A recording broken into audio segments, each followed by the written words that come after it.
And from Gwinnett County, Georgia, here in the greater Atlanta metro area, we welcome you to the 5-Bar Showdown. Brian Rushing here with you this morning, along with my esteemed colleague David Bell. David, good morning. Welcome to the 5-Bar Showdown. David, let's go ahead and get right into it. It's going to be a busy day of activity. We've got already going on one of the 3 disciplines that are taking place this morning on the weightlifting side. We're going to be handling the powerlifting portion of today's broadcast. David, when you think about what's going to be happening this afternoon in the powerlifting side, certainly we're in the metro of hot Atlanta, Georgia, and with that, you're going to have a real Georgia feel to this opening segment here on the powerlifting side. Give us your thoughts on some of the folks that we're going to see this morning and afternoon that you think are going to make a real impact in this event. Well, I appreciate the introduction here, Brian, and I'm glad to be with everyone today. This is quite an event, first and foremost. The combination of the weightlifting as well as the powerlifting. And for those at home, the disciplines we're looking at here today, weightlifting is the clean and jerk as well as the snatch. And I'm sorry, it's the snatch first typically and then the clean and jerk. And then we'll be following up with the powerlifting for the Superman here, and that's going to be the best of your squat, bench press, and deadlift. Today, as far as the powerlifting is concerned, we've got some big names here. A lot of people from Georgia. Perry Ellis Jr. is in the house today.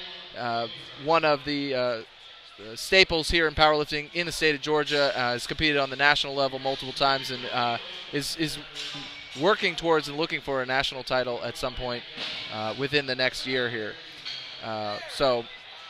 But as far as looks like we're getting going here on the powerlifting platform at this time, and as you said, the weightlifting has already started for the Superman Challenge, and that's quite a feat that we'll see today as far as that's concerned. These gentlemen, and then tomorrow the ladies that'll be competing, quite a lot of work that they have to do, to enhance their skills or to prepare for this kind of meet. Each of these lifts is a skill and requires a lot of time, effort, and dedication to execute. Let's go ahead and get right into it as David Cogdell over on platform number 3 today. Be taking part in his lift, opening up with the squats this morning. David is still fairly a new lifter on the scene. I actually spoke with him a little bit beforehand. He's looking to break some personal records today. And just put together an all-around good meet for himself. Next up, have Darren Gillett. All right, Darren here. He's got 297 on the bar. Now, one of the things to keep in mind is as far as powerlifting is concerned, this is going to be a majority a local meet, okay? And then you will you'll see a lot of locals, and then there's going to be some amount of national representation as well. It's a nationally certified meet, but because we're here in the metro Atlanta area, we've got a lot of Georgia lifters here today. A lot of folks just coming out that are just hobbyists, enthusiasts of the sport as well. So, Simon Houston next on the platform as he wraps up his lift. So it looks like Houston's lift will be good. And David, you talk about the local Georgia feel that's taking place here. It even comes down to our presenting sponsors here at this weekend's event. You've got Team Rohr Powerlifting, Pretty Strong Powerlifting, as well as Williams Weightlifting that are the presenting sponsors for this weekend's event. So certainly it will have a true Metro Atlanta feel throughout the entirety of the weekend. That's correct, exactly. Clinton Womack here, opening with 314. Clinton, he's, again, a local competitor staple. I see him at a lot of the meets here locally. And let's keep it rolling here with Maxwell. Maxwell Bohling. There it is. All right. And Maxwell, he's going to open with 380 pounds.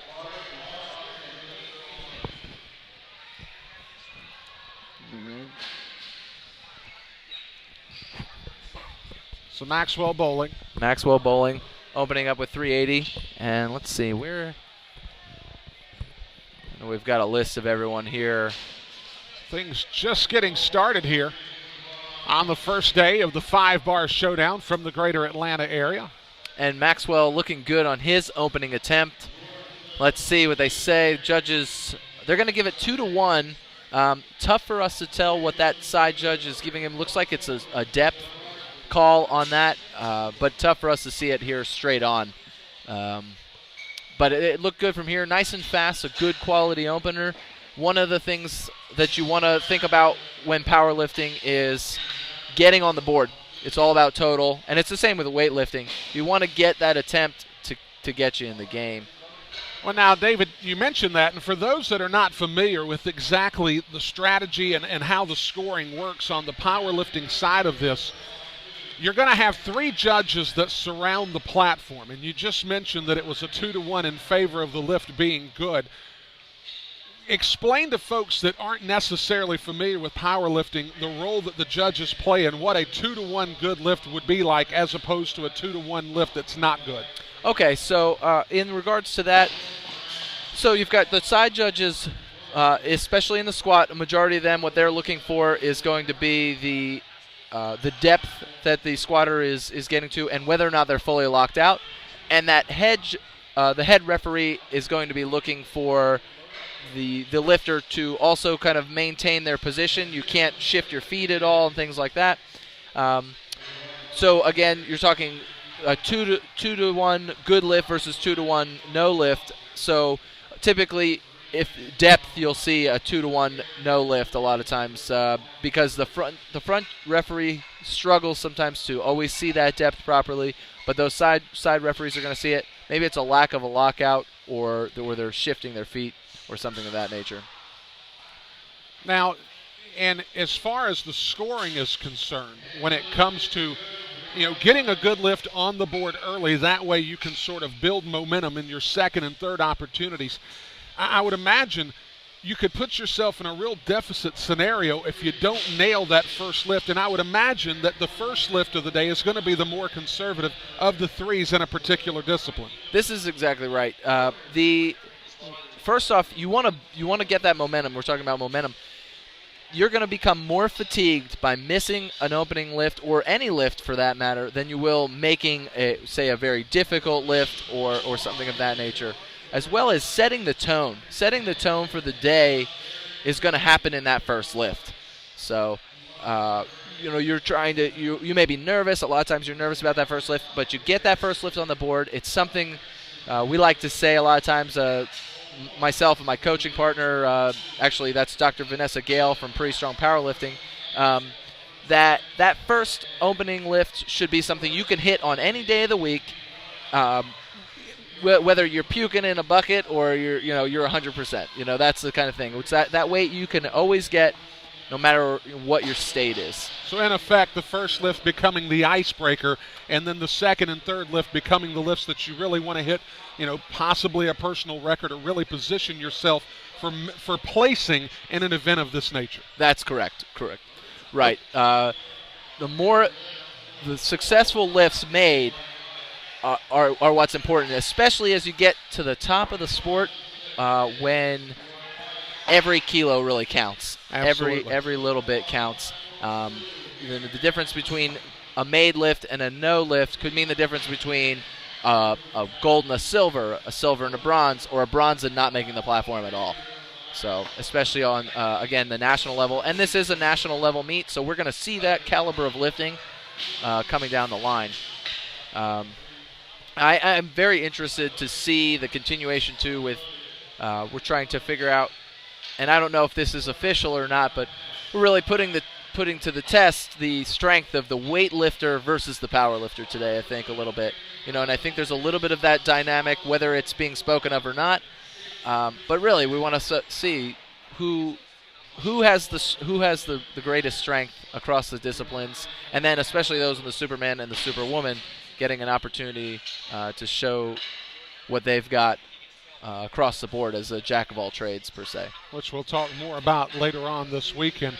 So I believe Tony Boza was on the platform finishing his lift. That's correct. We'll wait to see what the judges think about the lift. And it looks like they're going to give him a good lift there. It looks like we've already started to roll into second attempts on all of the platforms here. So let's go ahead and check out Jeffery Yang here. This is 297 pounds on the bar. He's in the Teen 3 category, which is up to 20 years of age. Jeffery Yang waiting on the scoring there. And that lift is good for him. Next up, we'll have Charlie Bell coming up on platform number 3, and then Dan Ty back on platform number 2. Of course, we're operating powerlifting out of 2 platforms in this morning's segment. The weightlifting side is on our other stream this morning that's taking place over on platform 1. So we're actually running 2 streams for this 5-bar showdown here in the greater Atlanta area. All right, and that looks like a strong second attempt there for Dan. A little bit of a fight, might have been half a kilo or so, or I should say 2.5 kilos, maybe a little heavier than he wanted to go there, but we'll see how he comes back on his third. Charlie Bell here, 264 pounds in the 93 kilo class. That's 205 pounds as far as that's concerned. And now today, the way they're breaking it up, I believe it will be between heavyweight versus lightweight. Typically at a powerlifting meet, it would be based on your weight class. You could win your weight class and not have to worry about anybody else. When they do it like this, they use a Wilks formula, and typically that Wilks formula will determine who the winner is. And that's basically a weight to body weight ratio to say who really is lifting the most amount for their body weight. And Darren Gillett, David, not able to hit on his next lift. So, David, with you mentioning all of these things that are going on, does it make strategy a little bit of a challenge as you're not necessarily able to see those in your particular flight or your particular weight category and not exactly know in real time what number it is that you're going to need to hit on to win a particular discipline? That's exactly the kind of predicament you get in as a coach in this kind of situation, especially even on the national level. And that's a good lift there for Wozniak. But at the national level, the meets have gotten so large, and there's so many competitors that, being able to tell, okay, we need to get this deadlift number to win the meet or to take this flight per se, or this weight class, that definitely becomes much more difficult. And it really comes down to trying to do the best you can in your flight, but also maybe saying, hey, we've got a little bit extra in the tank today. Let's go for that. Let's take that shot right now, especially if you know what your lifter's strengths are versus their weaknesses and things like that. If they're a strong deadlifter, that's typically a great trump card to have in this kind of game. Absolutely. As David Cogdell this is his second platform. 374 for David. On the other platform, Clinton Womack just finished his lift. We'll give you an idea of whether he was able to hit on it. And he did. He got 3 white lights there for Womack. And then Cogdell looking strong on that second attempt. 3 white lights for him as well. David, do you see in this, certainly there are a lot of lifters, but as you get into more and more events, lifters develop a reputation amongst other lifters, amongst judges, things of that nature. If you get the reputation of being a very good technical lifter, do you find yourself being in a situation where the judges take greater scrutiny in your technical abilities, or do they, because of what you've shown as far as technical acumen, will oftentimes in a 50-50 setting give you the benefit of the doubt in a lift? That's a great question, and this is something we've recently been talking about. My coaching partner and I, we noticed that one of the things we try to tell our lifters is we're seeking that technical mastery, that form mastery, because, when you get on the platform, you want beyond a shadow of a doubt for that judge to say, yes, that's a good lift. And that's why getting that opener, what a fight here really quick here on the platform. I just want to aside there, but that's going to be a no lift there for Maxwell. Just so everyone notices, if you were watching that lift, he kind of caved. His knees kind of caved in. You want to really try to drive those knees out because that's getting all of the posterior chain involved there to create that power up out of the hole. Oh, and there we go. We got another stuck lifter. That was Jonathan Cook. But back to what I was saying in regards to the refereeing and so forth. They, you want to build that reputation that day of at the meet, because as much as we might know, the referees might know you from other meets and so forth, it's about that first lift. It's for the lifter, but two, we want the judges to at the end of the day say, oh, this lifter's been sinking that weight all day, not a problem. So maybe that third attempt comes up just on the money, and the favor may go your way. So, but it's tough. There's always room for human error in these kind of things as far as refereeing is concerned. But they do a great job typically of really calling it exactly as it is. So. Simon Houston on the platform. Benjamin Pendley. That's going to be a 2-to-1 for him. That was, again, that red is going to be depth typically, that call there. So let's go ahead, and this is Benjamin Pendley. Pendley seemed to make quick work out of that one. I guess the only question on that lift, as is oftentimes, is did he get enough depth for something to happen that abruptly? Right. He did, yep. And that's another thing too, is speed into the hole. It can work in your favor too, as long as you can control the ascent of the lift. A lot of times, speed can really, you just get into the hole. You're just breaking that parallel plane enough for the referees to give you the white light there.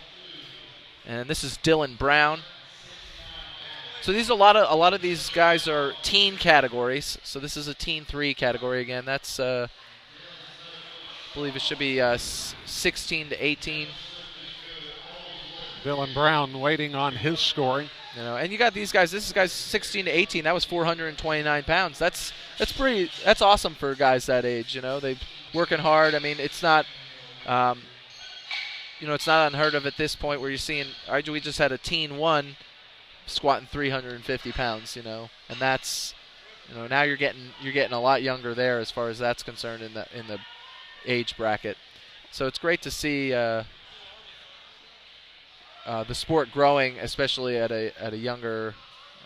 It's actually growing on both ends, as far as younger and older populations are getting involved, and there's a lot of opportunity for masters in the sport to really take advantage of those categories. Somebody needs to scoop those medals up out there. And that looked like a nice attempt there for looks like Rush Ricketson, coached by Latavia Bowens, one of our volunteers here. She's also got a meet coming up in the future, next couple months, the Savage Open. I think that's going to be held down in Warner Robins, Georgia in the month of November, if I'm not mistaken. There you go. That's it. Exactly. Should be an exciting event there, as another event taking place in the great state of Georgia. Correct. Yeah, and Georgia has really become a hotbed for powerlifting. And there's a lot of athletes on both the national and the local level here in Georgia that are really putting up some good competition. You can't expect to go to a Georgia meet and walk home, in the same position that you did in your last meet, because typically there's somebody new showing up, or there's someone stronger than you that's coming into the game a lot of times. Well, David, you did mention that Georgia is one of those burgeoning hotbeds, but if you take a look at some of the more established hotbeds like the state of Louisiana, the state of Texas, the state of Wisconsin, certainly if Georgia can follow that trajectory, then you're going to find yourself a state planted firmly in the southeastern part of the United States with a large metropolitan population, which should really help the growth of the sport as it is. That's exactly it, right. And I believe that that's the mission of Georgia USAPL. Josh Rohr has really brought things a long way here in Georgia. He's really helped to promote the sport, and he's making it fun. He's making it fun to show up. He's got some great ideas, fresh young ideas. Nationals, they had a really cool setup when it was here in Georgia, where they had like a showcasing of the top lifters, and a lot of people really enjoyed that, where they knew the people that were going to more than likely be ranking all kind of competing at the same time and really being able to spotlight them.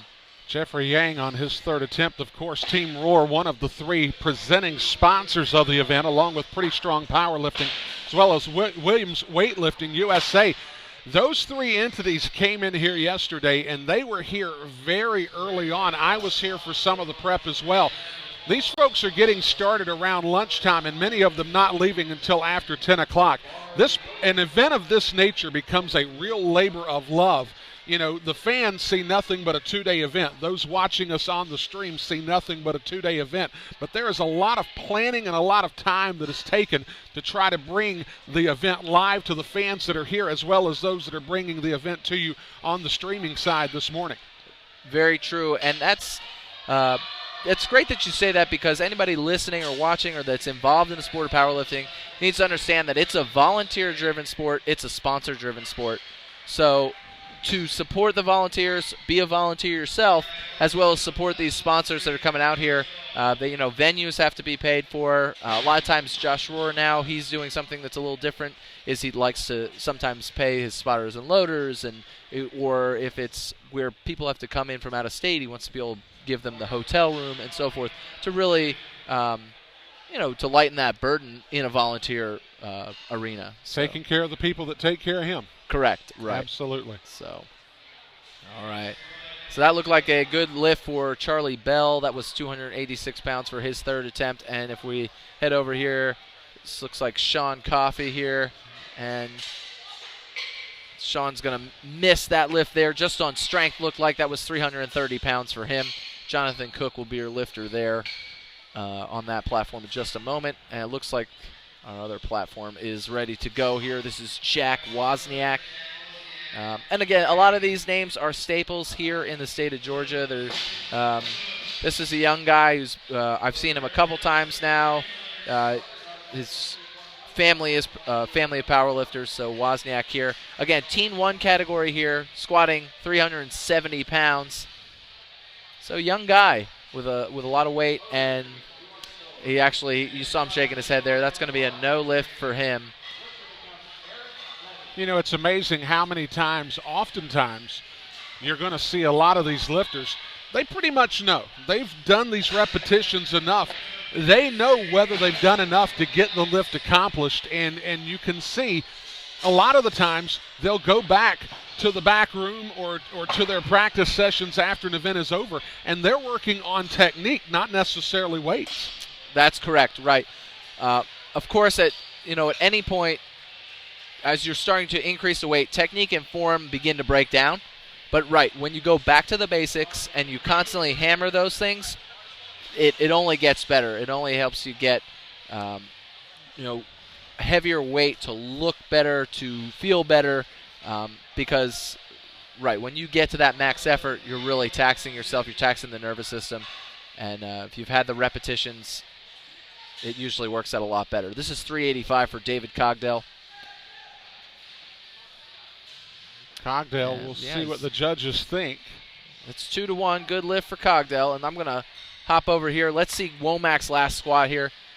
341 for Womack. He's fighting it.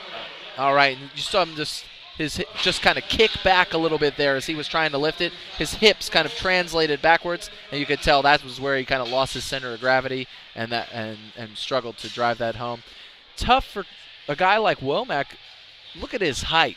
And that was exactly the point that I was going to bring up, David, is how much more technically strong he has to be just to be able to, handle the height, knowing that he's got to get down to a certain point.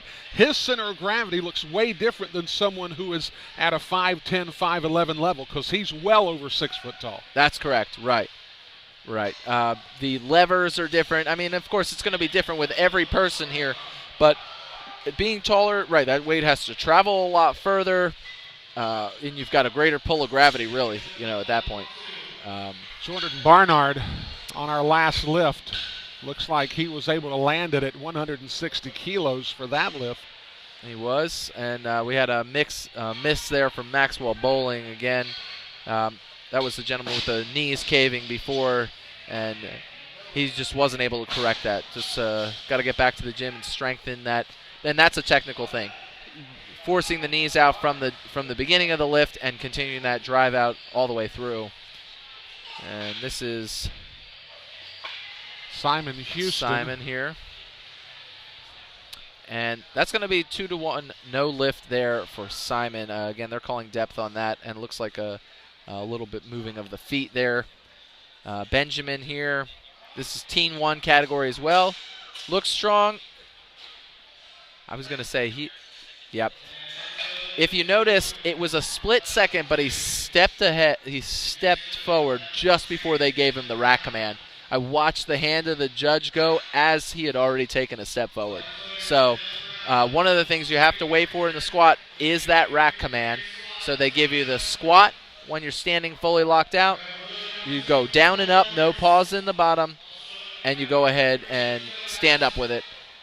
Then you must hold it, show that control at the top, and then you get the rack command from the judge. In effect, sort of the dismount for someone in a gymnastics competition. Very true, correct.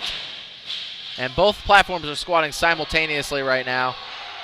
And we looks like neither Dylan Lawrence nor Cole Brown were able to connect. No, Cole Lawrence, they went ahead and gave him that lift. Looks like that was a tough fight for him. I know we didn't get it up on the screen there, but it looked like a real grinder. And that's the tough thing about having two platforms going at one time, is you're never sure which lifter is going to have the and it's compelling action on both sides. Right, exactly. All right, here we go. Rush Ricketson, 468 in the 93 kilo class. That's 205-pound weight class. He weighed in today, looks like, at 90. So about 3 kilos under here for Rush. Again, coached by Latavia Bowens.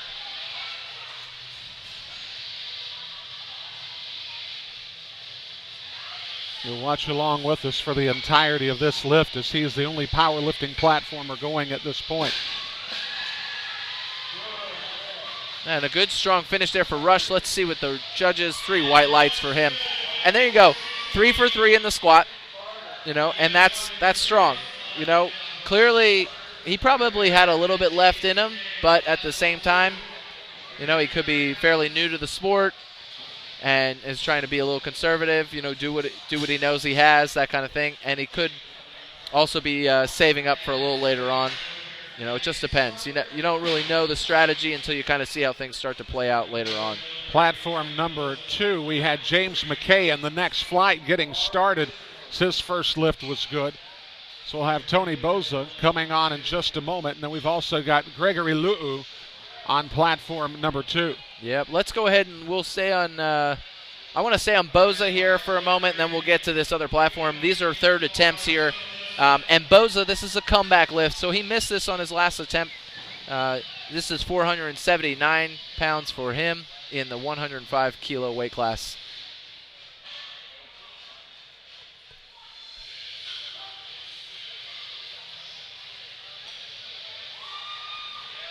Boza able to bring it to the top. We'll see what the judges think about it. Yeah, it's going to be a no lift. So this was one of those moments where we could really see the depth from the front. If you looked, he was very vertical with his torso as he descended, which kind of keeps him from being able to drop the depth there a little bit. He had his knees nice and wide open, but he was just a little too vertical. And I think he also was a little slow with the weight. Didn't look very comfortable under it. Of course, no one always does on their third attempt, but you could tell he was definitely struggling a little bit with it there, which can keep you kind of from really taking advantage of the hole and what that provides for you. By the hole, what I mean is the bottom of the squat, when the lifter breaks parallel there. It's Garrett Goolsby. All right, and this is his third attempt. Out his final option. 485 pounds. He's also in the 93 kilo class, and he is a junior, which is 20 to 23 years of age. Now let's watch it from the front here. And it's going to be a no lift there for Garrett. And that rounds out the third attempts there for Flight A on that platform. So let's go ahead and roll over to Justin Starks here.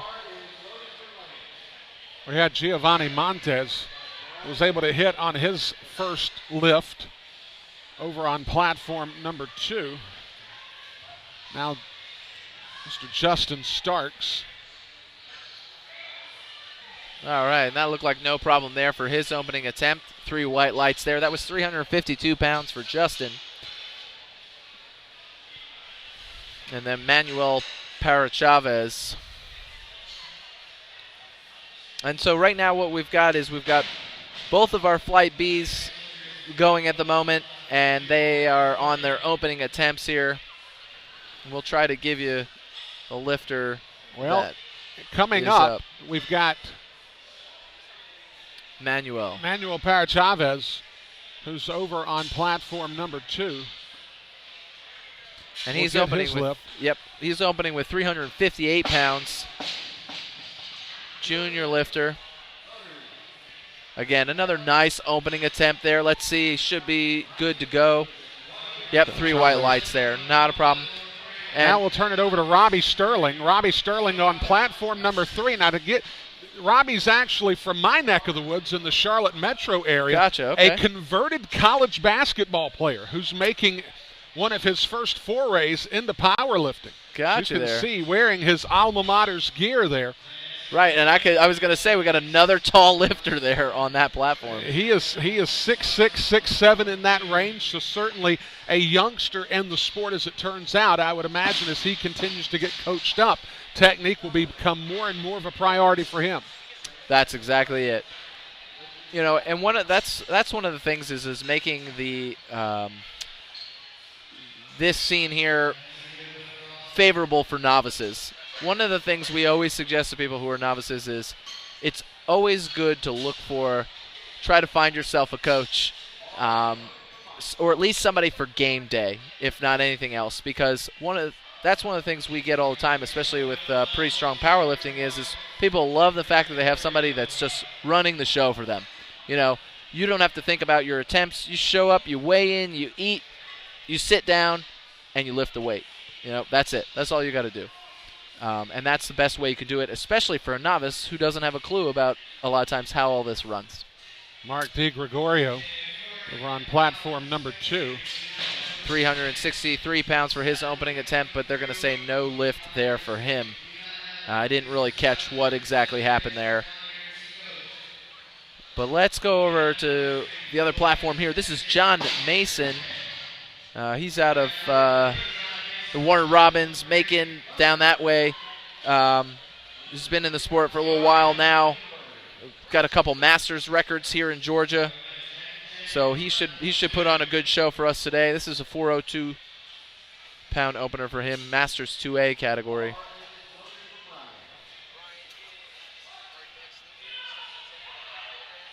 Mason seemed to handle that with relative ease. Yeah, not a problem there for him. Good, strong opener. And again, getting on the board, right, because if you do not complete a lift, say a lifter today does not complete a successful squat, they are what we say in powerlifting, they have bombed out of the meet, which means they are not going to be able to put together a total to possibly take home or get a chance to be on the platform or the podium, I should say. So that is something you do not want to do, or at least attempt to avoid at all costs. So that's why, again, that opening attempt is very crucial. Make sure you get on the board, because especially if you've got an opportunity to push for a place on the podium, then you don't want to lose that. Josh Montgomery gets 3 white lights over on his attempt. Now that'll bring up James Wilson. And that was one of the things, David, that I was able to notice at the U.S. Open Nationals back in May in Orlando, is that as you got into some of the higher weight classes, you could tell the pressure on the lifters became palpable, with a couple of guys that, for whatever reason, missed an opening lift and then they went on a second attempt and just couldn't land it.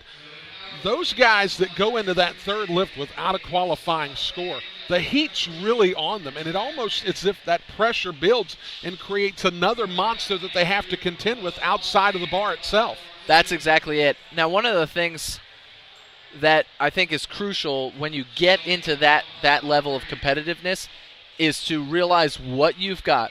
Like, what are your capabilities that day? Or what is your capacity? Where can you push yourself a little bit?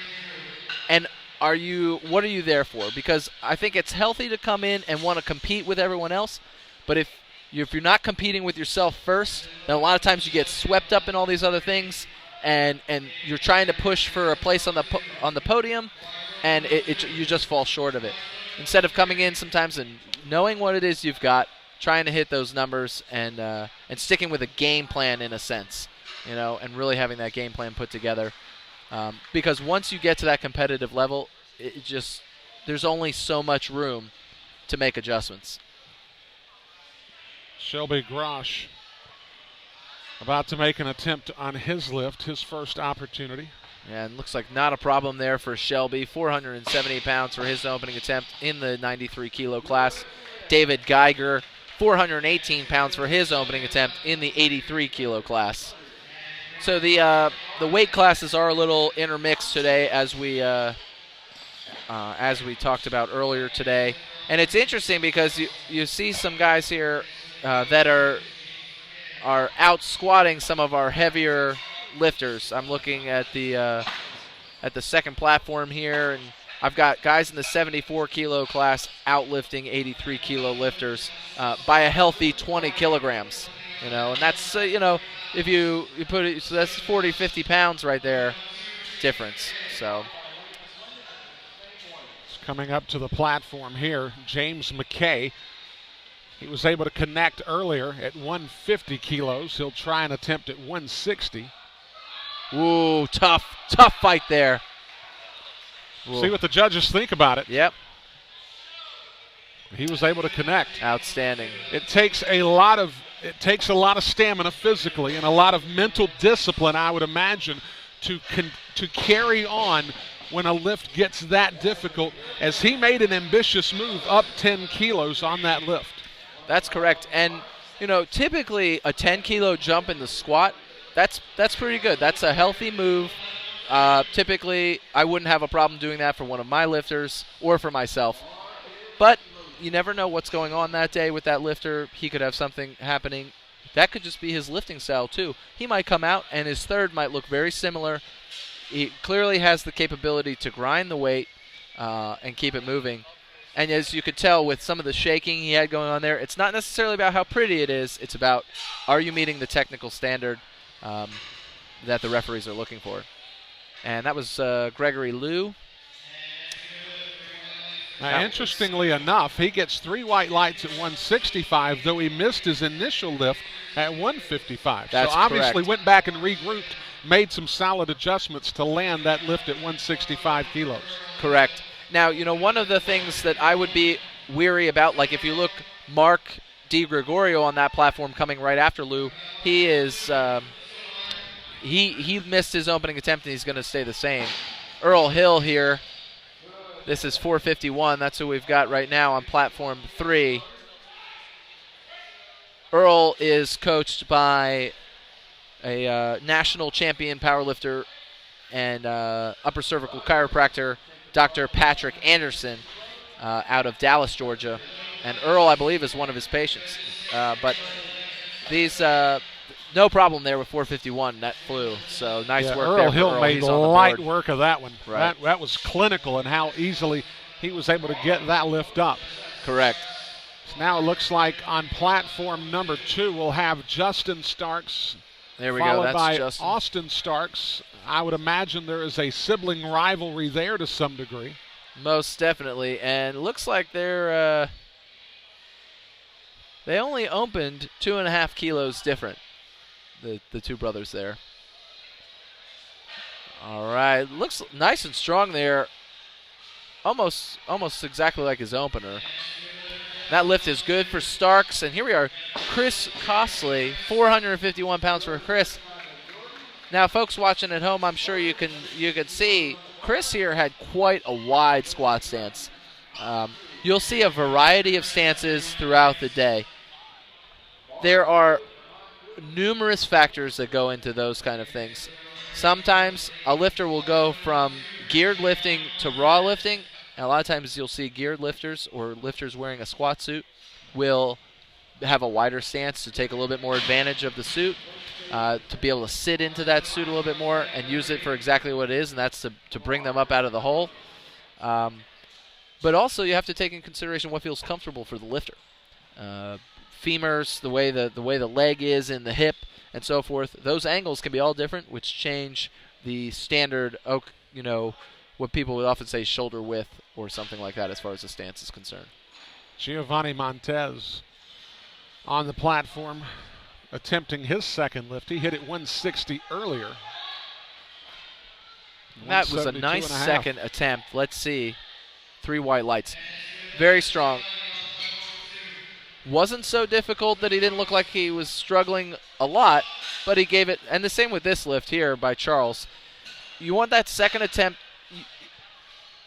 You don't want it to be easy, that's for sure. You don't want to be as easy as that first attempt, but you want that second attempt.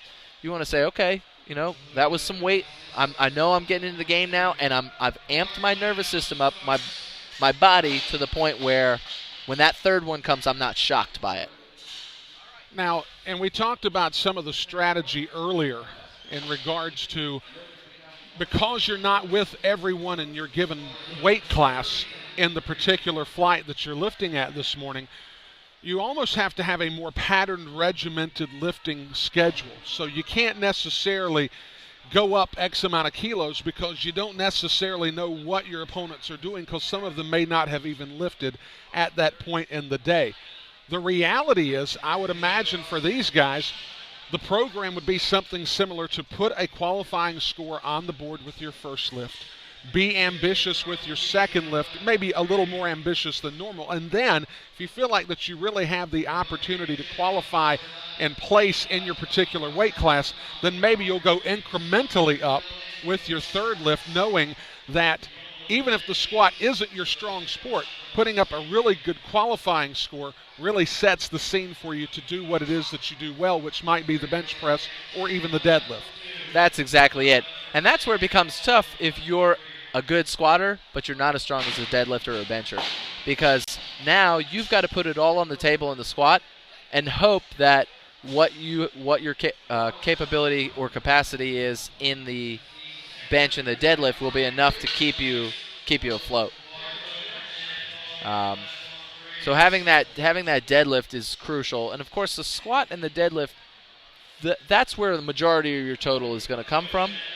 And then, of course, if you're benching upwards of, 375, 400 pounds, then maybe your bench really starts to play a role to kind of set you apart. Chad Pauley on the platform. All right, another wide squat there. Also, again, taller guys, a lot of times you'll see a wider squat, that leg length, their levers and so forth. Let's hop over here to Joshua Montgomery. 402 pounds on the bar. Oh, man, and just looks like on strength there for Montgomery for 402. Again, a 10-kilogram jump from his opener, not unheard of. It's fairly typical. That's 20 pounds. That's not, or so, give or take, with the kilo conversion. But that's not a bad place to be. So now, Parrachavez back on for his second attempt. Now, Parrachavez made easy work at 162.5. He is now making an attempt at 182.5 kilos for his second lift opportunity. Now, this seems quite ambitious. There you go. Now we're talking quite a jump, but it was an awesome-looking second attempt. I'd say it even looked a little easy for him. Which really makes me wonder what he may come out with for his third attempt, and if possibly he's trying to create some of that distance that we talked about. Maybe he believes he's not as good a deadlifter as maybe some of the chief competition in his weight class, and so therefore he's trying to build a cushion and have something to play with going into those final disciplines. That's exactly it. And one of the things I'm sure he's looking at a little bit is, he's got guys that are a little bit lighter than him, squatting right around the same. This lifter that's up next after him, after Manuel there. These guys are in a lighter weight class and they're lifting equivalent or next to equivalent numbers. So, and in today's platform, with the way they're going to do the scoring, it's going to be tough for him to make big moves. And there's Robert Sterling. Robbie Sterling Three gets white 3 white lights. lights there. So he completed his first lift at 165, now goes to 175. So he set himself up nicely for what would be a third attempt coming up here in just a moment. So we'll now have David Geiger over on platform number 2 come up your way. Geiger went 190. 435 pounds, and he had a good opening attempt with 190 kilos, so 197.5 here. And, one of the things I want to say about Sterling is if he's new to the sport, then what I'm looking for as a coach is I'm looking for us to have as close to a perfect day as we can. We want to make a lot of lifts today. Go 9 for 9. If we can. The weight's not necessarily the most important thing, knowing that you're continuing to make those gradual progressions, possibly picking up a couple PRs along the way, and then all of a sudden you're beginning to let the rest of the weightlifting and the powerlifting world know, hey, as I develop, I'm going to be a force to be reckoned with in theory. This is exactly it. And this is James Wilson. Oh, man, James looks like he just might have gotten out of the groove a little bit, lost some tension down there. I don't know if that weight is out of the question for him. I think if he regroups, gets tight, and really squeezes it down in the holes there, really maintains the tightness in his hips and his core, he might get the opportunity to come out of there with that. Gregory Luu will be coming up for his third attempt. Missed at 155 kilos initially. On his second attempt, went to 165. Hammered that. He's now attempting a lift at 170 kilos to wrap up his squat portion of the powerlifting, the day of powerlifting here at the 5-bar Showdown. Ryan, the one thing we did talk about was how he went up from 155, which he missed, and went to 165. Now that third looked really strong for him too. Let's see. Yep, 3 white lights. No problem there for Lou. But, typically we're going to ask what was it that happened during that attempt. Was it a missing command or something of that nature? Typically if they're a seasoned lifter and it was a missed command for some reason, which if they're seasoned it's probably not the case, but then going up isn't as much of a problem. Whereas if you're a new lifter, if you're brand new to the sport, I'm hesitant to allow you to jump up on a miss lift.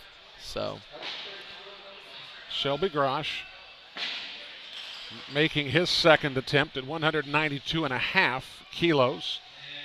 Yeah. That lift is good for Grosh. Good lift there. And then now we just missed this one here for DiGregorio, and that was 170 as well.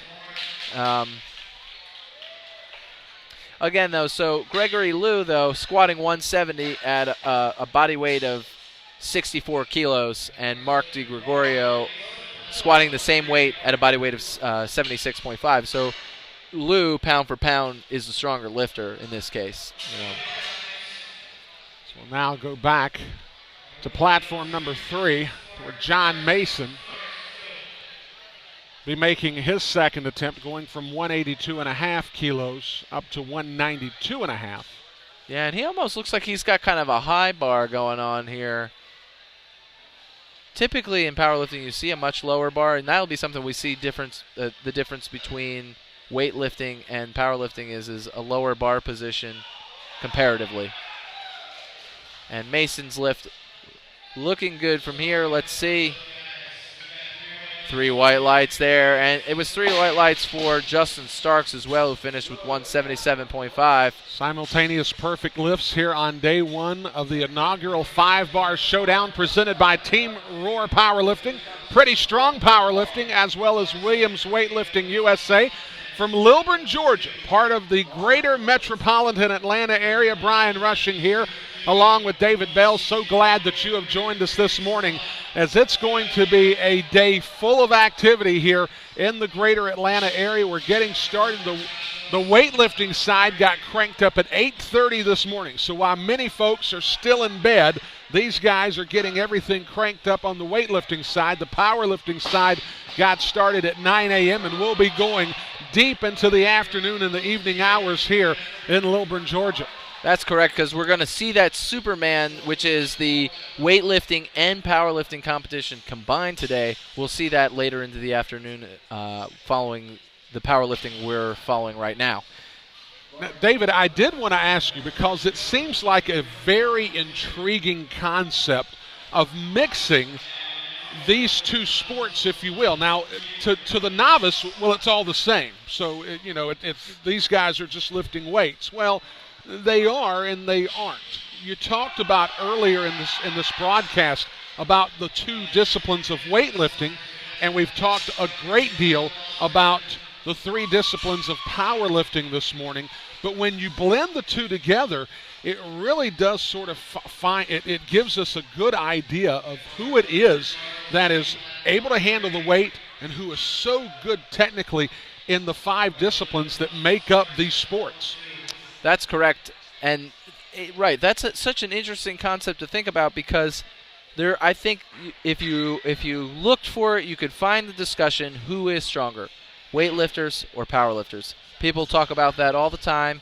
And I think there's some amount of comparison, but at the same time, the moves for each sport are drastically different. What a fight there, by the way, by Austin Starks. That was for 4:02 for him.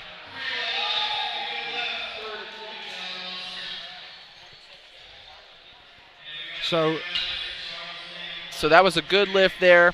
But, as far as that's concerned, one of the things I think, I don't know if it'll be ultimately decided today, as I think our pool of lifters doesn't necessarily range as far on the national scale for both weightlifting and powerlifting, but we will get an idea of, locally at least, which of these disciplines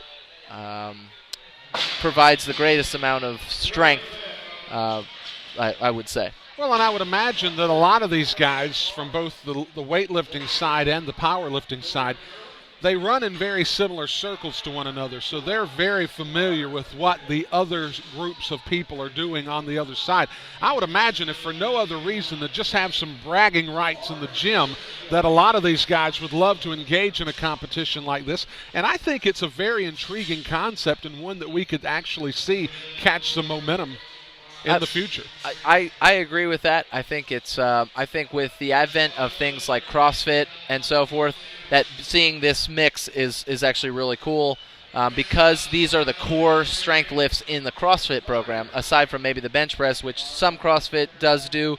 A lot of them do more like an overhead or a push press, but right, so that's something that's intriguing as well, and you may see more of these kind of competitions. I know there's the gym that we lift out of, that which is located in Marietta, Georgia.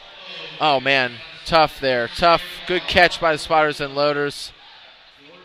Yeah, so one of the things you want to do there is, we're going to move over here, but you want to stay with the bar. That's a big thing, especially in powerlifting. Some Olympic lifters may not be as used to that. I don't know if that's what discipline he comes from, but that can be tough sometimes. Very dangerous for the spotters and loaders if the lifter does not stay with the bar. And again, stressing the importance of the spotters and the loaders as their job. Believe me, they're very, very unsung heroes when it comes to this sport, because nobody mentions the spotters and loaders oftentimes unless something goes awry. So those guys have a very thankless job, and it's so important that those guys get their props, as they're making sure that they keep the pace and the order of the event, but the primary goal is to keep the lifters safe. That's exactly it, correct. And now in the weightlifting, they don't require a spotter or a loader, but the reason I think they do in powerlifting so much is just because of the fact that you quickly get into weights that are a lot higher than you see in Olympic lifting a lot of times. Just a moment ago, Manuel Parrachavez, who went from 162.5 to 182.5, attempted 192.5 on his third attempt, was not able to connect there. So now we go to Earl Hill. And that's a good lift there for Earl. That was 5:01 and made that look good. His opening attempt was 4:51. Colin Lambert is the lifter, local Atlanta lifter. We mentioned earlier, being here in the Atlanta metro area, that this was going to have a real Georgia feel to it, and we've not been disappointed as we've had a lot of guys from the great state of Georgia put together some really solid performances already, and we'll see them throughout the day probably doing very much the same thing that we've seen them here in the first hour. That's correct. One of the so what I was saying about as far as like the gym where I train currently, it's a CrossFit-esque gym. They no longer are affiliates, but nice lift there for Colin Lambert. But there's our powerlifting team, which is pretty strong powerlifting. That's our home gym there, and then we have their Olympic weightlifting class, and the two are typically lifting simultaneously. So I will enjoy going back there and letting them all know that the powerlifters have won the competition today, and that the powerlifters are hands down the strongest. But well, and I mean, again, that's all part of the camaraderie. Right. Of, these guys getting in the gym. They're competing against themselves primarily, as they always want to continue and develop. But then, of course, there is the competition that goes from one lifter to the other in the various disciplines. But again, if we see the Superman Challenge sort of develop and take the shape that it could, it really could create some very interesting trash talk in the local gymnasiums in the Atlanta metro area. Very true. Very true. Chad Pauley there, that was 512 pounds for him on his second attempt, 3 white lights. It looks like we're rolling into Flight C on Platform 2, and Flight B on Platform 3 will be heading into their third attempts. All right. One of the things that's interesting is competition. If we look at, just recently, I do a lot with language and so forth, so competition actually comes, means to push someone else, to push another, or to work in combination, to work in conjunction. And so it's about, the competition is actually to push everyone else around you to be better, to step up and things like that. So competition, while I think a lot of times it may sound bad and say like the business sense or something like that, in a sense of powerlifting, which powerlifting is really a sport where you get a lot of this. People, no matter what you're lifting on the bar, people are supporting you. I've always felt really supported, no matter what I've lifted. People just want to see everybody else working hard. We're all working hard. We're all putting in the time. And at the end of the day, we're all here to have fun and do our best. Well, the proverbial iron sharpening iron, creating discipline, creating camaraderie, things that, for anyone that's grown up in any sport whatsoever are all great values, but it's because they translate into the real world that make them such great values to have, and certainly to have a support unit around you that has various and similar interests. Just makes for a fun setting. You can go after a long day at work or anything like this, participate in your local gym and kind of put the world away for just a little bit and enjoy the time with the people that you care about and that you are actually competing with. That's exactly it. Right. And that's like the best thing about having a team, and a team that comes with you and travels with you a lot of times, and which you see that a lot in powerlifting. So we have Joseph Wang. This is Joseph Lang here, and then we'll nice. That was an opening attempt there with 363 pounds. And let's head over to Sterling here for his third attempt, and let's see if we can get Sterling on. Robert hit Sterling on his first 2, now attempting 185, and won't be able to hit on that one. Yep, tough there for him. He'll have a qualifying score of 175 here in his first discipline as he connected on 2 out of the 3. Right.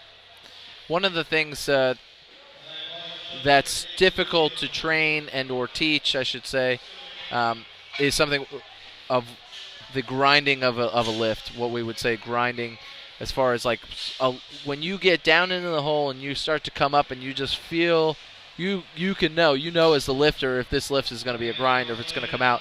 But the difference between being able to continue to push that lift as you're struggling is slowing down, or you start to hit that plateau, and then it just kind of drops down on you. And that grind, per se, is not something that can be taught. It's something that takes a lot of time, effort, and practice that you kind of have to get used to. And sometimes you're not trying to put yourself in that situation, but when you do, being able to do that kind of thing in the gym occasionally and so forth will translate over to the platform. So we saw just a moment ago on platform number 2, Nick Palaio connecting at 182.5 kilos. Now John Mason on his final attempt at 197.5. And that's 435, but that's going to be a no lift for him. Looks like depth on both sides. So that was 2-1. David, for those that aren't familiar in the world of powerlifting, you know, you're giving us the numbers in American pounds, and then of course on our scoreboards here, we see them set up in kilograms. Kind of give us an idea of the metric versus the standard conversion of weight as it pertains to these weights, and how they sort of determine what a lifter is going to lift from one set to a next. Well, so the increments that are set up for powerlifting are 2.5 kilogram jumps. So you have to make a 2.5 kilogram jump, and that's 1 kilogram is roughly 2.2 pounds. So you're looking at like 5 or so, 6 pounds depending there. But with the and in that regard, so one of the tough things is you can't just say, okay, I'm going to go from 200 pounds to, okay, I want to go to 205 pounds. You may have to go to 208 pounds. You may have to go, whatever the next increment is. So that can change the game. If you're not training with kilos in the gym, then there's a little bit of a conversion that has to happen for you to, sometimes hit your proper warm-ups. So sometimes at some competitions, the warm-up room is in kilograms. So now you can't come in and just say, oh, I want 225. Or, oh, I want 315. You have to, it's 314 in kilos, and, and so forth. So there's definitely a realm of things there that you kind of have to play with. It could throw you off your game a little bit if you're not ready for it, especially as a new lifter. So again, why it's probably quality to research a good coach and think about that kind of thing, at least for game day again. You don't necessarily need for programming right away, but game day is always good to have somebody that knows what they're doing and can walk you through it. And a lot of these lifters do have coaches, and a lot of these lifters that are competing at the national and international level, I would imagine they've got, if they don't know it in their head already, they've already got it scripted out to where they understand, okay, this in kilos is going to measure out to this in standard weight. Correct. So I know that this is exactly where I need to go. So when they begin with their pre-registration at events like this 5-bar Showdown, they know exactly what they're getting into the moment they step into the arena. All right, are we ready here now? This is Keith McHoney. All right, he is national and world champion in this weight class here in the United States. Over on platform number 2. And has a good chance of making a run, at least in the lightweights, for the prize money, for the top overall spot. I'd say he probably could give some of the heavyweights a run for their money today, especially without Ray Williams being here.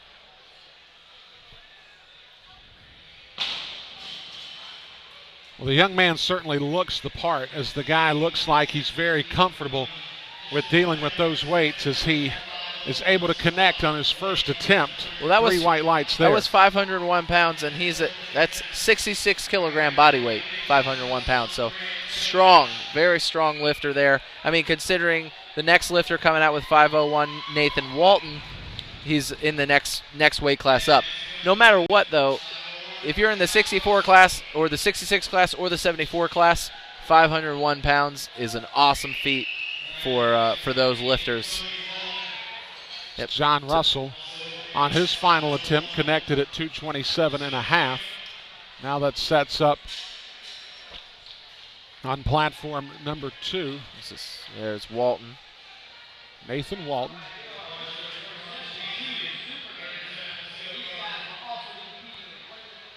And no problem there. That was an opening attempt for Walton. And here's Carlton Beasley.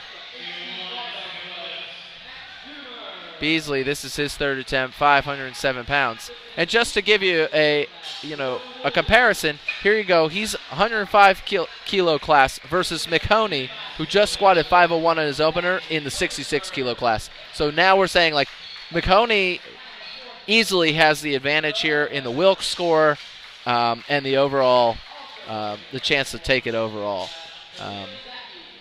And we'll of course follow that as the numbers start to come up for us here, which they will. All right, Colin Lambert, I believe he trains out of Atlanta Barbell, which is in Decatur, Georgia. And the one of the owners of Atlanta Barbell will be here doing the 5-bar this weekend. His name's Alex Kennedy. Lambert not able to connect on that final lift attempt, so he'll take a qualifying score of 227.5 kilos with him into the bench press.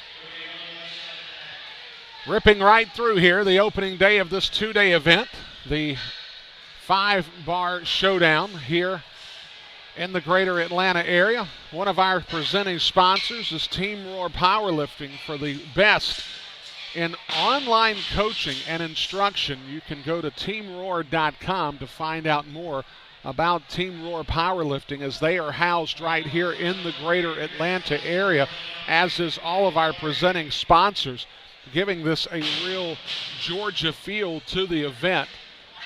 It's coming up next to the platform. On platform number 2 is Michael Ilardi.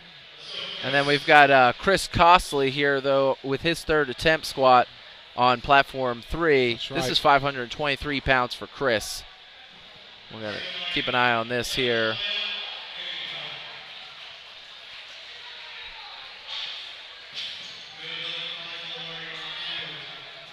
Very nice there, very nice for Chris. Let's see what they say. 3 white lights for Chris, 523 pounds, not a problem. For Ilardi, he was able on the other platform to connect on his first lift. And now if you were watching Costley there, you could see he didn't have the thumb grip on the bar, which in the squat does not require that, but it must be wrapped around in the bench press. And there would be no point not having the bar thumb wrapped around the bar in the deadlift. That's going to help you pick up more weight. But you can do that false grip per se in the squat. Now in the squat, I mean, is that more of just a feel thing for him, or is he noticing something in his lifting style that is actually advantageous to using that false grip, as you mentioned? Typically, what makes it a little bit better is going to be the position of the lifter's elbows, and a lot of lifters will use that because if you look here on Earl, you see how his wrists look like they're kind of almost like extended backwards a little bit. So what the false grip will allow is to maintain that straighter wrist. For some lifters, it's a little bit more comfortable, especially if they're having wrist issues as well as mobility issues. A lifter with lesser shoulder mobility may end up preferring that false grip because of the position it allows them to get in and feel a little bit more comfortable. So, Nick Puleo on camera now. He hit it 182.5 in his opening lift here at platform number 2. He'll be attempting at 197.5 here on this particular lift. Slow and deliberate on the descent, now making his way back up. Seemed to handle the weight nicely. We'll see what the judges think about it, as he cannot connect there. Obviously depth an issue. And with the squat, depth is without question more times than not the issue. And from the coaching perspective, David, I guess I would ask you, how commonly with a lift is depth when it comes to a squat? I mean, is it half the time, 2/3 of the time, 3/4? I mean, how profound is depth the real issue when it comes to connecting on a squat? Actually, it's typically, I would say it's probably the main, I would say probably 50% of the time. I would say that. Another 25% is the actual inability to push the weight. Yeah, and those might be able to fluctuate back and forth a little bit. And then I'd say the last 25% is you missed a command, or your foot shifted, or or something of that nature, or your inability to lock the weight out, like lock the knees and everything. But you'd be surprised how often depth can be an issue. Some powerlifters are of the idea that, okay, if I just make depth, it'll be okay. The interesting thing is, and this is from more of a, my knowledge of the body and things like that, and my understandings of how biomechanics operate, is that when you break the parallel plane, you're actually engaging more of the posterior chain, which is what's required for the hip drive needed to complete the squat. So to create this idea that we don't have to go as deep as we can sometimes really can hinder you. But if you practice that and you train that, you're strengthening that posterior chain, and it can actually be advantageous for lifters. So there, looked like he hit almost his maximum amount of depth, and he was able to fire right up out of the hole, whereas if you have to kind of test the depth, you don't get that advantage of what they call the stretch reflex. Sure.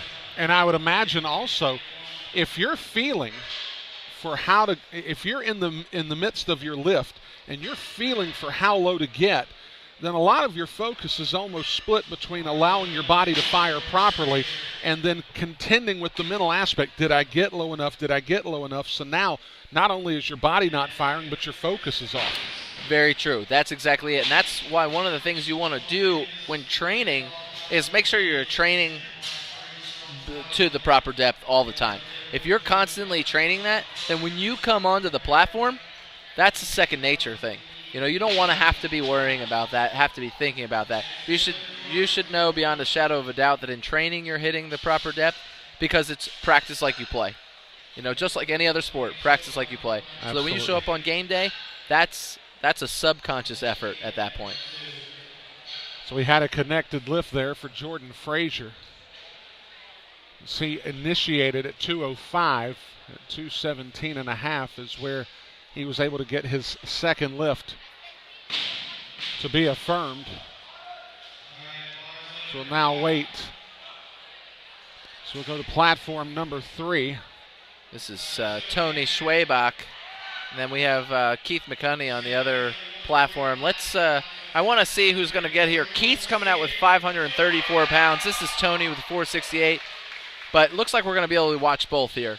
Tony, nice work there for his opening attempt. All right, now let's get over to Keith here.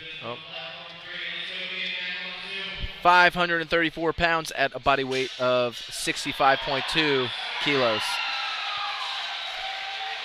Now, one thing, David, that I noticed in the two lifts, and there's always room for this in the sport of powerlifting, is you see one guy that comes out that just seemed to be very technically sound, that seemed to be very disciplined in the course of the lift, and then you saw followed up right next to it was Keith McHoney, who not only practices with discipline and has a good lift routine, but has some natural athletic ability that comes along with it, which probably makes that look all the more easier.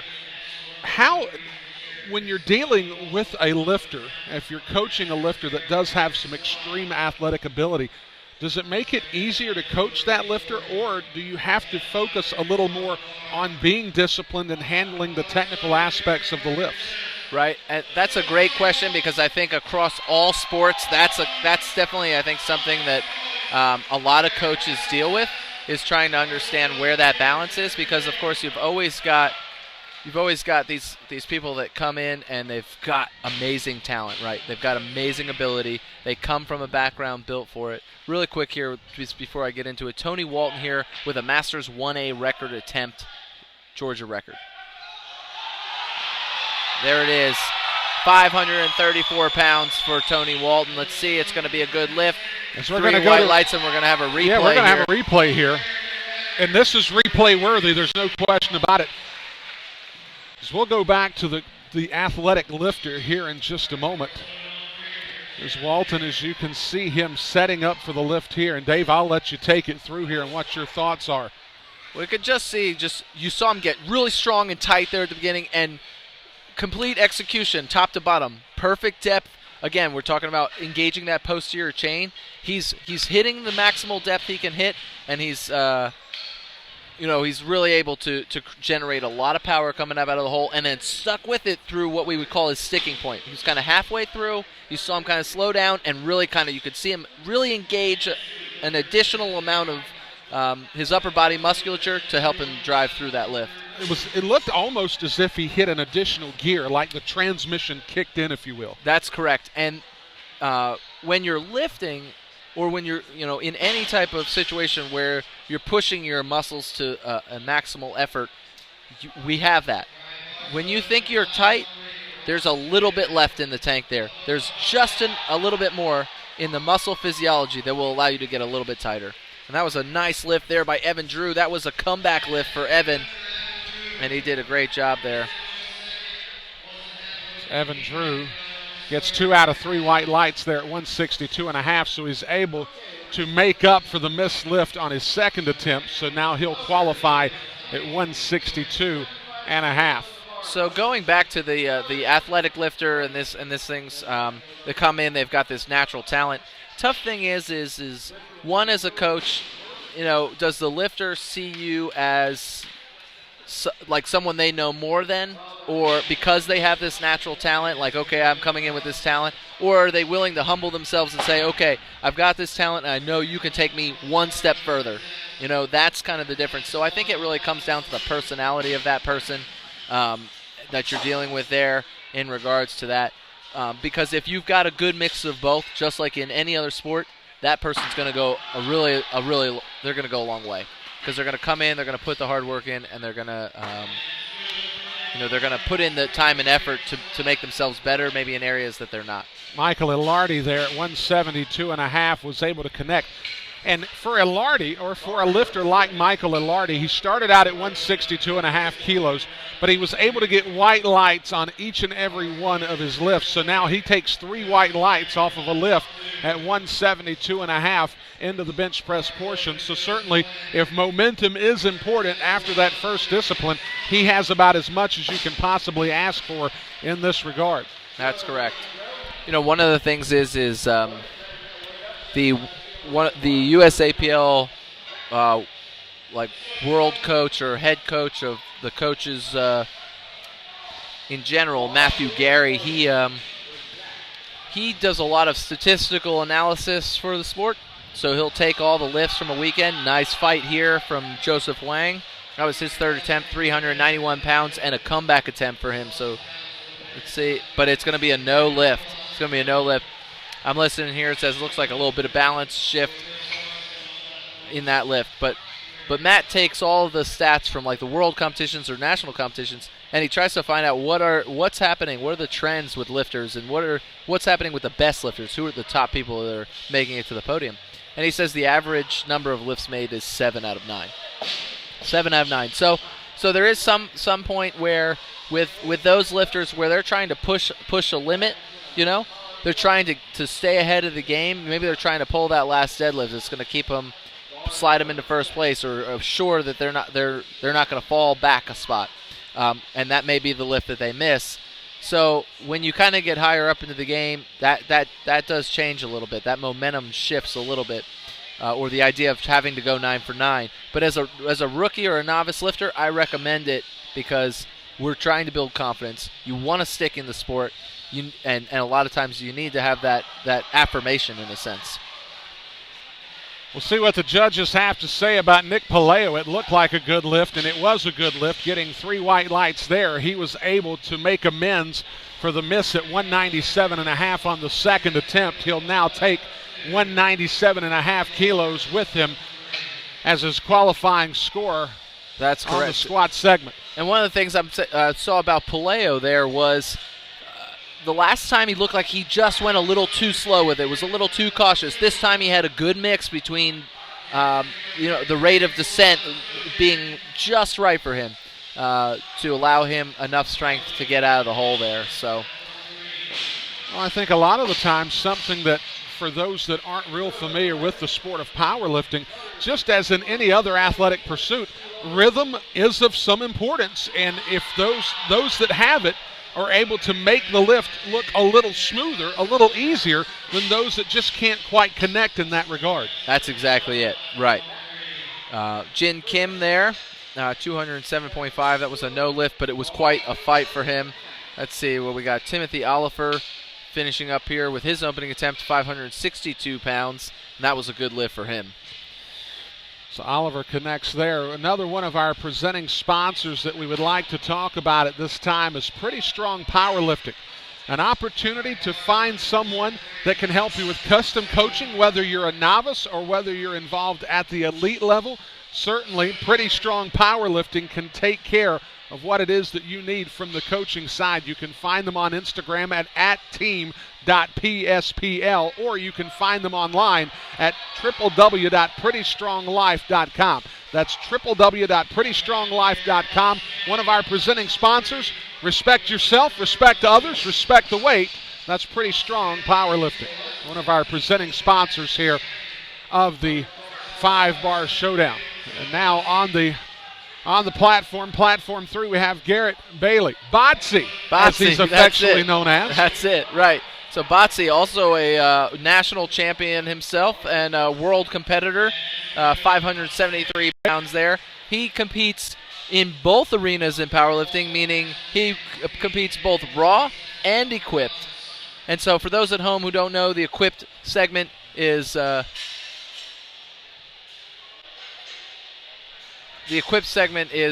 basically supportive suits in both the squat, bench press, and the deadlift that allow a lifter to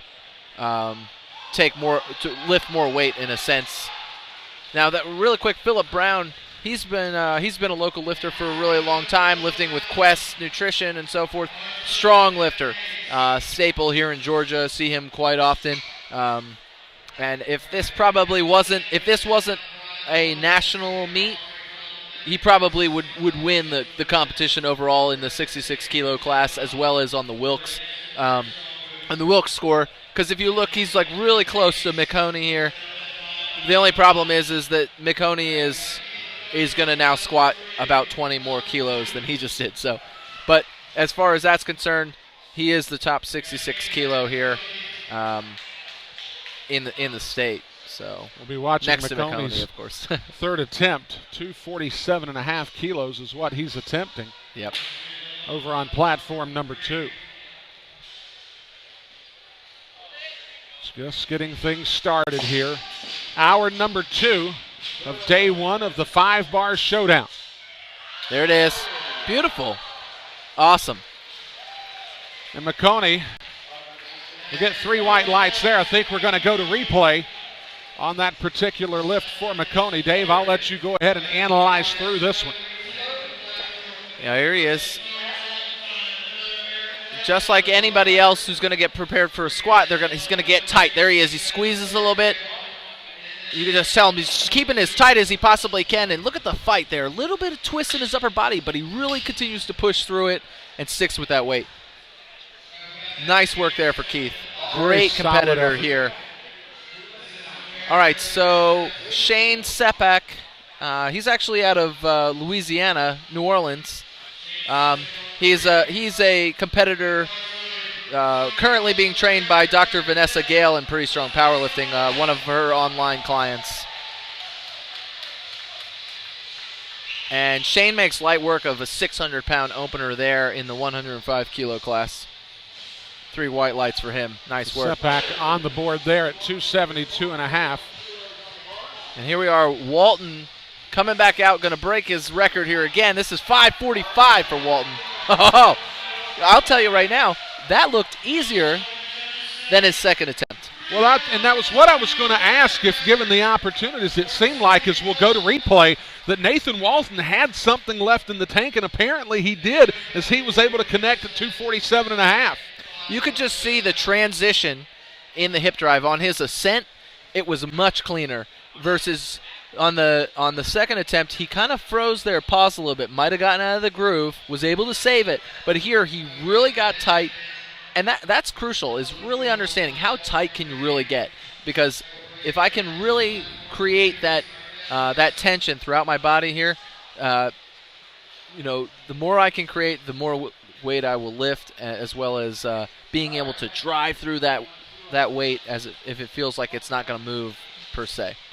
Benjamin Atiwu on platform number 3, a 282.5 kilo lift. That's 622 pounds for Benjamin, and that's 3 white lights. Not a problem there. You can tell we're starting to get into some big weights because that bar is starting to bend, and we're beginning to see it bow with more and more lifters coming up as we go along this morning. So glad that you've joined us here at the 5-bar showdown from the greater Atlanta area. Brian Rushing here along with David Bell. So glad that you could join us for the first day of competition, and it should be a full day of competition as we'll see the men in both the weightlifting and the powerlifting side. The ladies, from what I understand, will take center stage tomorrow as we'll showcase them on day 2 of our weightlifting, powerlifting side of things here in the greater Atlanta area. That is right. The Superwoman competition will be tomorrow. Same time, 8:30 a.m. start. Now here we are. This is Perry Ellis Jr., again, another local lifter. And one of the guys that you said would make some real hay in this competition. That's correct. So we're watching Perry Ellis here, and it's going to come down to Wilk's score. Although, again, if it's split heavyweight and lightweight, it will probably be Perry Ellis and Tony McHoney, Keith McHoney at this point. But Perry Ellis here opening with 738.5 pounds. 335 kilos. The next closest in his weight class is an opener of 282.5. So he'll have a substantial lead throughout most of this competition. And here we go. We've got a replay coming up here of Perry. Super wide grip there, but not a problem. He really takes advantage of the hole, which is good about being a bigger guy. He's got the opportunity to really to take advantage of that a little bit more. And he really does so, making light work of 735 pounds. It's not effortless. Correct. But it sure looked effortless. Right, correct. And I think that speaks to Perry Ellis Jr.'s raw power. But let's not sleep on the fact that this guy spends a lot of time in the gym, and this guy really spends copious amounts of time perfecting his craft, and this is the result. When you can open at 335 in his weight class, that's a pretty solid start. Most definitely. And, it's interesting that you say he's a guy who's in the gym all the time. He's a guy who also makes time for the gym. So it's interesting, a gentleman who's competing at his caliber is he's a train conductor. And so, therefore, his hours are kind of all over the place. So he gets into the gym when he can get into the gym. And it just goes to show that he's dedicated to what he's doing here, and it's paying off. And I would imagine that there's a couple of boxcars in his hometown that he's got no problem picking up and handling with squats, bench presses, and deadlifts. I would imagine that the boss man has to keep an eye on Perry Ellis Jr. because I bet there's a boxcar or two that's kind of gotten off the tracks from time to time with his raw ability. Right. All right, and that's the second attempt there for Chris Parsons, 418 pounds for his second attempt. Tony Swaybach will be our lifter. And it's really rolling here this morning. We're making it happen. We had a 9 a.m. start time. We've finished the squats on platform 2, and it's just about 10:30 now, and we are rolling in platform 3 and flight C squats. One of the other presenting sponsors of this 5-bar showdown this weekend is Williams Weightlifting USA. Now, of course, Caleb Williams and his group making a more profound statement over on the weightlifting side this morning, but it can't be forgotten the fact that Caleb Williams and Williams Weightlifting USA being a presenting sponsor, one of the 3 main presenting sponsors of this competition, without the contribution that Caleb Williams makes to this outfit and to this weekend's work, can't be overstated. He's very, very important, a big cog in the success of this event in our inaugural 5-bar showdown, as he'll be heard from throughout this weekend and he'll become one of the mainstays as presenting sponsors as this event moves forward in years to come. That's correct, right. Caleb is also a decorated powerlifter himself as well. So he's coming from a little bit of both worlds, which he may have been part of the brainchild for this kind of thing. I'm not totally sure, but sounds like that could be a distinct possibility. Well, and you take a look at the body of the sport of powerlifting. It's the athletes, it's the lifters that are the ones driving the sport. I mean, Correct. a lot of the heart, a lot of the determination, a lot of the creativity, the brainchild, as you called it just a moment ago, is happening internally. They're not just reaping the benefits of being a part of the sport. They're actually driving the sport forward, and I think it speaks to a lot of the quality of people that are engaged in powerlifting as they're trying to push the sport forward on their own blood, sweat, and tears, if you will. That's correct, right. Well, it looks like we've got some bench pressing going here as well. We'll get over to some of that here in a moment. Says Austin Vader is our squatter. So the bench press has begun over on platform number 2. So we'll have Austin Vader making his second attempt. He connected at 240 on his first offering as we're wrapping up the squats here over on platform number 3. This is another thing, too. You see, look at how close his hands are. All right, so his mobility for that is pretty extreme.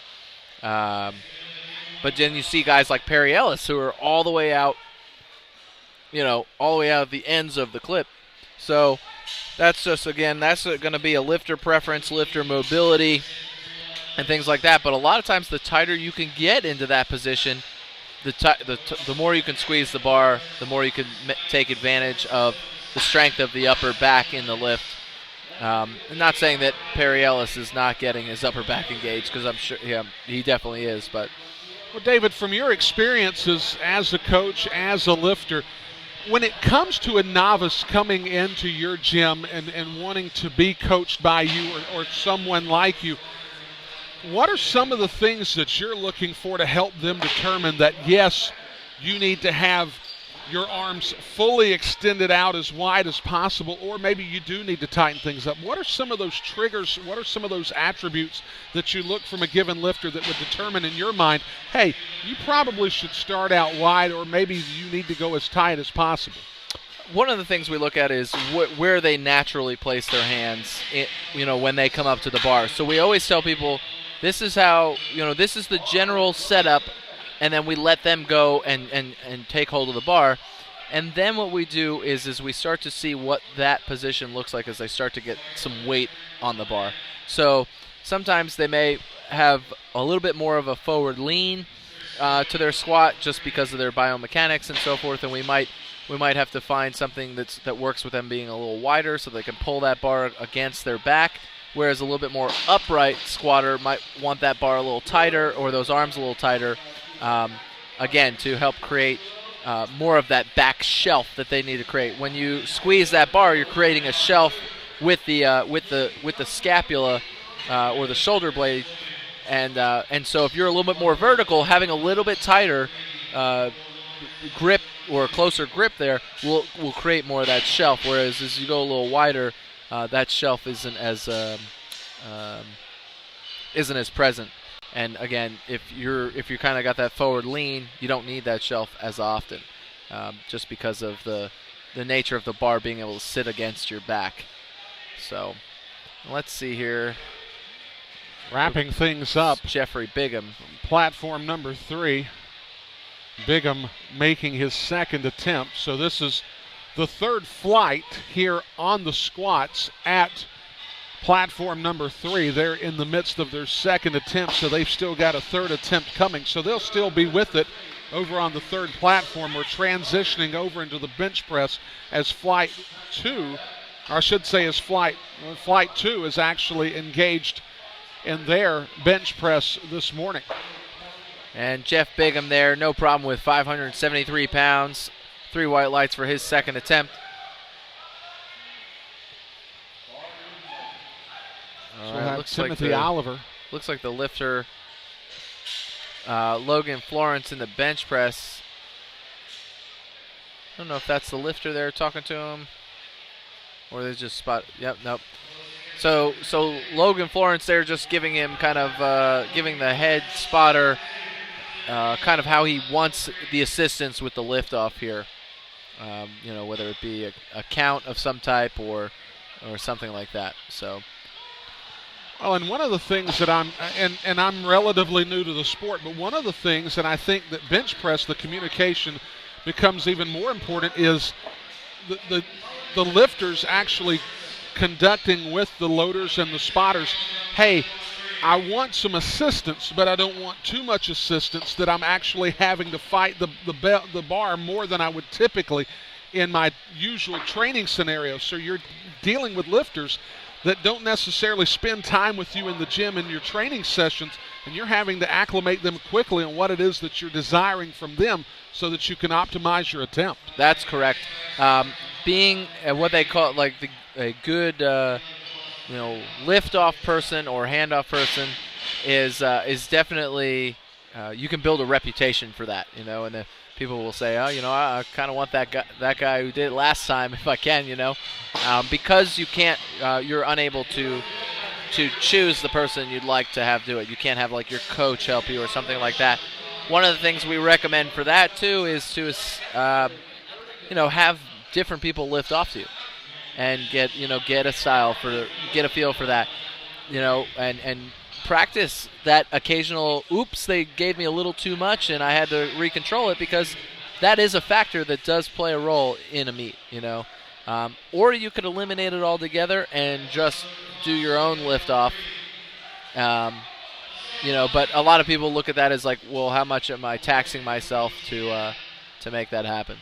And here's Botsy Bailey with 617 pounds for his second attempt.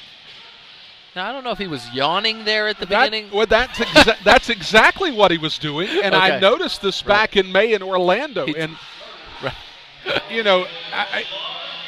I actually did a little studying up of exactly what Botsy Bailey was doing, as anyone that yawns is actually creating more oxygen into their system, and that's helping him actually get the lift. And he did it primarily in the deadlift, and it really helped him as he put together some unbelievable numbers. I was probably most impressed by what Botsy Bailey was able to do at the Open Nationals back in May in Orlando as I was anybody. And there was a real who's who of powerlifters at that event in May, and Botsy Bailey was pound for pound as good as anybody. Right, yeah, and he is. He's a phenomenal lifter, but I noticed that too, watching him a few times though. Now you watch them, you're like, man, this guy's yawning out on the platform, all right. But it does make a lot of sense to create, that oxygen recruitment there, to be able to get more oxygen. I mean, it makes sense. It's what powers your muscles, it's what powers your nervous system, the whole 9 yards there. And a nice lift there by Shane Setback. Again, team pretty strong lifter there. But it's going to be a no lift. They're going to say no lift here. Looks like it looked good from the front, but tough to tell. They said depth there. That was 633. So hopefully he'll get a chance to come back and get that on his third attempt. And right now, let's see. There we go. Let's see lifters getting ready here to get out onto the platform. This is going to be Kevin Mays. And going back to Botsy, what he does is not the norm. I mean, you look at it clearly. He's the only guy that's on, so you're thinking, well, is he bored? Is he disinterested? But that's not the case at all.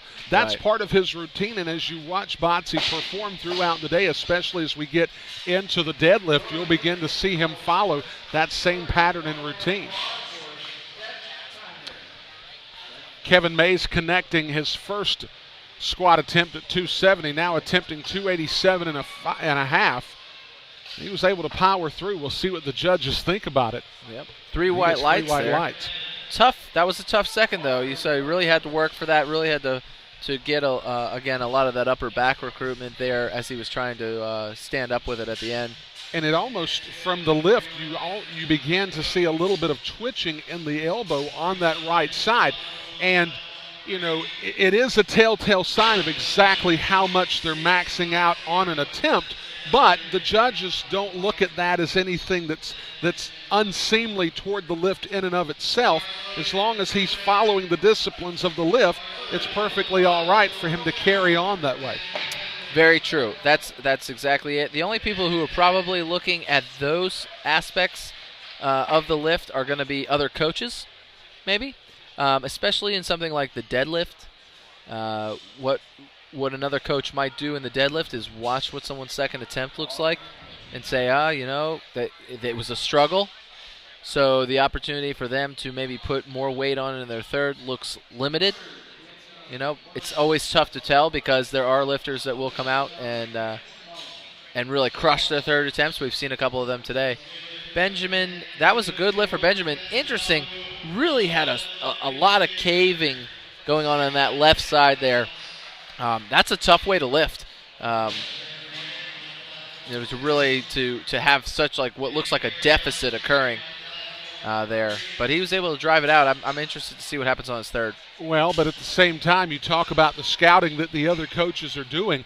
Don't think that that's not going to be something that the other coaches are keeping in mind for future reference, and not just in this event, but events down the road that, as Benjamin Otiwu continues his development as a lifter, they're like, hey, he was able on his second attempt to connect on 295. This guy's really stepping up what he's able to take on as far as weight's concerned. Or they'll be thinking, okay, Otiwu looking at 295 looked like there was a bit of a struggle.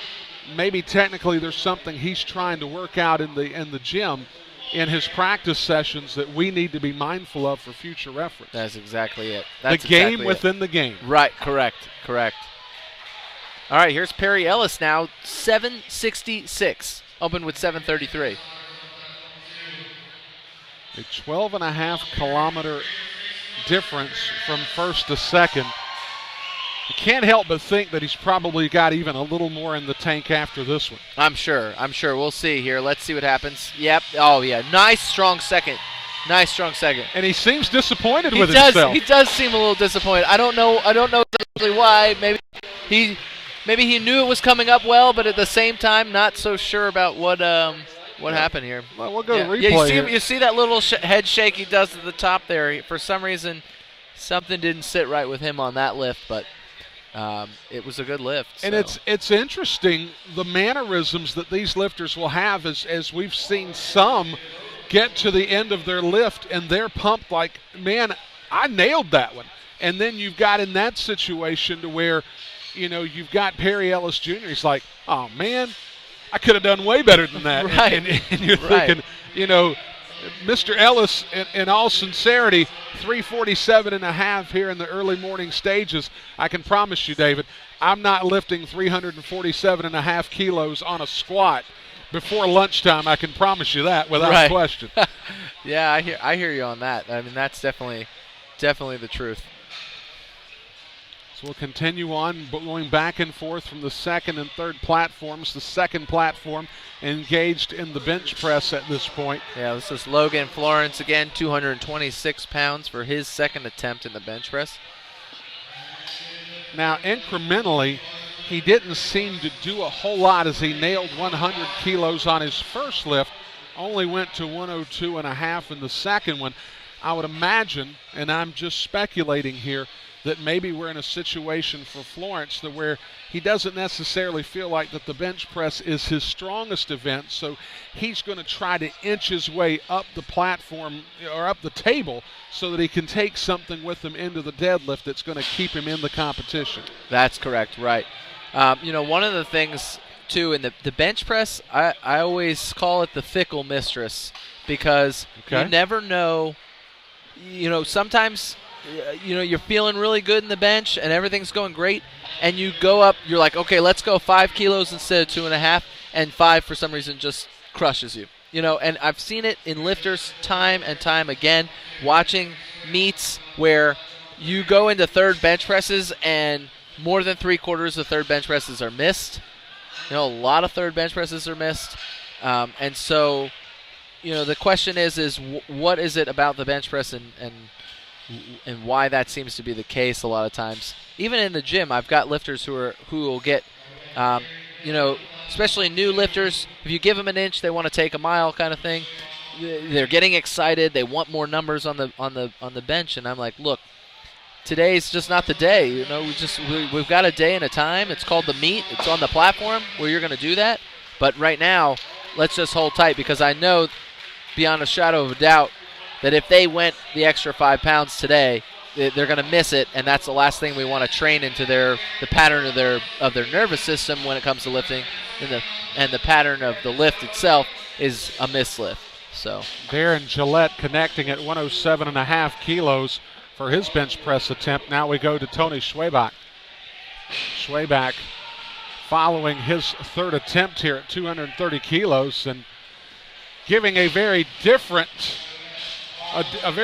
mannerism there. His idiosyncrasy there at 230, you heard him almost an audible yep, and as he landed it at 230, as opposed to Perry Ellis at 347.5, seemed almost disappointed with himself for that one.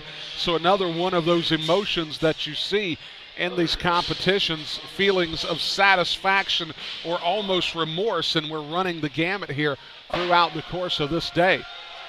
That's exactly it. It's just interesting because that's just the nature of the sport, the nature of the lifters themselves. So Sean Coffey down on the bench press gets 3 white lights at 112.5. That's what he connects on. And if we're on the center screen right now, the lady in the white there, that's Rebecca Holcomb. It's moving away, but Rebecca Holcomb just took first in the 120 the 84 plus class in the women's at the Open Nationals. That was a fun event in Orlando. Yeah. That was my first broadcast dealing with Elliot Feldman and Slim Jim in those broadcasts. I've become influenced by a veritable who's who of the broadcasters here in the powerlifting world. It's been a great experience so far. So we'll wait to see what happens over on platform number 3 for Austin Vader. He is not able to connect at 265, so he'll take 252.5 with him. He will, and the bar weight's going to stay the same there for Timothy Oliver on the squat platform. And we're just missing, looks like the bench and the deadlift, or the bench and the squat here are really overlapping right now, so trying to get as much of them as we can. Squats are a little bit more exciting at the moment because we're in third attempts, but those third attempts in the bench press are starting up as well. So, and we'll see here. I'll be happy to see if the bench press can stay over a 50% success rate. Because again, the bench press is tough. Third bench press. Oh, he knew going into the hole that this was not going to be his lift today. So that was no lift for Timothy Oliver. Here we are, Jonathan Cook for his third attempt and a nice successful third bench press, 165. So Jonathan Cook at 75 kilos will connect there. He'll go 3 for 3 with his lifts. Taking a look over on the squat side, Timothy Oliver was able to connect at 255 in his opening lift, made 2 attempts at 265, was unsuccessful at both, so he'll take 255 with him into the bench press. So we're now awaiting lifters. We'll see what happens here. All right, and this is Chris Lloyd, also taking 265.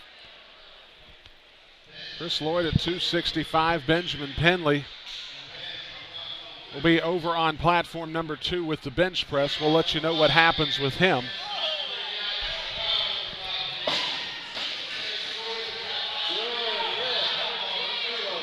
Lloyd connecting previously at 245 and 255.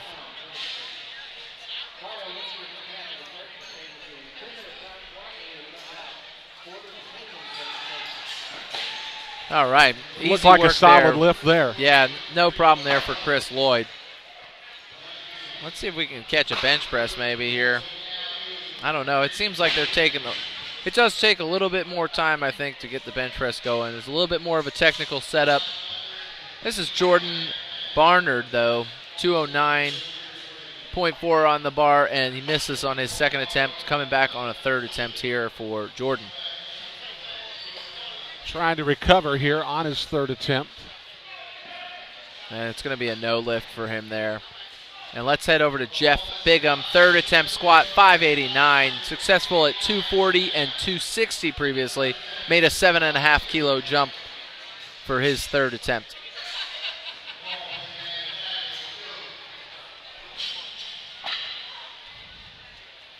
So Bigham steadies for his final opportunity at the squat. Nope, and can't quite. It's going to be a no lift there. Tell maybe he was heading for some trouble when things seemed to get uneven there on the shoulders. A little uneven on the shoulders. Looks like he got a little bit too much of a forward lean there that he was unable to maintain. So Jeffery Yang over on the bench press will be making his third attempt. He is 2 for 2 in his bench presses so far this morning. Now this is a 220-pound attempt, 66-kilo weight class here. Nice work there for Yang. I'm going to say they're going to give him a good lift. Yeah, lift is good. Perfect nice work there. So he goes from 85 on his initial lift to 100 kilos on his final lift, so that's what he'll take with him to the deadlift segment. Shane Sepak here, 633.8. Once again, this is a comeback attempt here for Shane. Looks like he might have had a little bit trouble with depth on his second attempt with it, and so he's going to look to really put it in the hole this time. Whoa! Let's see. I couldn't tell if that was a downward motion. No, they're going to say no lift there. They're going to say no lift. And as you were able to watch the spotter behind him, the spotter was about to engage when he kind of stopped there and kind of hiccuped in the middle of that lift. And again, that's a very tough spot for a spotter because you want to give him every opportunity to complete the lift, but at the same time you're thinking, I've got to keep this guy safe. I want to make sure that he's able to continue on with the rest of his day. So he was about to step in, but he was able to back off just in time for the lift to be completed, even though it was an unsuccessful lift in the final opportunity. That's right. So we're waiting here for Logan Florence to make his final attempt. We'll have Botsy coming up behind him for the final squat opportunity. Yeah, I'm trying to think who we want to put up here. See, Florence is getting the bar. Florence will engage here.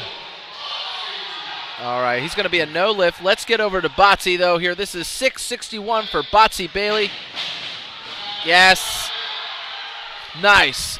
Great engagement there at the as he's coming up to the hole. You can see him really try to get the knees out there. Ray, watch here. We're going to replay.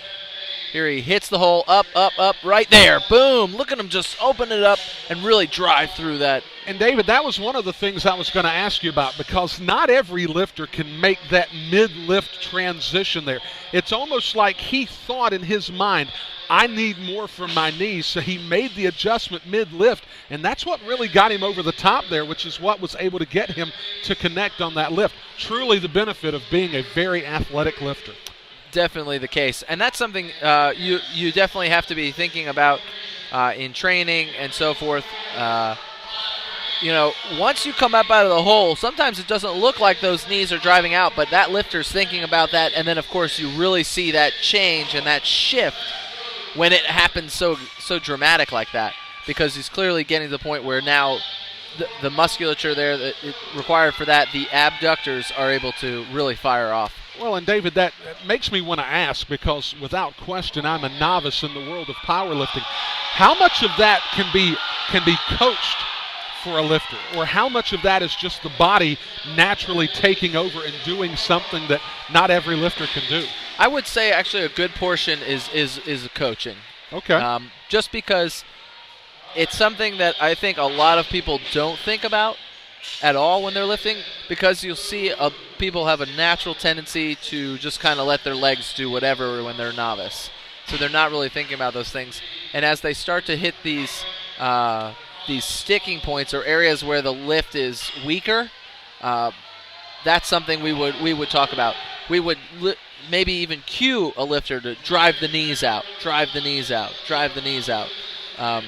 So it's not always necessarily a natural progression for some people. So an athletic lifter can actually enhance what he's able to do just by getting these keys and these triggers from good coaching to say, hey, when you're in the middle of a lift of this nature, go ahead and engage a certain part of the body to help get over the top, making all the difference in the lift between Botsy able to hit on 300 kilos as opposed to not.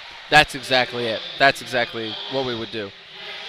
And 3 white lights there for Benjamin Atiwu. And now if you watch that one I was watching, he didn't have as much of that transition now with his hip kind of getting out of control there, which a lot of times that can have a lot to do with how tight is the lifter getting. I was working with a lifter the other day in the gym, one from the weightlifting discipline, and he was asking me about, I've got this, if you watch when I squat, my hips shift. And so I watched him, and what I noticed is he was letting his hips take control instead of him controlling his hips with how he was squeezing and engaging his core and getting tight in that area. And when he took my advice and really engaged, I could still see the shift, but it wasn't as drastic. It looked less like his hips were throwing him off than it was him actually being able to engage and things of that nature. And that's a lot of times how imbalances will start to show up. Not enough engagement, or they're not thinking about how tight to be really squeezing and things like that. So. Well, and from a national and international competitive level, it's fine-tuning those very little things that make the difference between an also-ran and a guy that's going to sit up on the podium. That's exactly it. Correct. Yep, it's the subtle details sometimes, and that was a good try there for Sean Coffey, but it's not in the cards for him. Wrapping up almost an entire segment or a flight of the bench press as Platform 3 now is about to get started with their bench presses, as they'll have Charlie Bell opening up here in just a little bit. And it looks like that we have, in fact, completed one flight on the bench press side at platform number 2. That is correct. We're just waiting for the reset here. Getting things started here about 2 hours in to the opening day of the 5-bar showdown here in the metro Atlanta area. Brian Rushing here with you along with David Bell. So glad that you could join us today. Want to thank some of our sponsors. Our presenting sponsors, of course, Team Rohr, and then, of course, Pretty Strong Powerlifting and Williams Weightlifting USA. We've mentioned them already, but we also want to say hello to all the folks with LFTNF Nutrition, Roswell Barbell. You can find them at roswellbarbell.com. And then, of course, you've got PowerDot, Smart Muscle Stimulation. You can find them at PowerDot. And then, of course, the Thrive Wellness Center, Quest Athletics, and then Titan Support Systems. All of these folks making this event possible and making the streaming of this event possible this morning here in the metro Atlanta area. So glad that you could join us this morning, as we'll have Jack Wozniak over on platform number 3. He'll get things started over on the bench press, and then James Mckay will get things started for his flight over on platform number 2. So we're essentially just waiting things out.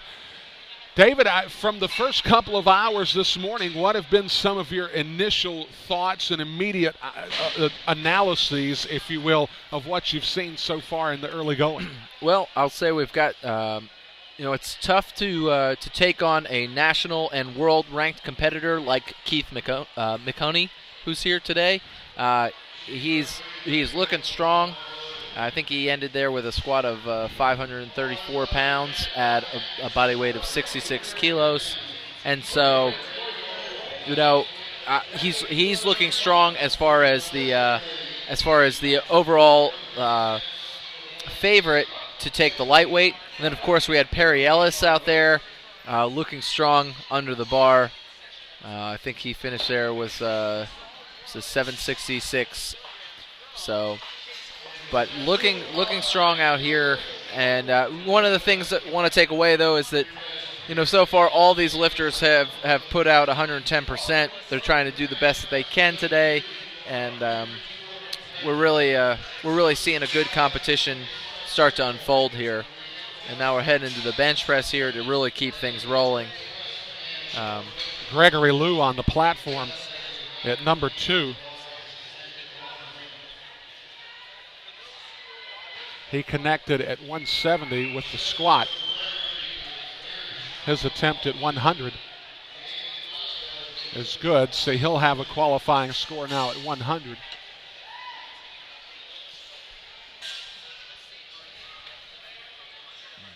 It's over on platform number 3.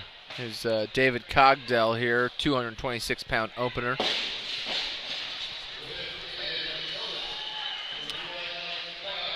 And no problem there. Wozniak earlier on platform number 3 was not able to connect at 100. Cogdell does connect at 102.5. And that'll be followed by Dylan Brown coming up in just a moment. Over on platform okay, so 2. here we go. Dylan, we're looking at Joshua Montgomery. This is going to be a no lift, more than likely. Let's see here. Yep. So, what happened there is Joshua Montgomery was descending the bar to his chest, and his head came up off the bench, probably about a half a foot, which is a lot. So the head, the shoulders, the butt, and the feet must remain in contact with the surfaces they're on at all times during the lift. So in that regard, he blatantly took his head up off the bench, and hopefully somebody will correct him. One of the nice things about it is typically you can turn to a referee and ask them what happened, and they will say, you did this or you did that, and so it's something you might be able to come back and correct. If he's been benching like that in the gym, though, it could be a difficult pattern to break. So there's a reality that most of the guys at your local YMCA are probably doing it wrong. Correct. Because I've seen that before quite a bit. Right. And, the thing is if they're not trying to compete, that's fine. Although, as like a doctor of chiropractic myself, I don't recommend you putting the neck into that kind of position while lifting weights, at least that extreme flexion. So those people are prone to become your next customer. Right, exactly. So which is nothing wrong with it. Right. But we'd prefer they not put themselves through that. Exactly. Over on platform number 2. All right. Giovanni Montes was able to connect at 102.5. Austin Starks will be the next up on platform number 2 as he'll be attempting 107.5 kilos for his first attempt. Rush Ricketson is scheduled to be next up over on platform number 3. Ryan, we've got both these lifters coming out at the same time here, both going to talk to the both talking to the head referee or the head spotter to kind of give them the best setup. Okay, so it looks like Austin's taking a little bit longer, but we got Rush Ricketson here getting the lift off. 253-pound opener for Rush. Ricketson nice. Making the attempt. Ricketson, if you watch him, he really had a good pop. Like he really re-engaged off the chest there. Let's get over to Starks. Starks having a nice first attempt there as well. 237-pound opening attempt there. David, I'm not from the greater Atlanta metro area, so I get to walk around in relative obscurity, but you're a little bit of a rock star, as it's really hard for you to multitask the way that you do by actually bringing the color analysis that you've been bringing all morning. You've had numerous people stop by. Hey, David, how's it going? Bringing the live stream, all this stuff. It's got to be hard being a rock star in the middle of all this proceeding. Well, I don't know if I'd go as far as to say rock star, but but being a consistent volunteer here in the USAPL and in this community, people do get to know who you are, and they recognize your face. You show up on a regular basis. But right, yeah, I don't know if they always know that when I've got the headset on that anything I say, everyone out there can hear. but it is sign nice. Saying minute work. Right, exactly. No, it is always nice, though, to see people we know and on a consistent basis. And I really do love this community. Everyone is very supportive and always around. So, and let's see, we're still waiting here. It seems like the bench is forever in purgatory here, but let's go to Marc DiGregorio. We missed him a little bit in the squat. We kind of were catching him on the tail end of his squats, but here he is in the bench press, opening with 242.5 pounds in the 83 kilogram class.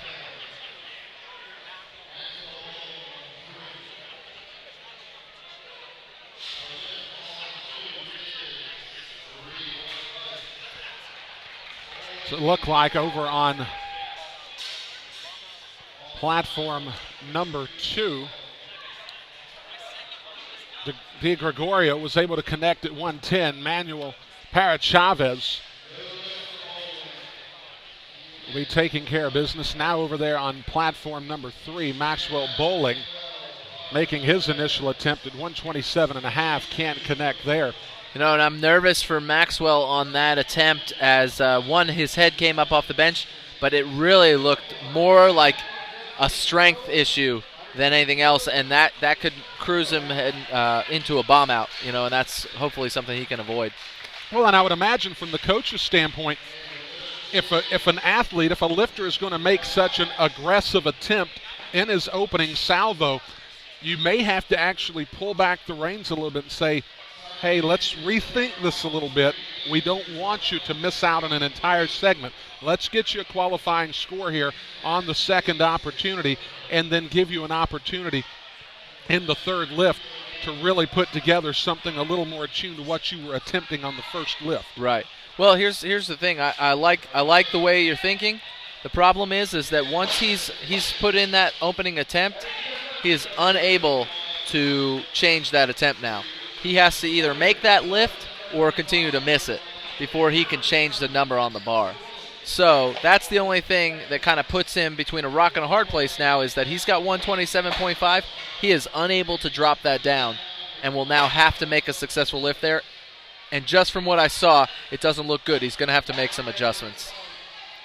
So a precarious spot for Maxwell Bohling in this bench press segment. We'll keep you apprised of that as we continue on here throughout the bench press segment, as we've got 2 platforms of the bench press going on today. Right now, I would say that platform number 2 is slightly ahead, as they'll be the ones to go into the deadlift a little sooner, but we'll certainly make those transitions with you here in just a little bit. That's exactly it. Here's Jacky Cheng, 270-pound opener, 83 kilo class.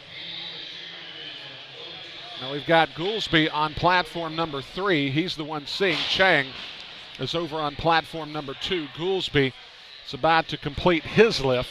No problem there. So Goolsby is able to connect at 135. That's right. And then Cheng, no problem over there. And now we're kind of back in limbo here. Let's just get a center shot of the spotters and loaders. It's tough when the bench is in transition like that to keep us a good flow here. And for folks at home, we're trying to bring you as many of the lifts as we can get here. Again, we're kind of bouncing between 2 platforms.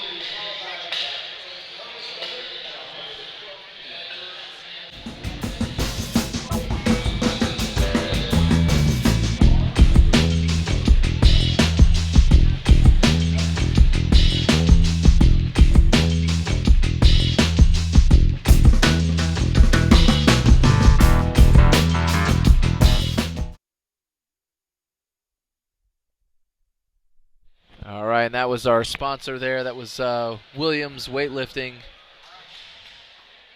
And here we are. Let's get our next lifter on platform 2. This is David Geiger. Looking good there for Geiger. That was an opening attempt, 308 pounds. So Geiger connects there for his first lift. And Tony, it looks like Tony Boza's going to get a no lift over there. And that looks like he's got some technical issues there as well. Again, missing that opening attempt puts you in a tough situation because now it's do or die. You know, if you don't get that attempt, then the issue becomes, are you going to be able to put up a total? So Boza misses there, visibly frustrated by the miss. As that'll bring up James Mckay for his second attempt. He connected at 90 kilos first time around. He'll now go to 97.5, and he's not able to really get things going from the beginning, so he'll miss on his second opportunity. So, and see, here's what I'm talking about as far as like the bench press. Now you go from 90 to 97.5. Clearly 95 would have been the number for him. Maybe, I can't say clearly. But now I'm thinking to myself, you know, maybe he should have gone 92.5. And would those have been difficult? And then what would his third attempt have looked like? Or if he had gone 92.5, would he maybe been a little bit more prepared for 97.5? Or if he had gone 95, 97? It just, you know, you really have to play the numbers game sometimes with the lifters. All right. So we're on platform number 3. This is Wozniak getting ready with the setup here. Missed the opener, so that's why we want to take a look here. And that's a shame. Montgomery just missed his second attempt, which he missed his opener as well. Now let's see what happened here with Wozniak. It looks like it might have been on command. Yeah, so Wozniak's going to go ahead and record his bench press at 220 pounds, 100 kilos. But unfortunately, on platform 2, Joshua Montgomery takes another miss. And this could be tragic for Montgomery because, again, you know, as the lifters say, you don't want to bomb out in any segment because it pretty much eliminates you from any possibility of really putting together a good showing as it relates to the podium. That's exactly it. And here comes Gregory Luu. Second attempt, 237 pounds, 107.5 kilos. Nice, and you watch there, you see the way he really like lifted his chest as he engaged. So what that's showing is he's engaging his lats to really help power that lift out, raising the chest up, so decreasing the range of motion by a little bit, but enough to create enough power to drive that off his chest there. Looks like we're having successful lifts all around here. Gregory Luu, David Cogdell. Cogdell going from 102.5 kilos up to 110 for his second attempt. Right. He connects there, so now he's building some momentum as it goes into the deadlift segment. Right. So he'll have one more opportunity.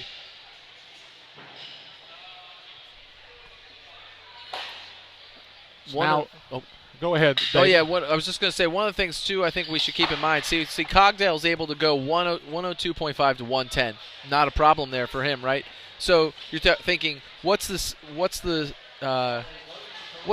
is the lifter in a sense? And are they a novice? Are they intermediate? Are they advanced? Or, how many meets they have under the belt? Do they have a coach? Now here we are talking about having a coach. Most novices don't have a coach. So they're coming in here, picking numbers that they think they've got or they've hit in the gym and things, and they're not taking into consideration some of the intricacies and the subtleties that go along with game day and how to prepare for that. Austin Starks. No problem there. Lift. Second attempt, 102.5 kilos for him, 3 white lights. So Starks improves there. He's connecting on his first 2. Rush Ricketson will be coming up on platform number 3 here in just a moment, as he'll approach here. Yep, that bar is loaded there for him. And here he comes. A certain level of intensity in Rush Ricketson's eyes on this attempt at 122.5. And that's a fun thing to watch. It's fun to watch how aggressively like these lifters they get into it. Because again, like we said, you got guys like Batsy coming up and yawning at the bar or seemingly yawning. But then you've got other lifters who are getting jazzed up and they're really getting pumped or they're getting slapped by their coach or something like that. So it's interesting to see some of the different mentalities and approaches and how different people operate. That was a no lift though there for Rush Ricketson. So Ricketson not able to connect at 122.5. He'll be followed by Charlie Bell here in just a moment. Over on platform number 2, we'll have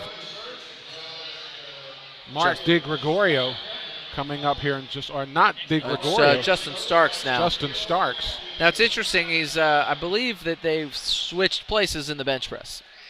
So Austin was the second lifter between the twins here. Because I'm pretty sure if you look at them, they look like identical twins. Well, and it's a good thing that they wear different singlets, or else we could be in a real trouble. That's exactly it. I mean, not just us, but the judges and the scorers. That could be a real nightmare. There's Charlie Bell fighting over there, but he's got a lot of up and down, and he doesn't look like he's going to be able to get it on strength. Even if he had locked that lift out, it would have been a no lift if you had watched the bar kind of swaying up and down and not maintaining a consistent upward motion. So Manuel Parrachavez will be coming up to platform number 2. He is about to lift right now. You see him on screen. As soon as Parrachavez is done, we'll immediately go to Maxwell Bohling, who missed out at 127.5. He'll have to repeat that here in just a moment. Oh, wow. Parrachavez just at the top there, just as he was coming to the tricep transition there, which is that tail end of the lift, he just didn't have it. So let's see what happens. Now there you go. Bohling lifts his head, and it completely messes his game up. He realizes his head's up and slams it back down, and he's unable to drive the weight. So Bohling 0 for 2 at 102.5. Apparently the same miscue causing him to transgress here on consecutive lifts. So he'll now put everything that he has into this final lift, knowing that he's got to get a qualifying score of some point. And here we are. This is Andrew Belemonti, 281 pounds, 127.5 kilos on the bar for him. And he makes light work of it. Let's see if he gets yep, he does, the white lights. Good to go there for Belemonti. A strong second attempt for 7.5 kilo jump. Very nice. That would seem a solid progression there for Belemonti. So he goes from 122, 127.5. A lot of red on this go round here. A lot of red this time. So you're looking at Simon Houston. Just looks like he just missed his second attempt, and he had gone up. It looks like. Yeah. So Houston goes up from 135 to 130 to 135 and misses. So now you're wondering, what's happening here.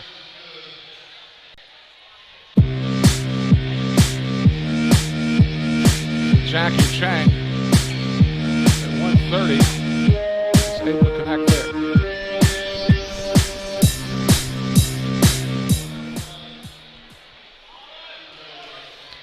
All right.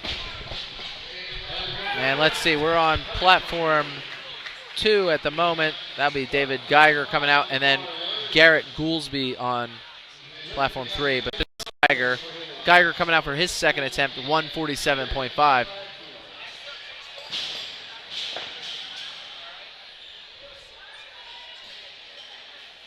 So Geiger on platform number 2.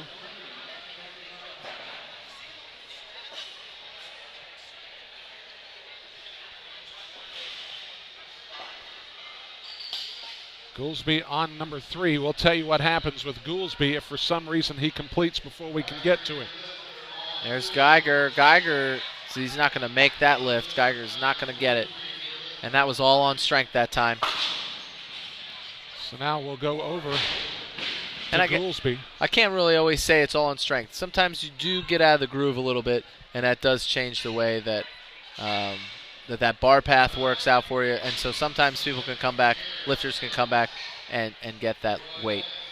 So that was Goolsby there, and that lift is good for Goolsby at 319 pounds. So Goolsby 2 for 2 in his 2 bench press opportunities, so he'll be able to challenge himself a little bit with his third number coming up in just a little bit as James Mckay now, after missing at 97.5 on his second attempt, will try to connect here with his second opportunity at that 97.5 plateau. He gets the press. It looks like he's going to struggle with it there. You could just kind of tell as soon as he got the press command. He also didn't want to commit to that lift as much as you would hope, him trying to really be aggressive with it. So James Mckay will take his initial score of 90 kilos with him into the deadlift. Joshua Montgomery will be the lifter on that platform here in a moment, but right now we've got Tony Boza. Missed his opener as well. And let's see, come on. And it's going to be a no lift for Boza. Let's get over and see Montgomery here. Montgomery is on the verge of bombing out of the meet. Oh, let's see here. That looked good, but let's see. Whoo, Montgomery saves it with that lift there, and you could tell he really focused on keeping that head on the platform or on the bench there. Good for him. That's got to be a considerable relief as he now takes a 102.5 into the deadlift segment. So he's now at least numerically in contention to still find his way to the podium. That's correct. So we now have a bit of a break here. Want to thank some of our sponsors for being a part of this morning's action. LFT Nutrition, Roswell Barbell, PowerDot. Also want to thank Quest Athletics, Titan Support Systems, and Thrive Wellness Center. All for being a part of the action. Day one of the five bar showdown here in the greater Atlanta metro area. And it's been pretty exciting so far. We've had some great lifts. We've had some lifters on the cusp, trying to get themselves into the meet, to stick around in the meet. And it's really going well. Again, Keith McHoney's here today, both a national and world champion. And he's clearly come to take home the money. That's for sure. So. Always a nice motivation. Right, exactly. The possibility of getting a prize money, motivating a lot of these men today and then subsequently the women tomorrow. Correct. And Gregory Luu here for his third attempt. This is 248 pounds, 112.5 kilos on the bar. And he's looking to go 3 for 3 in the bench press. Nice engagement there. You really see him get tight and get that chest up, and there it is. Oh. So right there, right at that moment is a transition moment in the bench press. You're going from the power you've generated off the chest to now using the extension capacity of the triceps. And typically that's where you see a lot of people miss the lift, either there or directly off the chest. So now we'll take it over to platform number 3. Toward Dylan Brown. He's about to engage for his third attempt. Right, 248 pounds for his third here. See what the judges think. He was able to power through 2 out of 3. So he takes a 112.5 with him into the deadlift segment. Nice work there for him, and the first in this series of bench pressers in this flight A here. To go 3 for 3. We'll see. There's still a few more.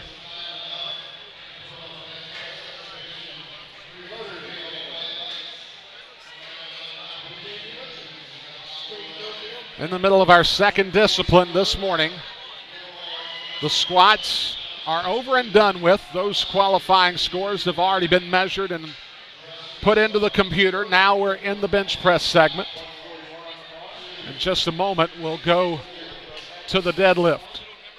So we have on the board David Cogdell.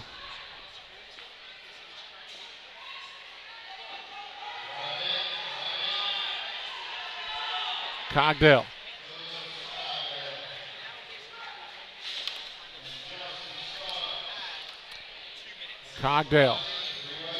All right, Cogdale, he missed that 115 there, but again, those third bench presses, you'll typically see a good number of misses in the third bench press a lot of times. It's a tough lift to always call the right number on. Marc DiGregorio will come to platform number 2. He's 2 for 2 in the bench press segment. Has hit at 110 and 115. He'll look to take this one to 120. Now, David, what I would ask you as we're firmly enscotched here in the bench press segment. Yes. How much time for an average competitive lifter is spent in the bench press with the other elements, the deadlift, the squat? This is the middle segment. Do you think there's an even amount of time, or is it only that a majority of the time is spent in the bench for the guys that are really good at it? As a coach, how would you segment how one discipline works in a typical training day versus another? I see. Well, what I typically do myself is I typically like to squat before I bench. Only because, right, we're talking about practice like we play. So there's only one day of the week where I would bench without squatting or deadlift. I do a hypertrophy bench day, but typically I squat. We'll have most of our athletes squat before they bench because that's what you do on game day. You're going to squat, and so you want to take that fatigue from the squat and get it into the bench there a little bit and have that one day that doesn't have as much of that buildup. But because, again, you're gonna hit the squat and then move into the bench. You don't ever do those separate on a competition day. They're always back-to-back.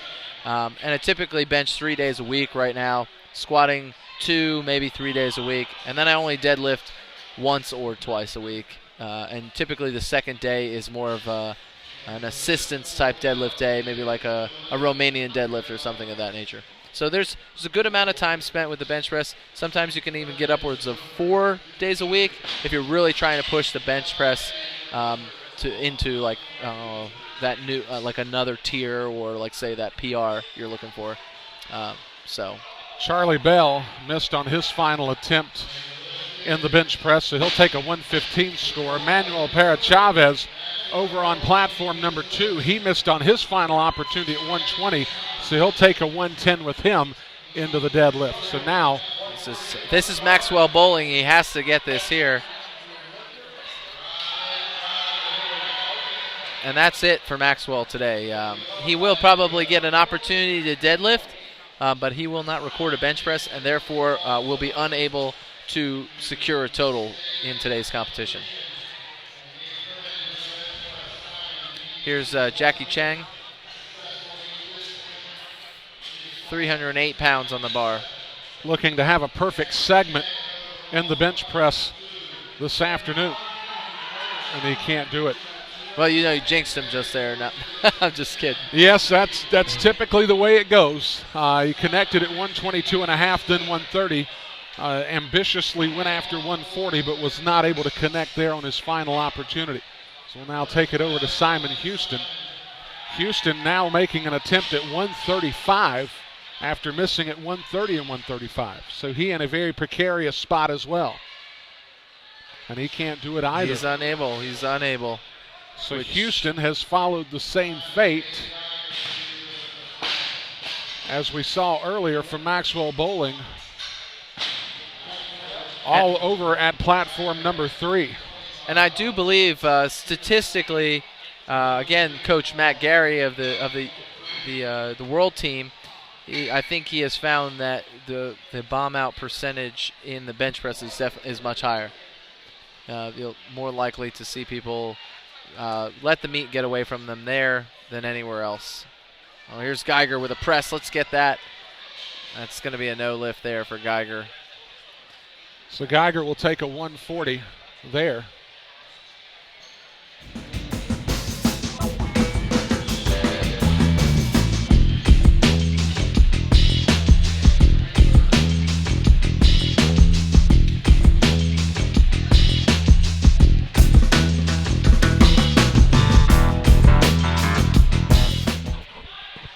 All right, and here's Goolsby with his third attempt, 330 pounds. Nice fight. Oh, come on, finish it. Oh, wow. Tough there. It was just slowing down just enough. Oh, and he might have tweaked himself a little bit there. Hopefully he's all right for the deadlift, and that doesn't take too much away from him. All right, Anthony Boza is going to be looking to stay in the meet also on this lift on Platform 3, and we'll see Platform 2 might come up here. Platform 2 is going to be actually on first attempts for Flight C here. So we're going to, I think we'll just stick around with Boza here. I want to see, let's see what happens here. Yeah, let's see. Oh, we might be able to get Ilardi's first attempt here. Michael Ilardi making his first attempt. His best squat was at 172.5, so trying to put together some solid numbers to put him in contention for his weight class going into the deadlift, and it begins here. Ilardi. No problem there for Ilardi. Let's see. Let's make sure. I can't see everything. Yep, 3 white lights. All right, Boza, here we go. So a solid open for Ilardi, and we'll now go to Boza, who's on the cusp here. If he does not make this lift, it's a done deal for him today as well.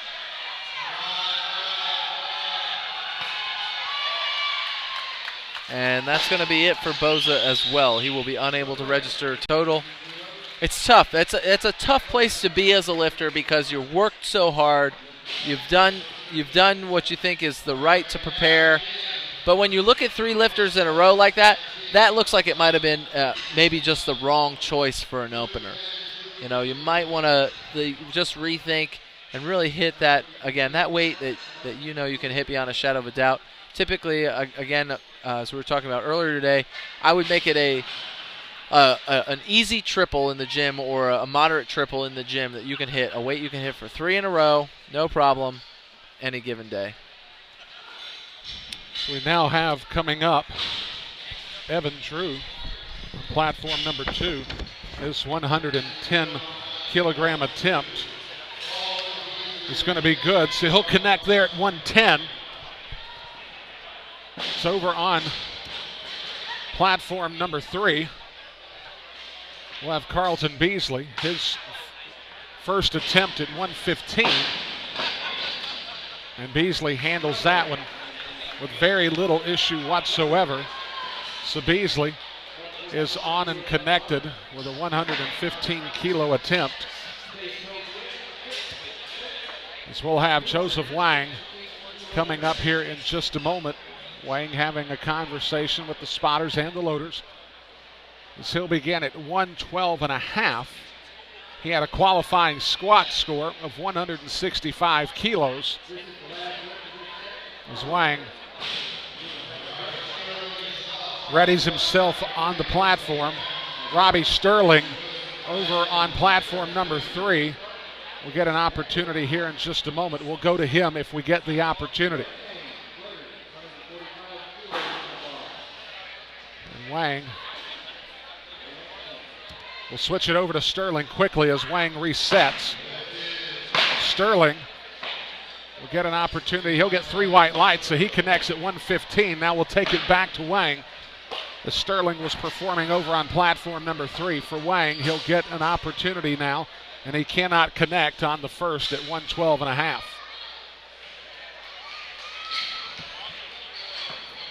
So for Robbie Sterling, you saw him there just briefly, was able to get his first lift. He qualified with the squat at 175, so now he's on the board at 115 on the bench press. And that'll bring up Nick Palaio over on platform number 2. Charles Lee will be on platform number 3 coming up here in just a moment. As Palaio will stay here on platform number 2 as he's conversing with the loader. Here on the opening day of the 5-bar Showdown. From the Atlanta metro area, Brian Rushing here with you. David Bell also bringing the action with me today. A long, full day of action we'll have with you as we've got 2 streams running simultaneously, a weightlifting stream on the other side. Good people running that stream for you on the other side of the broadcast table. We're here handling the powerlifting side of things. As Palaio connects at 125, so he's got a qualifying score. Charles Lee at 122.5. He connects, so he's on the board. And now we'll have Jin Kim come up at 127.5. Of course, the presenting sponsors of today's 5-bar showdown, Team Rohr, Pretty Strong Powerlifting, and Williams Weightlifting USA.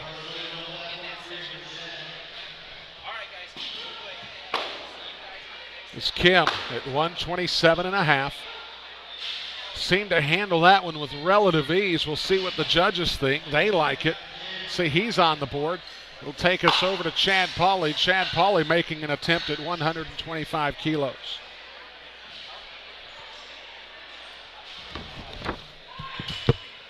So Pauley takes it on the descent back up, and it looks like he's going to have himself a pretty easy opening score.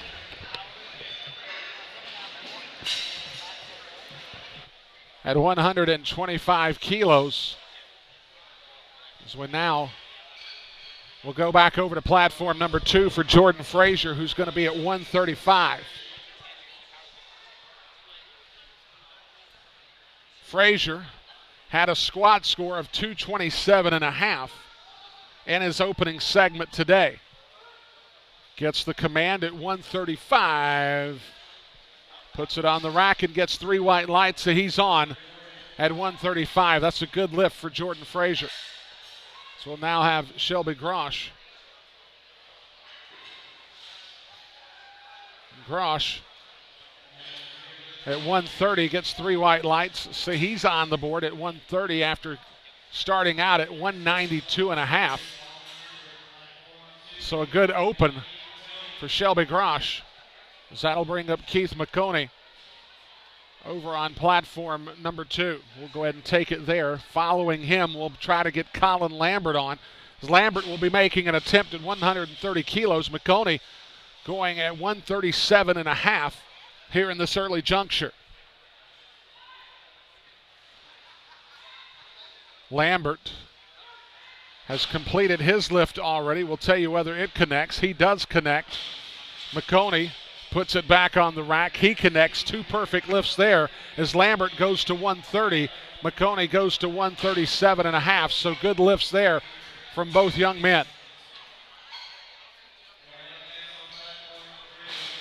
We're in flight 3 over on platform number 3. Flight number 2 on platform 2. I should say platform number 3 has the second flight. Platform number 2 is in the midst of their third flight. What's coming on will be Phillip Brown. Phillip's going to be making an attempt at 150 in his opening. He was 227.5 for his squat. So for Brown, could be making a little bit of noise here with his opening bench if he is able to hit here. And he's able to handle it. He'll get 3 white lights. So Brown is on the board at 150. We try to catch the tail end of Earl Hill at 145. He's got a good lift. So Earl Hill will be on at 145. Phillip Brown at 150.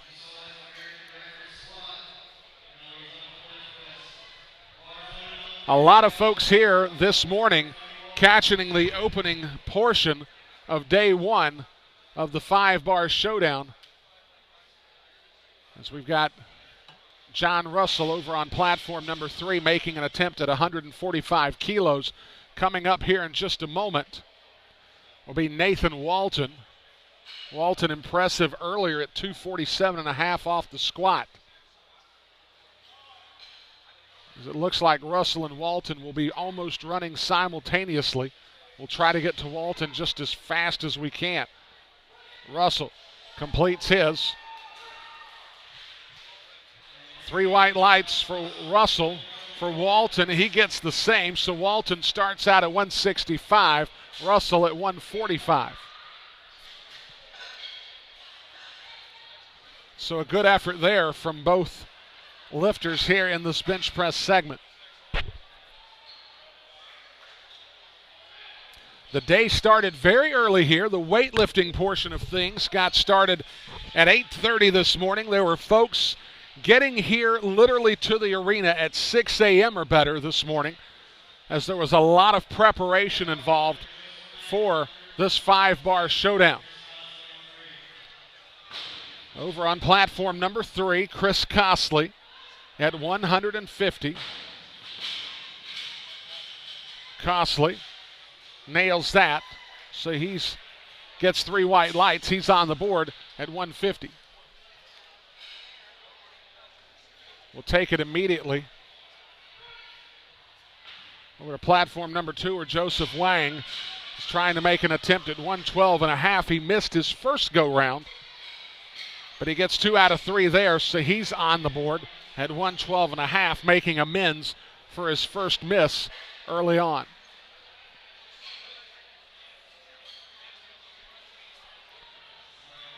Today we'll be finishing up the weightlifting segment. The powerlifting segment will also engage in the Superman segment that will take place on the men's side today. We'll also have the women competing tomorrow. Michael Ilardi over on platform number 2. He'll be getting the start. As he connected at 110 just a moment ago. Ilardi, John Mason over on platform number 3. He got 3 white lights at 167.5, so he's on the board. Ilardi at 115 was able to connect, so he's 2 for 2. All right, Brian, looks like we got some strong openers here.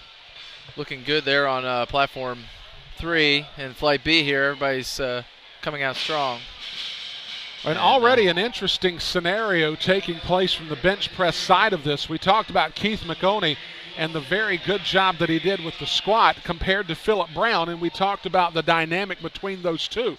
Phillip Brown is down 20 kilos after the squat. However, Phillip Brown put together an opening salvo of 150 kilos on his initial bench press.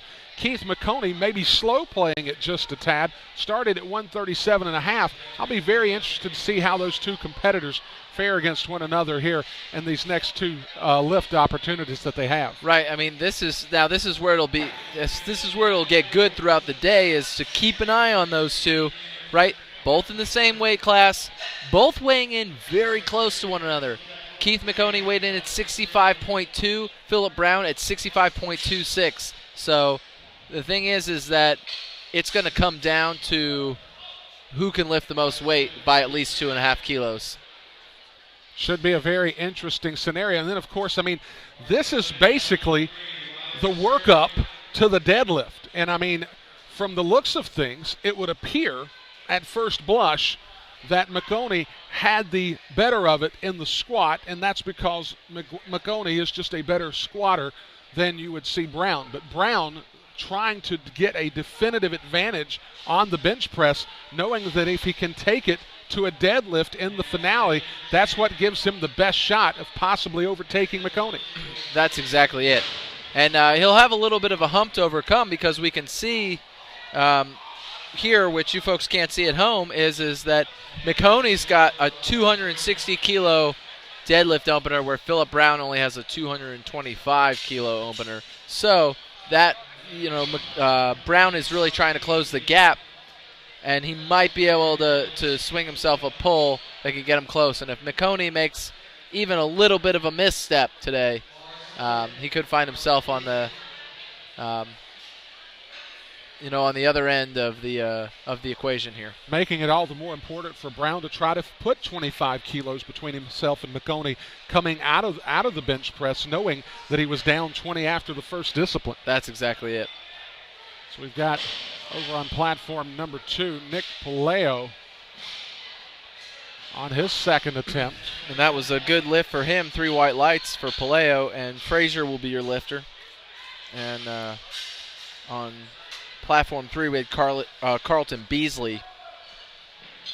He just finished up 3 white lights. So let's hang out here on Frazier. Frazier's coming. We'll stick with him. This is a 314-pound second attempt for Frazier. David, one of the things that I wanted to ask you, do you find that in the bench press, this discipline of the three might be the easiest for the judges to decipher what's a good lift and what's not?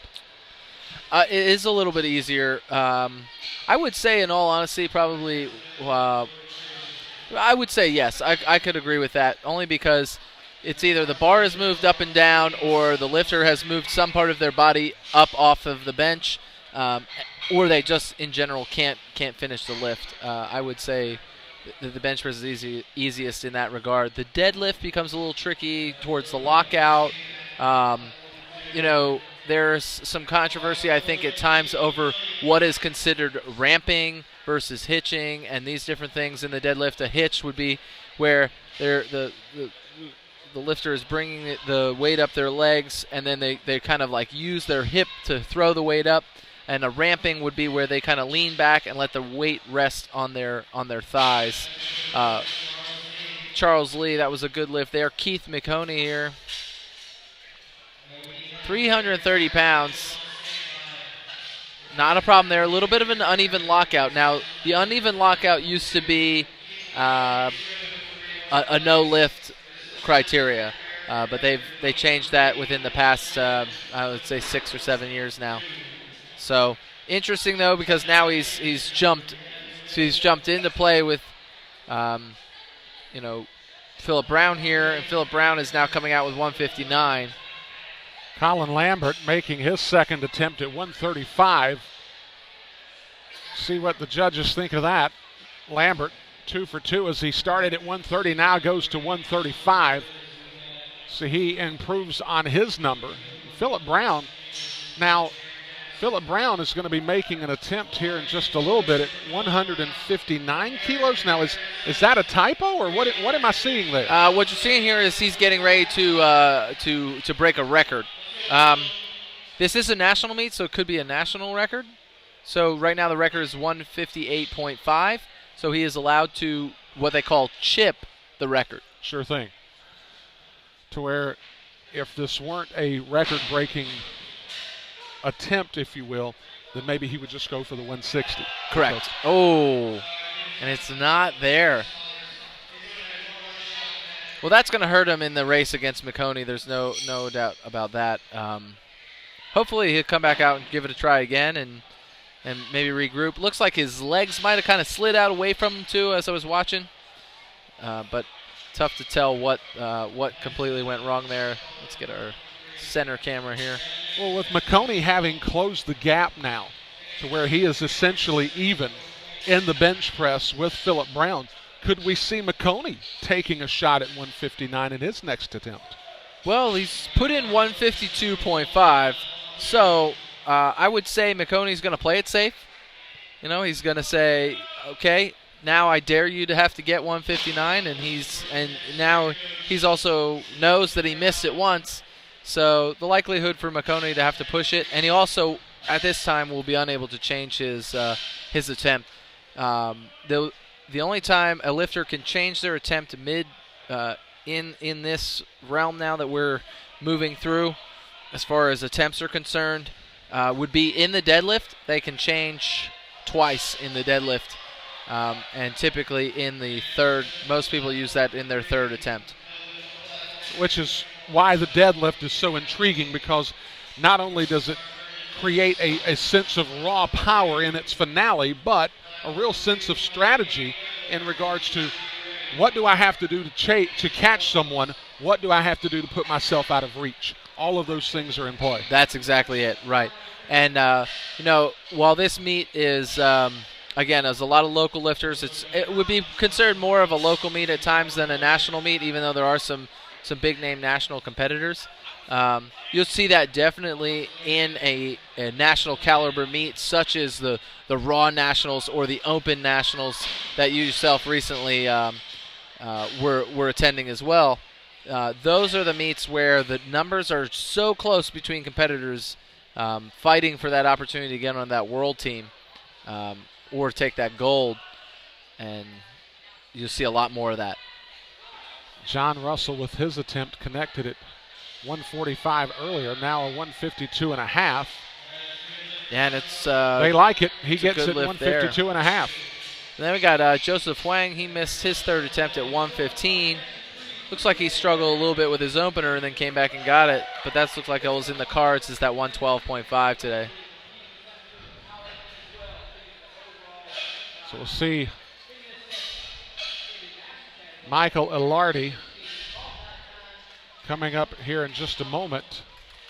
There he is. He's getting set up on the platform there. Connected earlier at 110 and 115. Now we'll go to 117 and a half. So looking for that gradual progression. A kilo or two here and there could make the difference. That's exactly it. What he does in the podium, and he cannot connect there.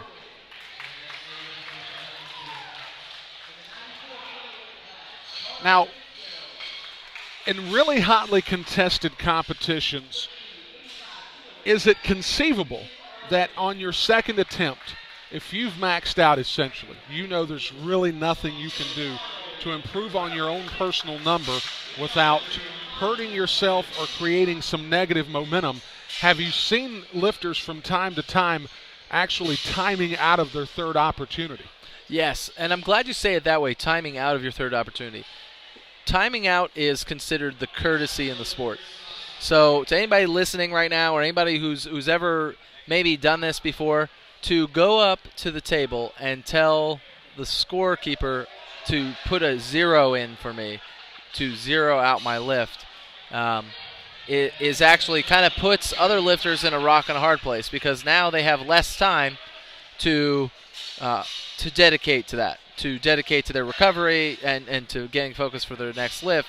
So the courtesy in the sport is to, yes, put the number on the board that you want. Typically you go up 2.5 kilos and just let the timer run out. And that gives everyone the full amount of time in between. But yes, I've seen that. Ray Williams actually just did it at Worlds. And for all of you who don't know, Ray Williams, one of the first lifters to squat 1,000 raw. And he just, I think, has squatted upwards of 1,030 at Worlds. But he took his second attempt and did not take a third and placed it into just timeout on his third attempt, which I think just they probably were playing conservatively, just wanted to make sure he got a particular number and then moved on. So, but yes, so and sometimes that's a strategy as well. Well, and in that context, it gives you the opportunity to give the other lifters an opportunity to maintain their flow and their rhythm and their routine. And I mean, let's be honest, nobody wants to be a bad guy in the back room. I mean, you get that reputation, and that's a good way to derail any sort of positive momentum you've got in the sport to begin with. Right, right. So coming up on platform number 2, Jordon Frazier, who missed it 142.5 last go-round, will now take an opportunity here to try to see if he can actually make it 142.5.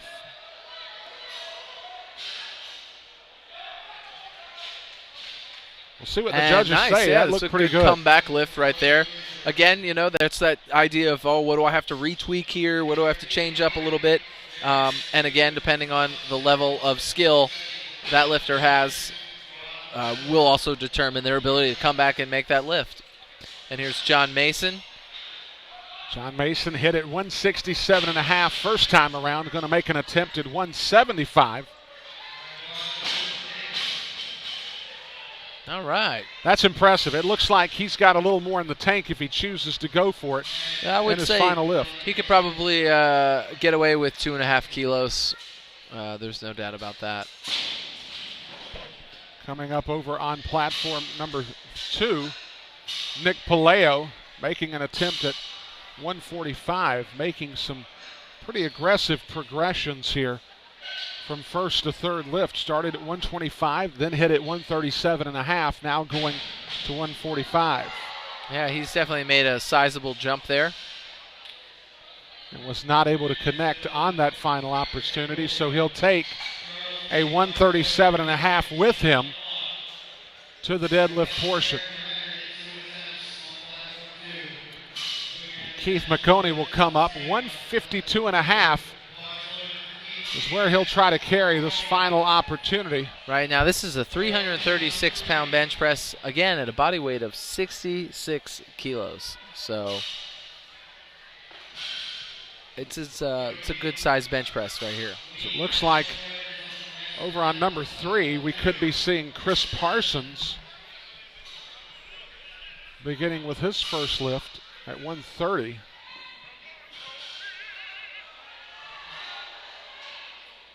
And he's not able to connect there. And here's McHoney. McHoney really leaning from one side to the other. We'll see what happens with this.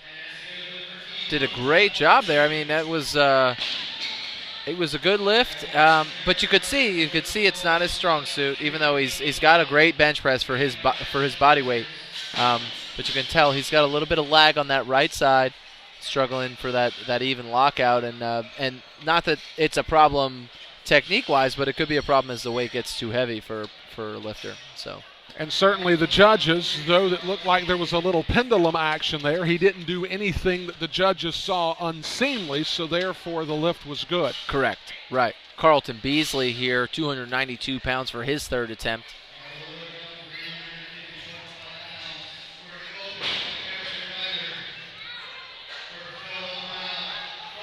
Nice work there.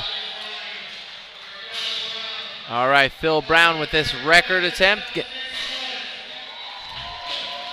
So let's see what happens here with Brown. Yeah, they're trying to get everybody amped up here for it.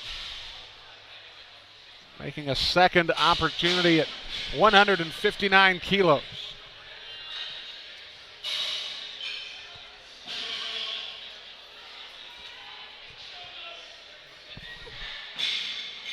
Yeah, and everybody's on their feet right now for it. At least look right around the platform. Oh, man. It's tough, it takes a lot of energy to bring that down to his chest in the first place, then to miss it on his second attempt, and then, to really try and find that energy on this third. Tough. It's tough sometimes. And that could have been more on strength than anything else. Now, Robbie Sterling on the bench press, his third attempt. That was an interesting play from Sterling. He hit on 115 and 120, decided to go all the way up to 135, which is where he missed out on, so he'll take a 120 score with him into the deadlift. Yeah, you kind of have to think about what him, or if he's got a coach, or what anybody was thinking right there, because that's not the type of play I would have made. But that's just me, and it doesn't mean I'm right or wrong, but it just, especially for a newer lifter, I don't know if that's something I would have done. It did seem plenty ambitious, no doubt about it. At least if you're going to go, you could go the 115 to a 125 or a 127.5 and then try to go for that 135. But Nathan Walton. I'm going to say it looked almost like he missed the press command, but I could be wrong. No, it's a 2-to-1. It just looked like it was really fast. And on the other side, Shelby Grosh was not able to connect at 137.5. So his second opportunity at 137.5 is a miss. He'll take 130 with him into the deadlift. And I think we're going to have a message from one of our sponsors here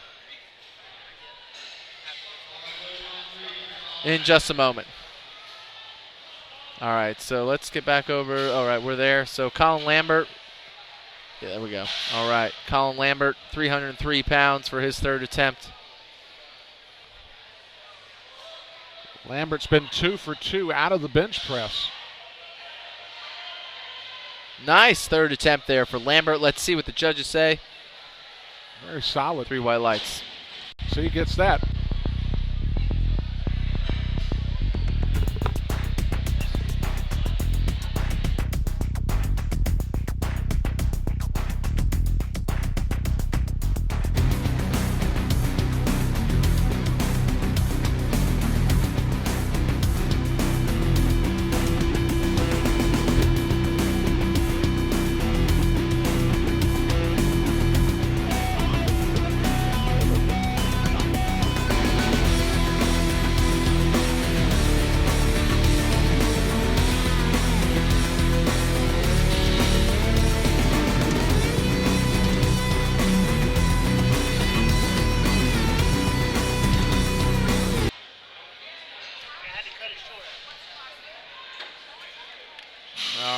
This is Chad Pauley here.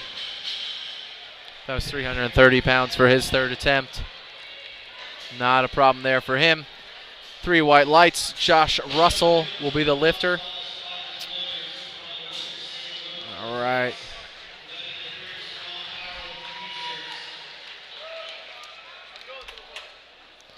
And watching some of these subtotals start to build up. And Keith McHoney is still sitting easily at the top of the lightweights here. And once this flight rounds out, we'll be able to see where Perry Ellis sits. The highest subtotal currently is actually between Earl Hill and Chris Costley.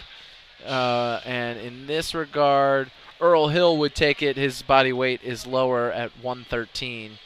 So it'll be interesting, though, to see where Perry Ellis lands in all of this. Josh Russell here. Yeah, and he's fighting for it, but it does not look like he's going to take that lift there. But he's good with 152.5. Earl Hill, 374 pounds, 170 kilos on the bar for Earl.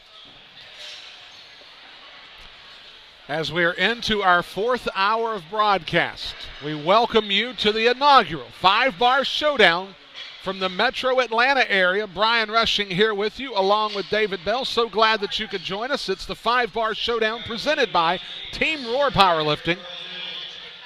You've got also Williams Weightlifting as well as Pretty Strong Powerlifting, the 3 presenting sponsors of this year's inaugural 5-Bar Showdown. So glad that you could join us as we'll take a look at Earl Hill. Yeah, making an attempt at 170 kilos. Yeah, he looks good. He's getting set. He's getting tight. 3rd attempt bench here. It's interesting, you know, that Team Rohr and Team Pretty Strong are some of the presenting sponsors. Nice work there for Earl. They're kind of on opposite sides of the city. You've got Pretty Strong is in Marietta, Georgia, and then Team Rohr is out in Duluth, Georgia. And they're also some of the volunteering groups that are pretty regular as well. So it's cool to see the presenting sponsors and them also giving back on a volunteer front and things like that. So yes, when we talk about a Metro Atlanta event, it truly encompasses all of Atlanta and even down into South Georgia, as it's got a real Peach State flair to it this afternoon. That's exactly it. All right, Chris Costley here, 170 kilo attempt. Oh, and that's going to be a no lift. So he had a nice jump off the chest there, but you saw quickly he kind of had that little dip down, which is going to be a no lift. He can't have any downward motion of that bar there. So the final lift of this flight coming up in the person of John Mason, as over on platform number 2, they are into the deadlift already. Jeffery Yang will be making an attempt at 145 kilos with one final bench press left in this second flight. There are James Yang, or Jeffery Yang, I should say, in the all right, Jeffery Yang, that was a no lift there, but that was the sumo position, as you saw, was out wide. You also see some lifters in the conventional stance today, although the sumo has seemingly become very popular recently. Ooh, I don't know about that. Looks like he might have attempted to rack that weight before got the rack command. Yeah, that's going to be a no lift there for James Winston. So that'll wrap up the second flight over on platform number 3 here in the first day of the 5-Bar Showdown. And that's a shame for James Wilson. He ended up bombing out of the meet on that attempt. Here's conventional deadlift from Jordan Barnard. No problem there. And actually, I think this is the last lifter of that flight over there. This is John Mason, 391. Right. Wilson was prior. Now this is Mason. Right. So Wilson, I think, right, if Wilson was lifting after him originally, but because Wilson was stuck at 175, Mason gets the opportunity to jump in front of him now.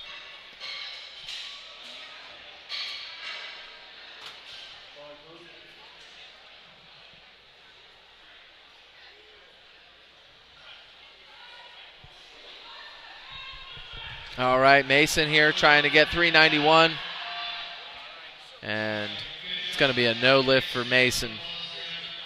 All right, let's go watch some deadlifts over here. This is Flight A, Platform 2. And we got Benjamin Pendley. A nice, easy opener there for him. 3 white lights. Here they're looking to have a full lockout in the deadlift here, so that's the knees locked, hips locked, and the shoulders not fully.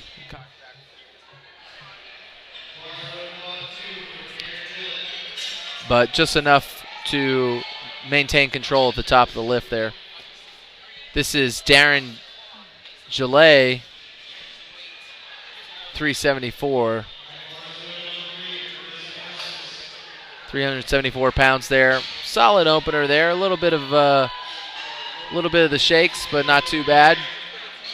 It's going to be a kind of a misfiring of the timing of the hamstrings, glutes, and so forth of that posterior chain to fire in unison.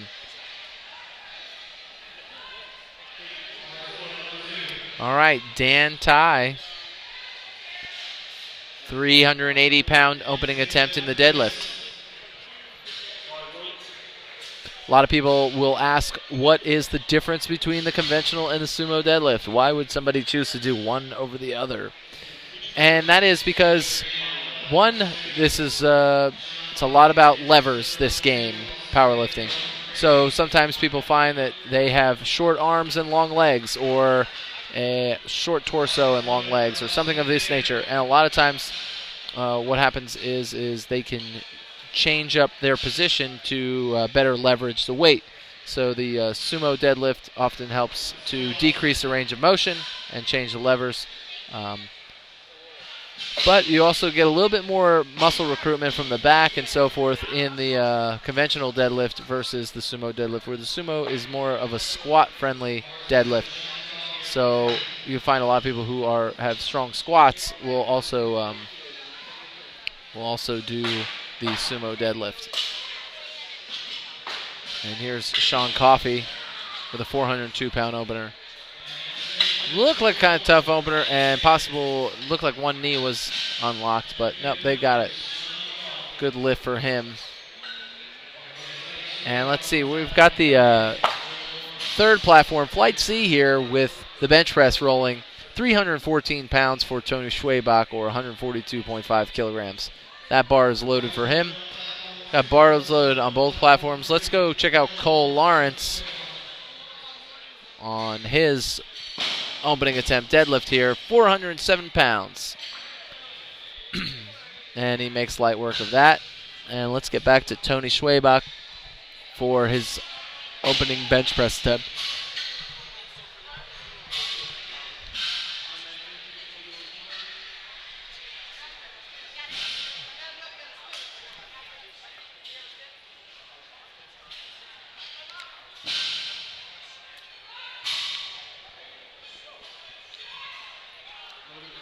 And a nice, solid opener there for Tony. 3 white lights. Here's Clinton Womack again. That height, he's got a long way to travel. And it's interesting because Quentin does not choose to do a sumo deadlift, which would definitely decrease his range of motion a little bit. But then again, he might just feel stronger that way. It's the way he trains. Not always the case. So we're not trying to talk in absolutes here, that's for sure. Jeff Bigham is the lifter on platform 3. 352 pounds, 160 kilos for his opening attempt. And so we're just in the opening attempts on Flight C on platform 3, and we are in opening attempts on the deadlift on Flight A, platform 2.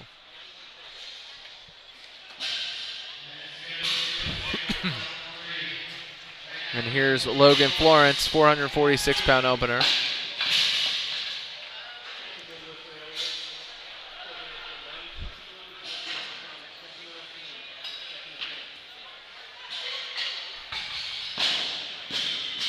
And that's a good opening attempt for Logan. Garrett Bailey is your lifter. Bar moves to 374 pounds in the bench press for Botsy Bailey.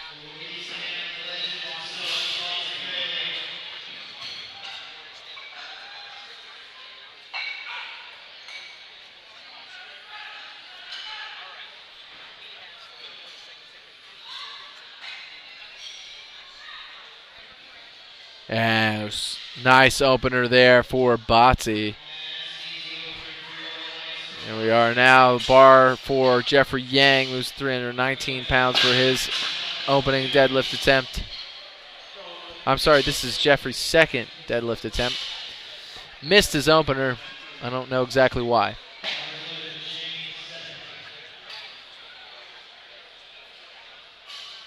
That time he looks like he's going to secure that weight.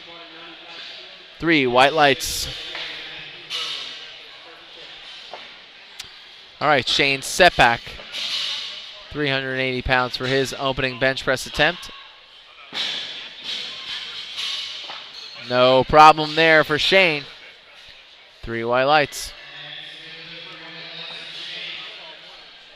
Deadlifting now is Jordan Barnard. 385 pounds on the bar for his second attempt in the deadlift.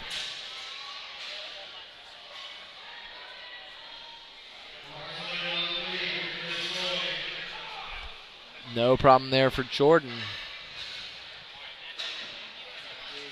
Lift is good.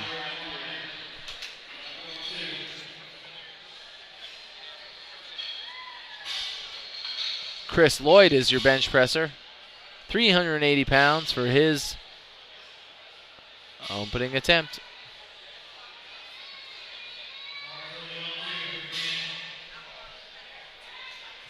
And looks like a good lift there. 3 white lights.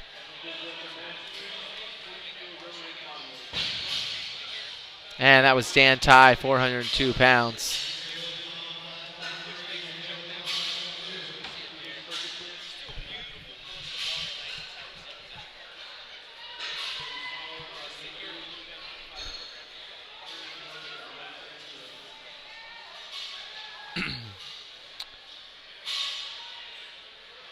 All right, here we got Darren Gillett for his second attempt, 402 pounds.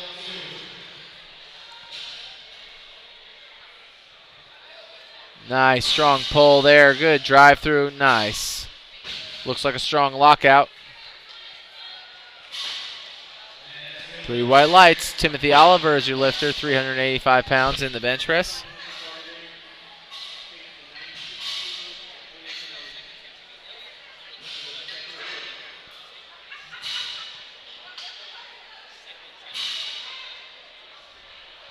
Oh, nice work there. I'd say it was a smooth second there, or opener for Tim Oliver. I'd say maybe just a smidge heavy for his opening attempt. Sean Coffey here, 413-pound second attempt. It's going to be a no lift there. Looks like he just doesn't have it in him. Kevin Mays is the lifter. Bar is at 385 pounds.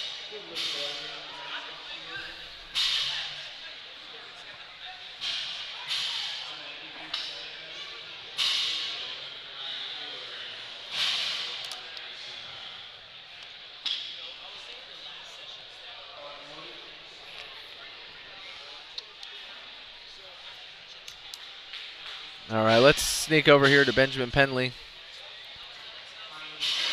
No problem there for Benjamin, 418 pounds for his second attempt. All right, Kevin Mays coming out for 385 pounds.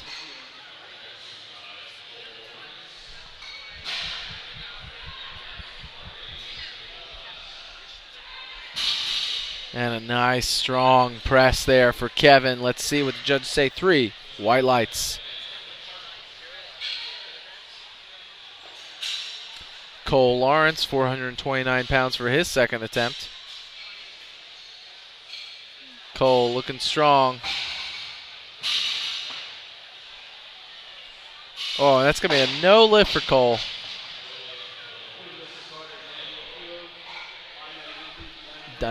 not really 100% what happened there. Benjamin Otiwu, 391 pounds on the bar.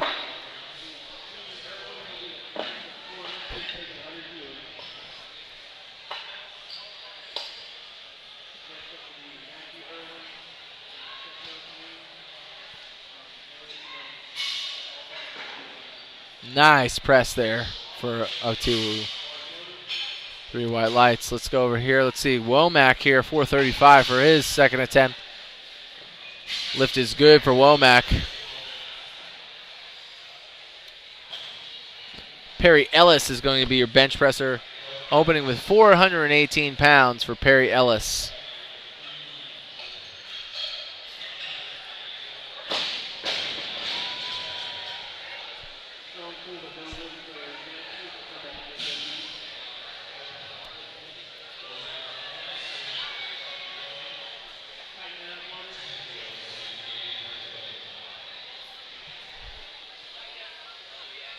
All right, here comes Perry.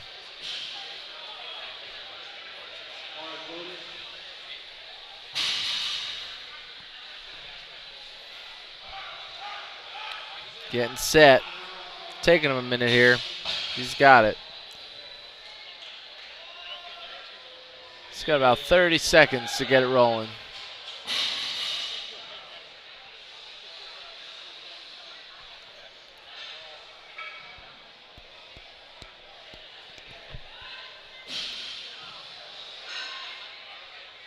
Come on. Come on. Oh, man. Let's see here.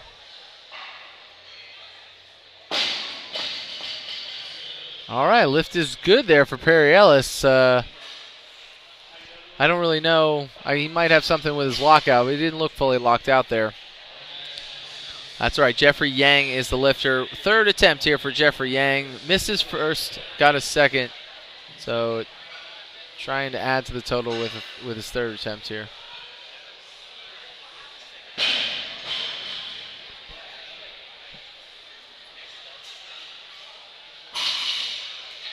Looking good for Yang.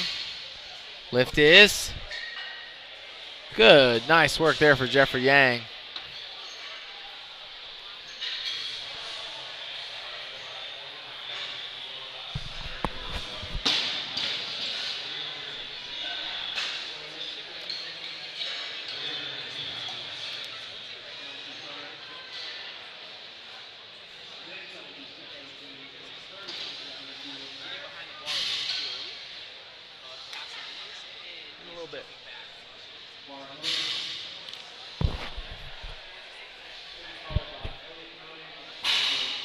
All right, let's keep up here. This is Chris Parsons. These are second attempt bench presses for Flight C on platform 3.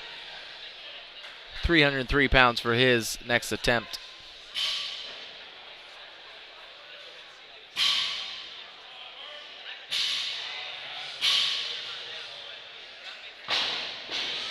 Nice work there, making light work at 303 pounds. And looked like a good deadlift there for Jordan Barnard. 402 pounds, good lift for Barnard. Coffey missed his second attempt, coming for a third here at 413.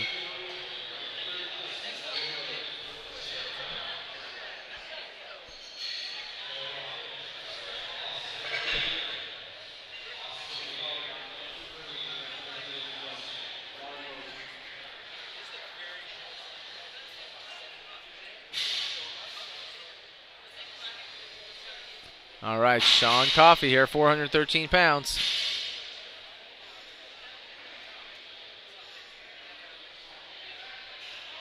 Ooh, looks tough. Not in the cards there for Sean today. Now we have Austin Vader. 330 pounds for his second attempt, 150 kilos.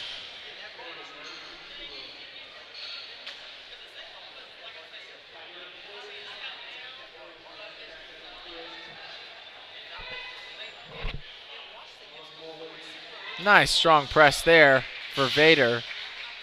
Oh, but he's getting a little off there. It's going to be a no lift, though, for Vader. Oh, Dan Ty trying to fight it out here. Oh, ow, oh.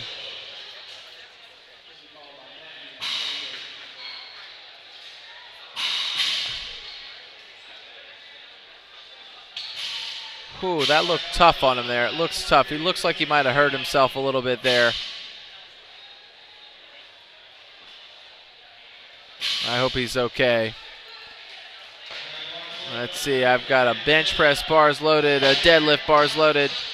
We'll go with Darren Gillett here for his third attempt, 424 pounds. Looking to go 3 for 3 in the deadlift. Having a good day so far.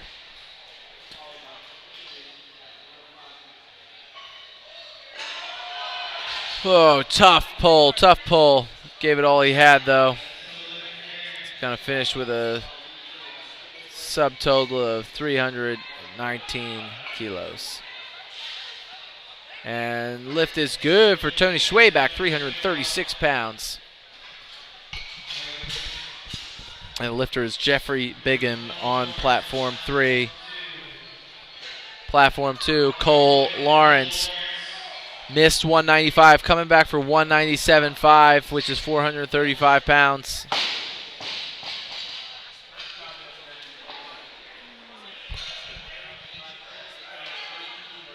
And Cole looking strong there this time.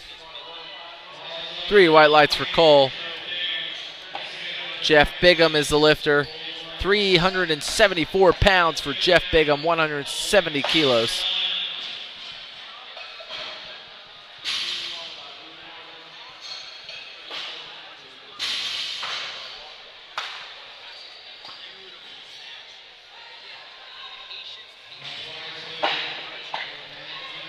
Ooh, Bigham with a long press command there, long hold. One of the things they're looking for on that bench press is for that bar to stop having a descent. And once that bar is rested on the chest without any motion, then the press command will be delivered. Benjamin Pendley here, 463 pounds. He's going. Ooh, tough fight. Started to ride it out there, but just not in the cards. Bar moves to 396 pounds for Shane Sepak.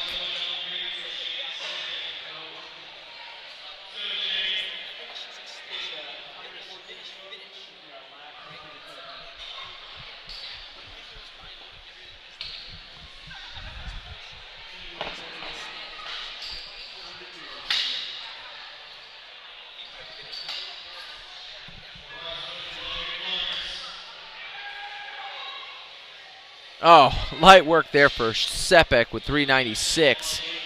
Not a problem. Here's Logan Florence, 468 pounds for his third attempt, followed by Clinton Womack. Then we'll be rolling into Flight B on the deadlift.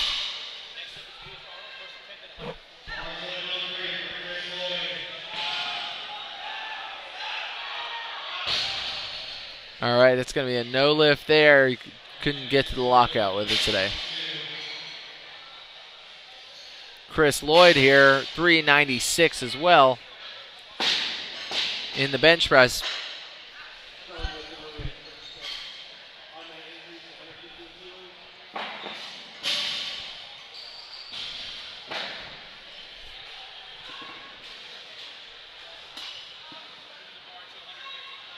Yes, there it is, Lloyd. Nice. That looked like a strong second attempt there. Struggle to see him put more than 5 kilos on the bar, though, moving forward.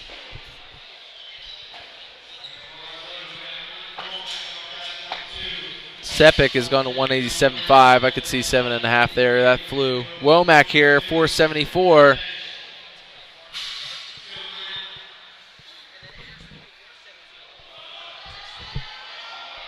Come on, Clinton. There it is. Nice. Let's see.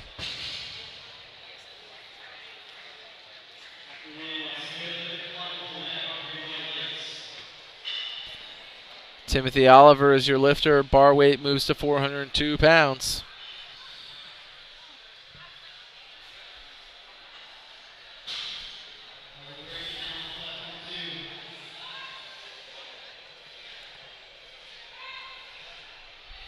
All right, just not there right now. Timothy will have another shot at that on his third attempt.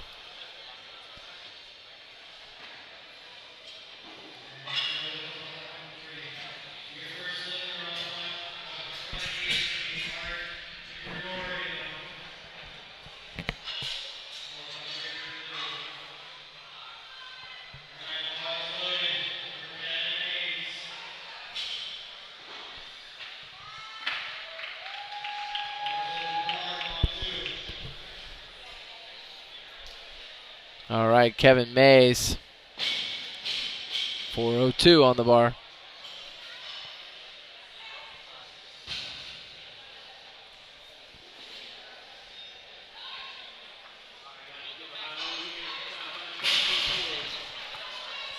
Mays trying to fight it there.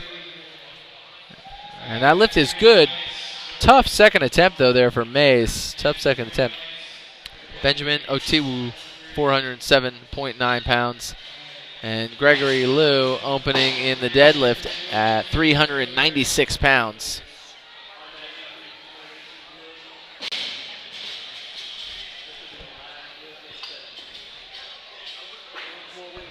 All right, forgot to put his singlet on there before he came out to deadlift.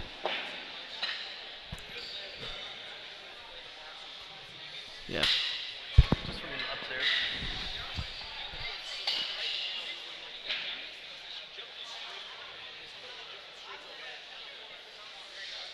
All right, Otiwu here, 407 into the bench press, second attempt. Woo! All right, nice, good lockout there. Got it. He's looking. He wants to know. 3 white lights. Good work. Lou finally got his singlet on, and that was a good lift for him. Joshua Montgomery is your lifter. Bar weighs 402 pounds for Joshua Montgomery.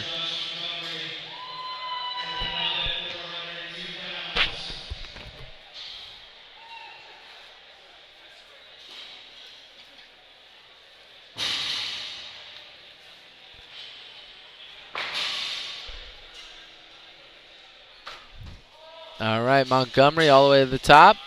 Let's see what the judges say. Nice work. That's 3 white lights for Montgomery on the board. Geiger is the lifter. Botsy Bailey coming out, 418 pounds for his second attempt. 20-kilo increase here for Botsy Bailey.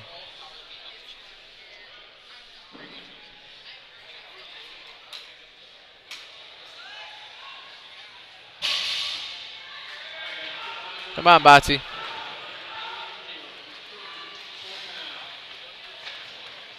Lift is good there for Botsy. Here's David Geiger, 424 pounds.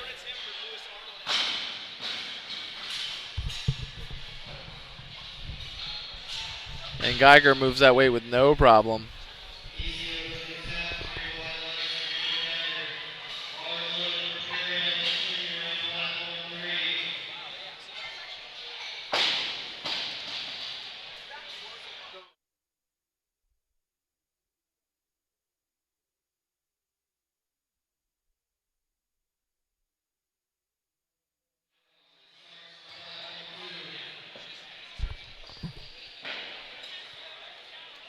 All right, here we go. We got Austin Starks here getting ready for his opening attempt deadlift, 429 pounds.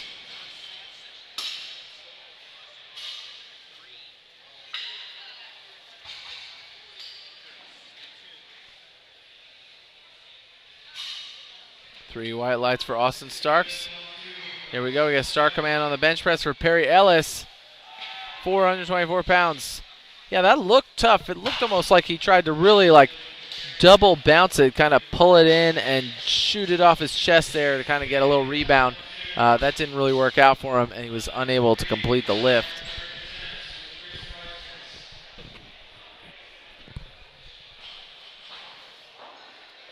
And there's a deadlift pull by James Mckay.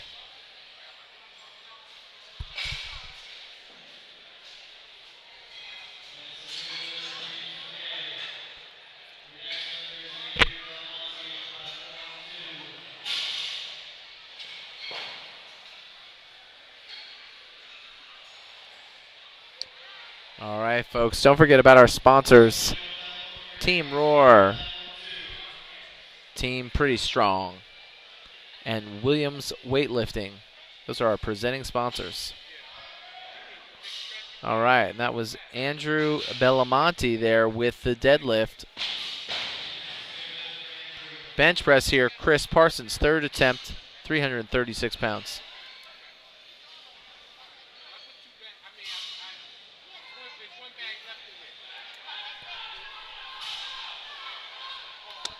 All right, there it is. Come on. Tough fight there, but I think he's going to get it. 3 white lights for Parsons. That was 336 pounds. Good fight. Giovanni Montes, opening attempt here, 463 pounds.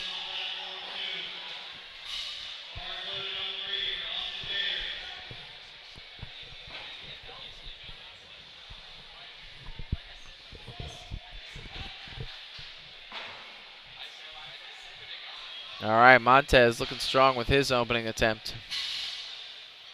3 white lights. Austin Vader.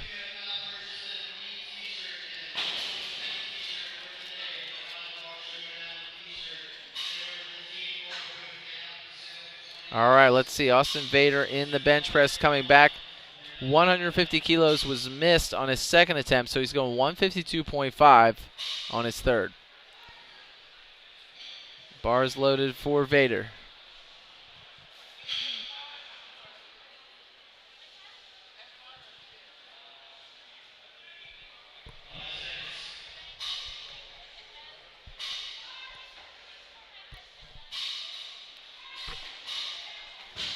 Nice lift there for Vader. That should be a good lift unless there's something I missed.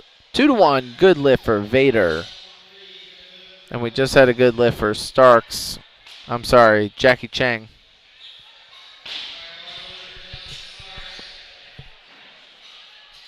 Here's Justin Starks, 474 pounds.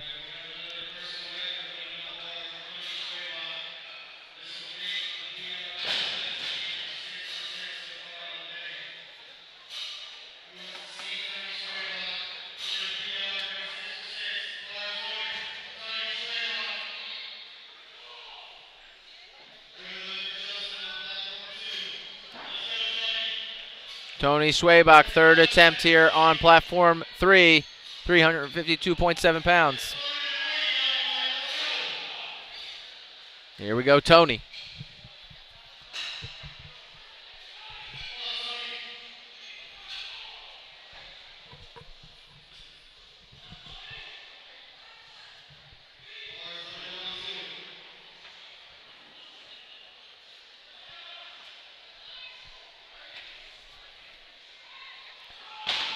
Nice. Good, smooth lift for Tony Schwabach. 3 white lights. Manuel Parrachavez, 501-pound opening attempt on platform 2.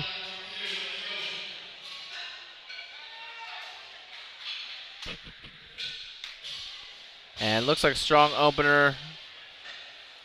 3 white lights for Manuel.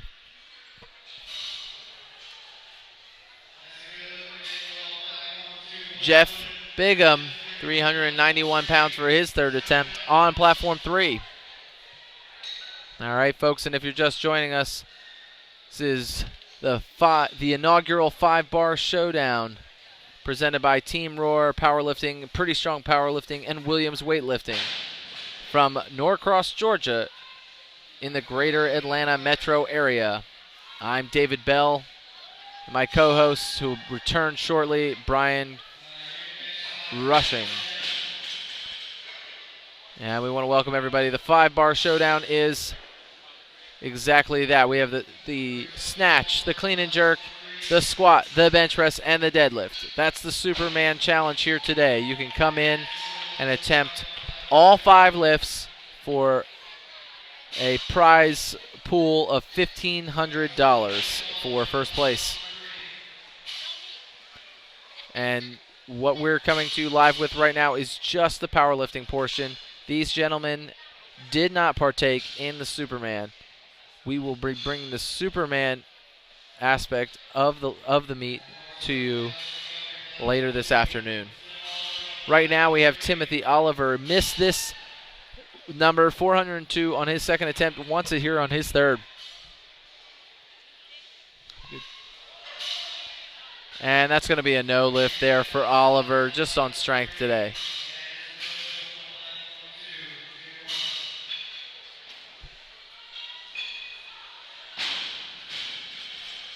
Some of the things we were discussing earlier is this possible sub-thread of who will be crowned the strongest across the disciplines today. And when we find that it's the Olympic, or I should say weightlifting community, or the powerlifting community, that is what we will find out based on the Superman event today. And this is Gregory Luu. Here he goes with the start of the lift. No problem. Second attempt for him, 418 pounds. Chris Lloyd getting start command, getting the press command. And that's going to be a no lift for Chris Lloyd at 182.5 or 402.3 pounds. Bar is going to be loaded here for James Mckay in his second attempt. This is 451 pounds.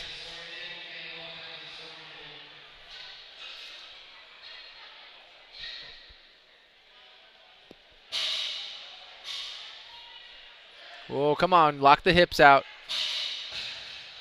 Let's see what they say. 3 white lights there for Mckay. Sepak on the bar. Bench press, 413 pounds. 7.5 kilo jump from his second attempt.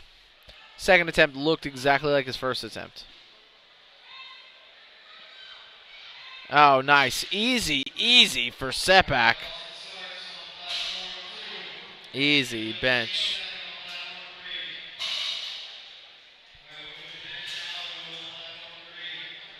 Here's Austin Stark's second attempt, 451 pounds at a 66 kilo body weight.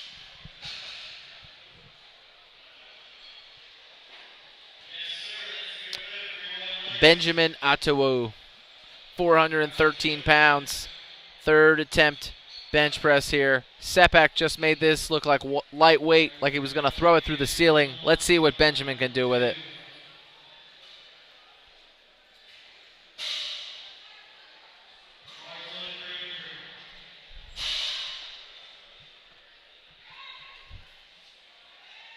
And a little too quick of a descent, I would say. He really, as he got it to his chest, he let that bar really bounce a lot. I would say that that's probably one of the things that kind of threw him off from being able to press that weight fully off his chest. And that was just Andrew Belemonti with a successful second attempt deadlift, followed up by David Geiger. David Geiger at 468.5 pounds, 212.5 kilos.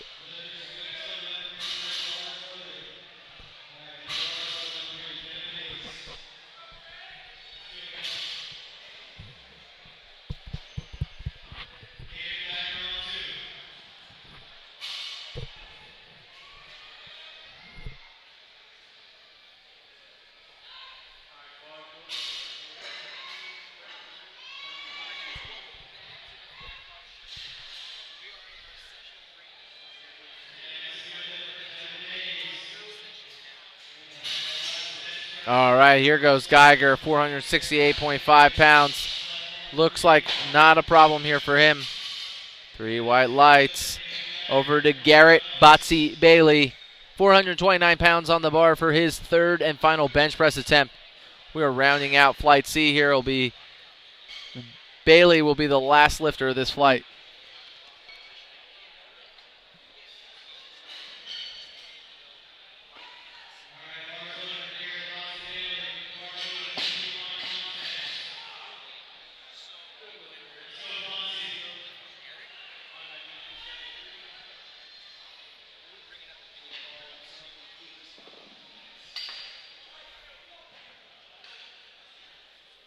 All right. Garrett Bailey getting set under the bar.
All right.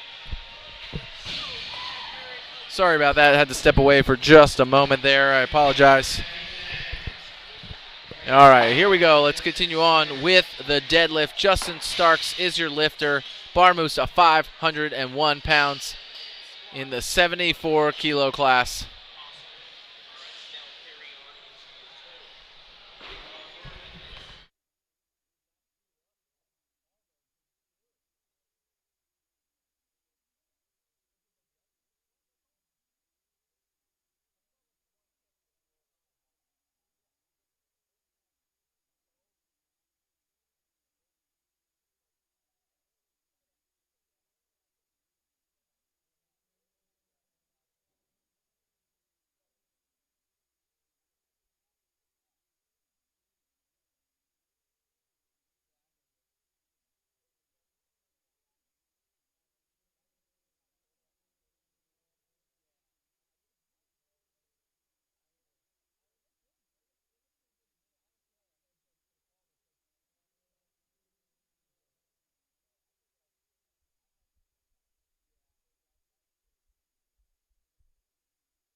All right, here we are. Keeping this rolling here.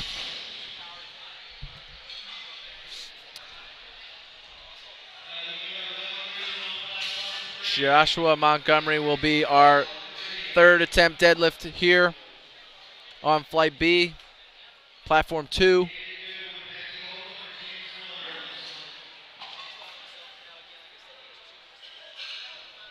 And we'll be rounding out Flight B.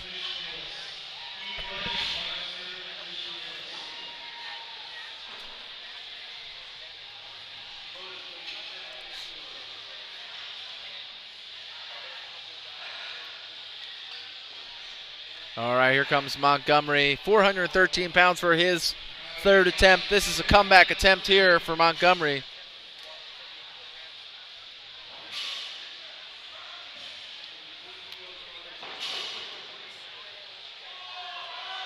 Oh, yeah, looking strong.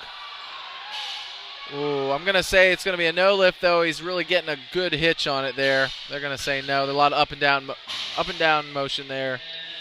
And that's going to be a no lift.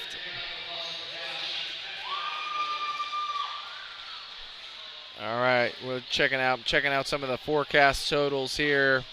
Looks like our highest forecast total in this group right now is a 407. Let's see if we can. Let's make sure the Wilks is there. Yeah, 407, and which is Austin Starks. His Wilks is currently at 423.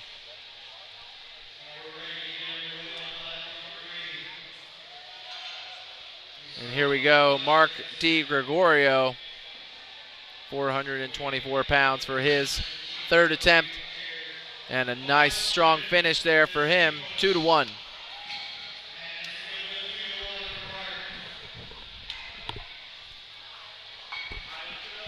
All right, opening attempt here by Rush Ricketson, 248 pounds.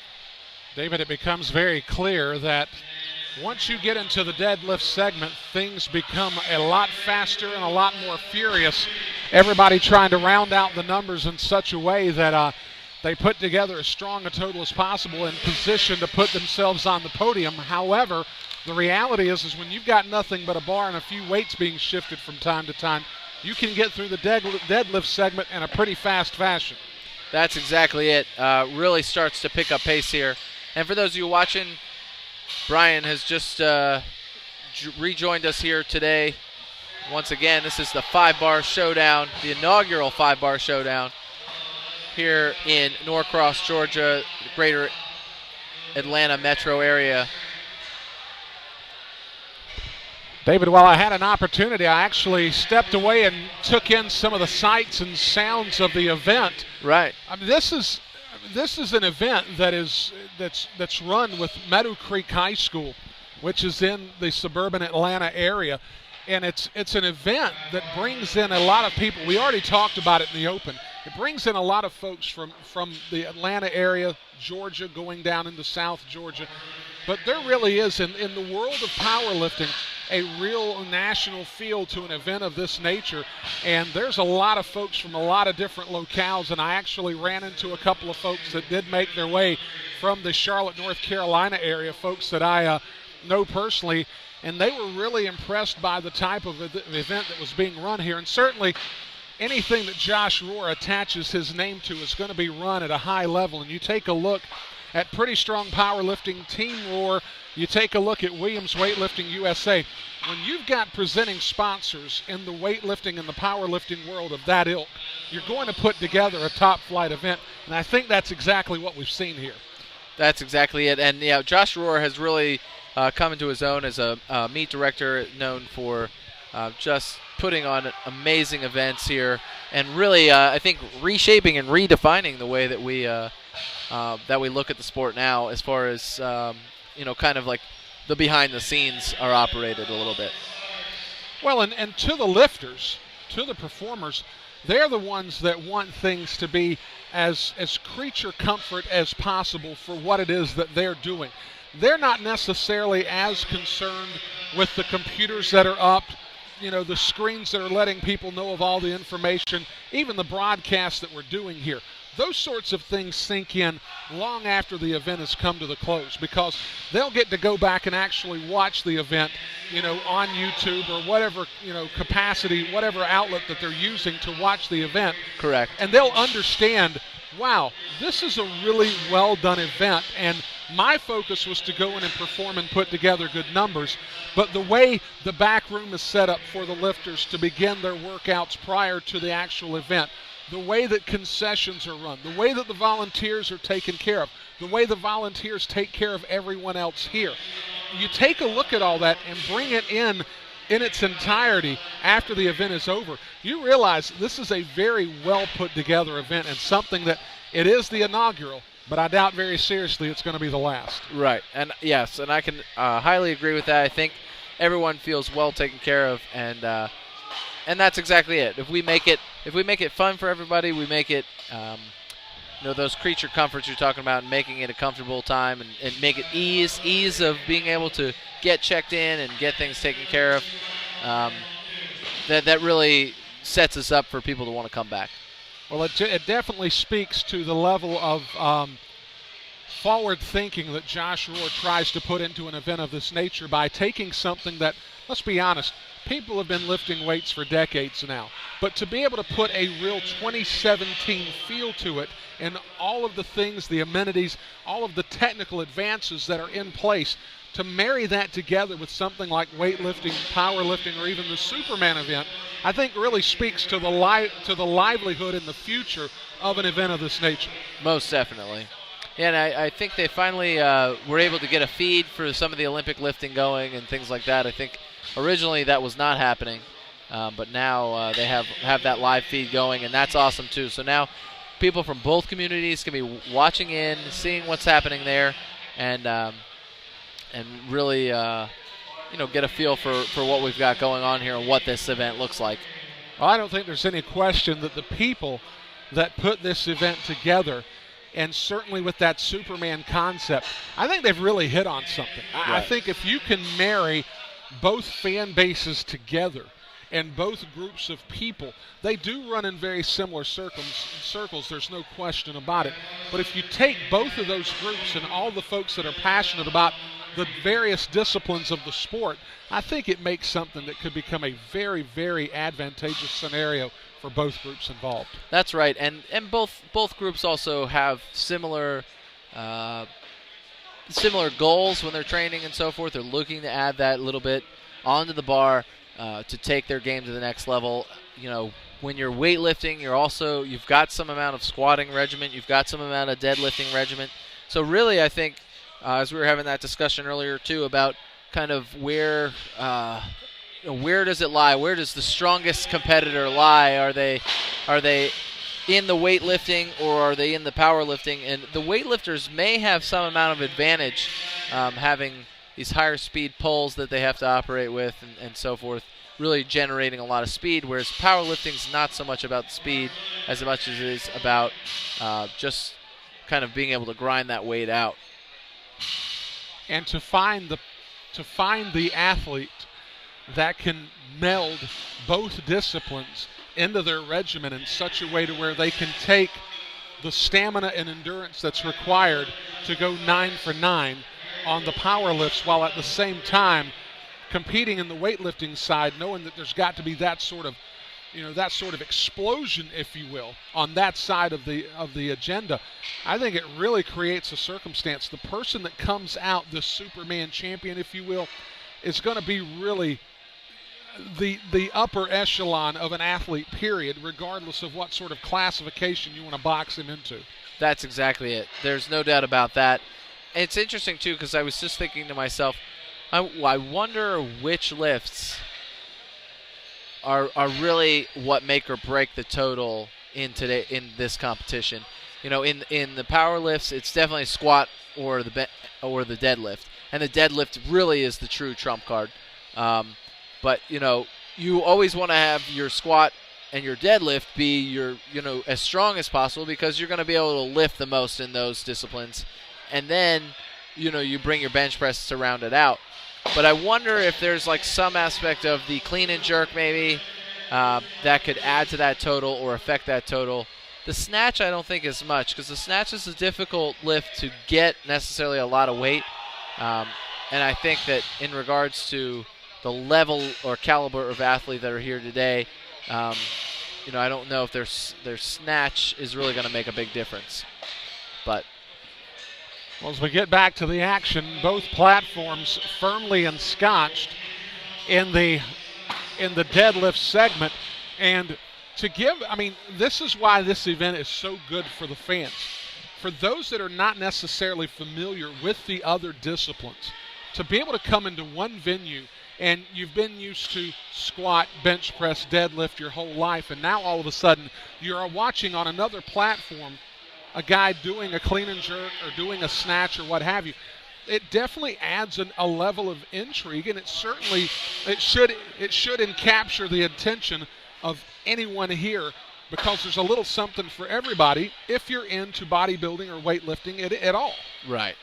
Knowing the 5-bar challenge was coming this way, I kind of thought to myself, maybe I should think about getting back into the clean and jerk, the snatch, and things like that. I used to do them in high school for some time as part of my athletic regimen, and it just, it's intriguing to see, well, where am I in those lifts now? Where can I get to? Is it, but it's fun to think about those things as a competitor myself.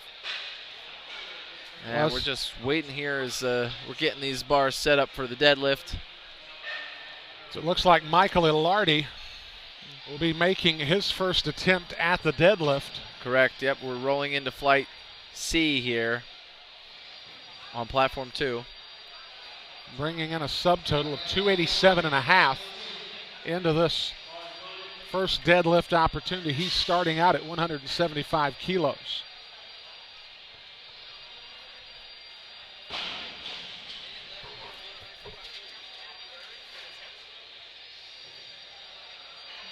All right, no problem there for Ilardi. Should have no issue with the referees on that attempt. 3 white lights for him. Pretty straightforward lift for Ilardi, so he's able to qualify now at 175 in the deadlift, and it'll be interesting to see how he progresses in the next 2 lifts, knowing what he's got ahead of him. That's right, and he's his forecast total currently is 366, and that's his Wilks points. So all of the scores today are not in total, but are in Wilks. Because, again, it's split into heavyweight and lightweight, and basically it will be decided on weight to body weight ratio is how the winner will be determined today. And, again, there is prize money in regards to all of these competitions today. The Superman, of course, being the the highest amount. I think a 1,500. I think is the walk away. So. Charlie Bell over on platform number 3, attempting 175 on his deadlift. He goes 3 for 3 with the white lights there. And Nick Puleo is the lifter on 2. Opening attempt, 200 kilos.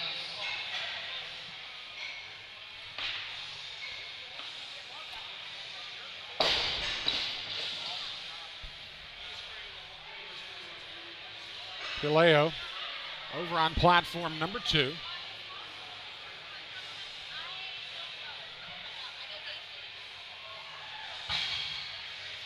Seems to handle that one quite nicely. Yeah, not a problem there for him. 3 white lights. Looks like David Cogdell up on platform 3.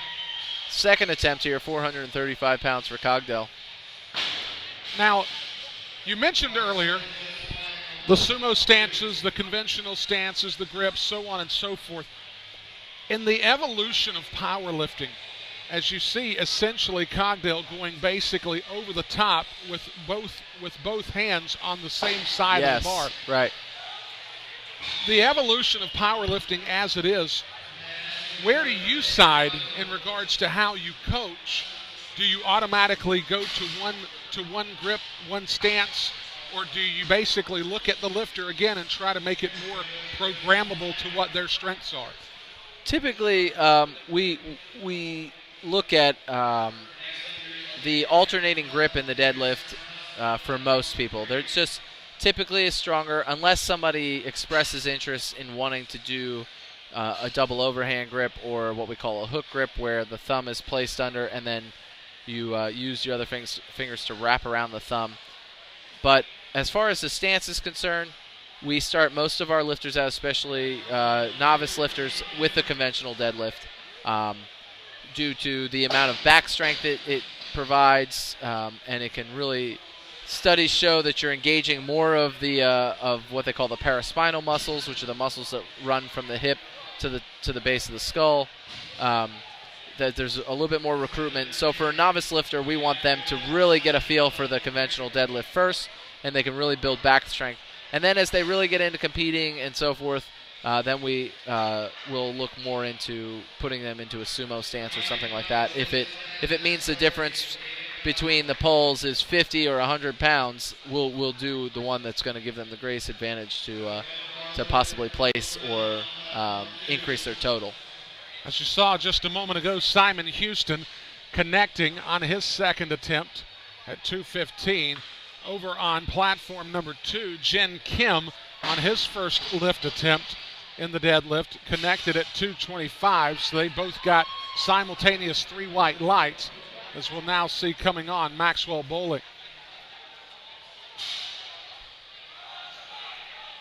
Bohling already in at 210. The 217.5 is good, so he now has a score of 217.5 with one final lift awaiting him.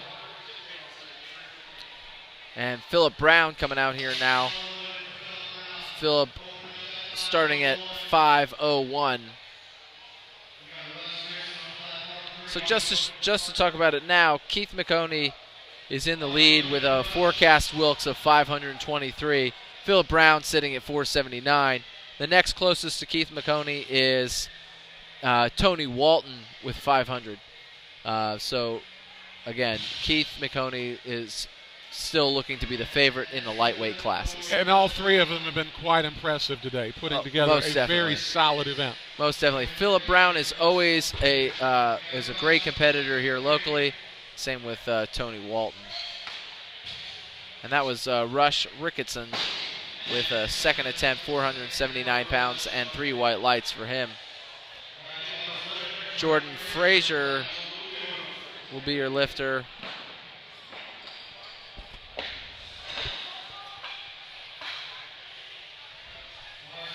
Jordon Frazier attempting 250 on his opening salvo. Was able to connect there with 3 white lights. Not a problem for him. David, from a coach's standpoint, you look at someone like Phillip Brown, and you've put together a really solid event, but you're just not able to get over the top, considering that you've got K-Mac that's put together a very solid showing. Right. What would be your plan of attack with someone like Phillip Brown to say, okay, this is what we're going to try to do to get over the top, or this is going to be a reasonable game plan that within a year we're evening these odds somewhat? I would look to see where, as a lifter, I was closest to McHoney in numbers. So, right, I've already possibly got him. We're pretty much neck and neck in the bench press. I think that would be safe to say, because he pushed 152.5, and Phillip Brown took 150. But I would really look to see where are they matching up, and they might be a little closer in the squat than they are in the deadlift. So maybe we're trying to close the gap in the squat first, or I would try to do that really, because that's where I would be able to make the biggest change first. Let's close that smaller gap in the squat, because with my squat, my deadlift should improve to a point. So, and here's K-Mac now. And this is going to be a total record he's attempting right now. This is going to be powerlifting total record in his weight class, and I believe it's a national record.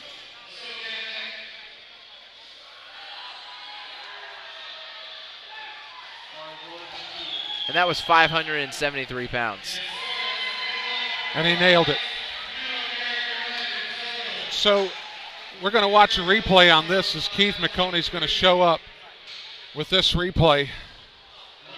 And if you notice, he kind of like started a little uneven, but his lockout really came up strong, and it just balanced him out. So that was good. Now, David, here's the question that I would ask as a counter to how you would instruct Phillip Brown in how he closes the gap. How important is it for those that are competing at the national and international level to take care of the things that you can control, which is yourself, knowing that you're going to have certain limitations and certain capacities. Your opponents are going to have certain limitations and certain capacities. How do you balance the I'm going to fix me, I'm going to work on me, as opposed to fixating on the opposition and thus making what it is that you're doing on a daily basis almost counterproductive? Yeah, well, and that's the thing is, I think to do that, it's really about saying to yourself, I'm going to just continue to put in the work, and train day in, day out the way that I have been. And again, getting back to that mindset of I'm competing against myself before I'm competing against anybody else, because you've got to keep chipping your own weights in the gym. It's, there's no doubt that there is going to be some limit at some point where everyone will plateau, and they will, and the numbers will only slowly increase. You saw there on the replay, sorry about that, David, fine. Nathan Walton connecting on a lift of 277.5 for his first opportunity. So he's on the board with a very solid number. And again, you look at this equation, Nathan Walton in that same conversation, I would imagine, is spending a lot of his time saying, I'm going to put together a platform and a program that's going to make me as good as I possibly can be. And at the same time, I want to catch these guys in front of me. And we talk about the competition aspect of it earlier. In a true competition, you want all three of those guys in any competition that they're competing with one another. You want them all at their highest level possible, because that's when the event becomes a real showcase, and that's when powerlifting really begins to put its best foot forward. Correct. And in Walton's case, the toughest thing for him is that he would have to weigh probably a little bit closer to McHoney without moving his way out of the weight class to really even the playing field. But he has to maintain strength as he starts to drop down as well. And again, not all the competitions work like this. So currently, Walton is in the 74 class, where McHoney is in the 66. So on a national level, Walton is one of the top dogs. And then you look at McHoney, and so is he. But then you get into a competition where where we're basing it off of Wilks. We're doing lightweight classes versus heavyweight classes, and in that regard, somebody like Tony Walton would want to drop down to maybe be closer to like a 70 kilos instead of 73. Instead of being closer to the top of the weight class, he could close that gap as far as the scoring is concerned between him and McHoney. It's coming up on platform number 2. We've got Joseph Wang. An attempt of 215 now after connecting at 200 initially. And I don't even know if he might. I'm sure he tried to pull. It looked like it's just not in the cards though there for him. So now we'll go to David Cogdale. Cogdale. That looked very solid. 3 white lights for Cogdale. It seemed like Cogdale might have a little more in the tank left for a third attempt if he so chooses.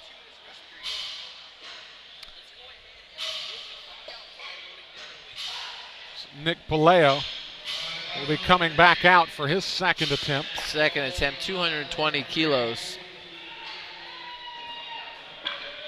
Good afternoon, folks. We are into our 5th hour of broadcast here at the inaugural 5-Bar Showdown presented by Team Rohr, the Williams Weightlifting USA, and then Pretty Strong Powerlifting here in suburban Atlanta, Georgia. Brian Rushing here along with David Bell. So glad that you could join us. You're watching Nick Paleo nail his second lift.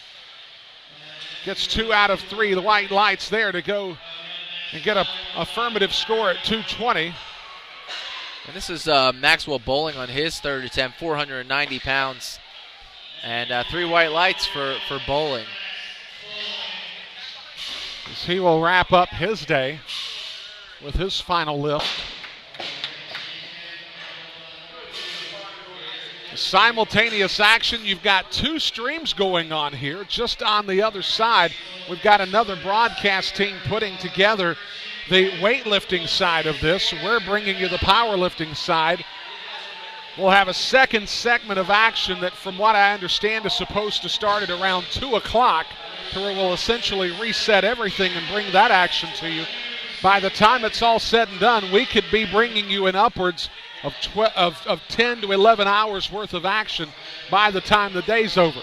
That's exactly it, and that second half is going to be the second half of the Superman aspect of this competition. So right now, those weightlifters that are going are the Superman session, and then looks like I think there's 3 Superman sessions today. So we'll more than likely have 3 flights this afternoon.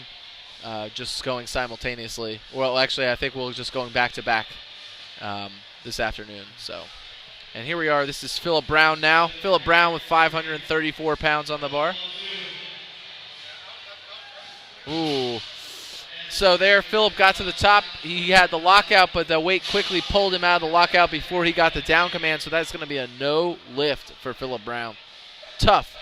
Now, he already knows he's probably out of range of K-Mac, but at the same time, you want to keep those lifts moving. You want to keep making lifts, and that can be tough. Now, that's the thing about sumo, though, is because you have that wider stance, you can get some instability at the top, and oftentimes mistakes like that can occur. Simon Houston here, and he's just, he already knows. He knew right off the bat. He tried to pull that 501, and it just wasn't going to go anywhere, and that was his third attempt there.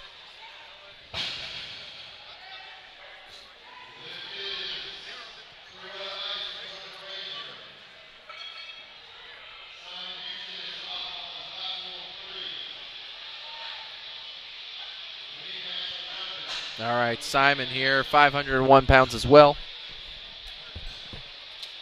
And then we'll roll over to Keith. Looks like he's going to attempt both a open and total record on his next attempt here. I don't know. We'll see what they say about this lift by Simon here. And it's a good lift, 2-1. You saw at the top there, he kind of looked like he was struggling with his torso, with his upper body. And I think the front judge saw a little up and down.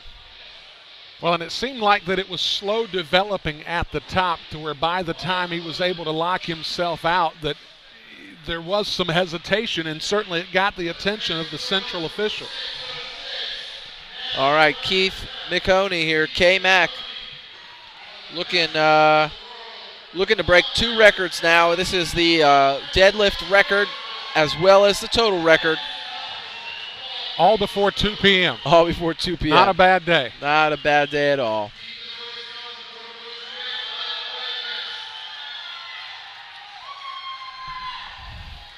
I have a feeling if he nails this one, we'll definitely take it to replay. And he's off to a great start. And we'll see what they say. 3 white lights, not a problem there. Keith McMoney, 3 white lights on that one. Let's take a look at the replay. You know, you can see him really kind of getting himself ready for it too. And there he goes. Little bit of shift, but he's able to hold on to it there without allowing it to affect any type of downward motion. He's able to keep the momentum up. Really looking strong there. Nice strong pull.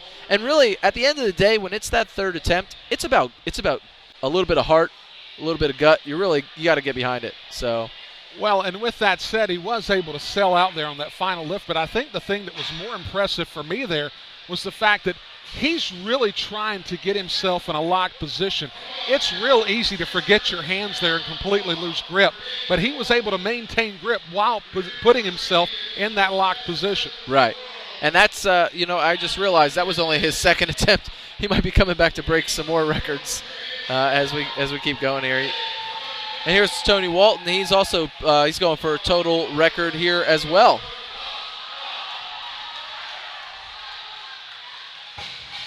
Ultra impressive. Lift is good for Tony there. Yeah, here we go. I think we've got this one on replay. Yeah, most definitely.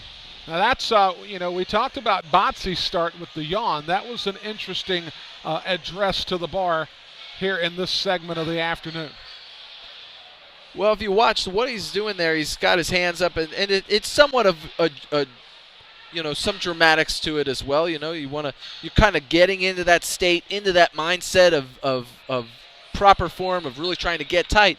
But he brings that arm down, and his body and his torso are still fairly extended. He's still standing really tall, and that's how he's creating that tension. And then he just swings that other arm down. He's created that upward pull and tension, got the slack out of the bar, and he's ready to go. Well, I mean, there is no wasted movement when it comes to these guys. Right. There may be a flair for the dramatic in some certain circumstances, but without question, if that's what you've got to do to position your body for optimum performance, I say you do it. I can promise you, if I could lift that much weight in a deadlift, I'd be holding up a sign saying, "Look at me." There's no doubt about it. Most definitely. And it's all about, it can all become about ritual and things like that at times. You want to be ritualistic in the way that you do everything in powerlifting, just like you do really in life. But, as you create that ritual, that pattern, it becomes second nature. It becomes a lot easier. You're taking out less variables of what you have to think about to make that attempt happen. Well, and it's probably more than just a physical thing. It just gets you mentally and emotionally in your element where you can just go and perform at your peak. Very true. As we saw Michael Ilardi there making an attempt at 187.5. And he hit on that one with 3 white lights. So he wraps up his day with a qualifying score in the deadlift at 187.5 kilos. And here we go. Let's check out Rush Ricketson. This is a 512 deadlift. 512-pound deadlift, and his 3rd attempt here, and this will round out Flight A on platform 3.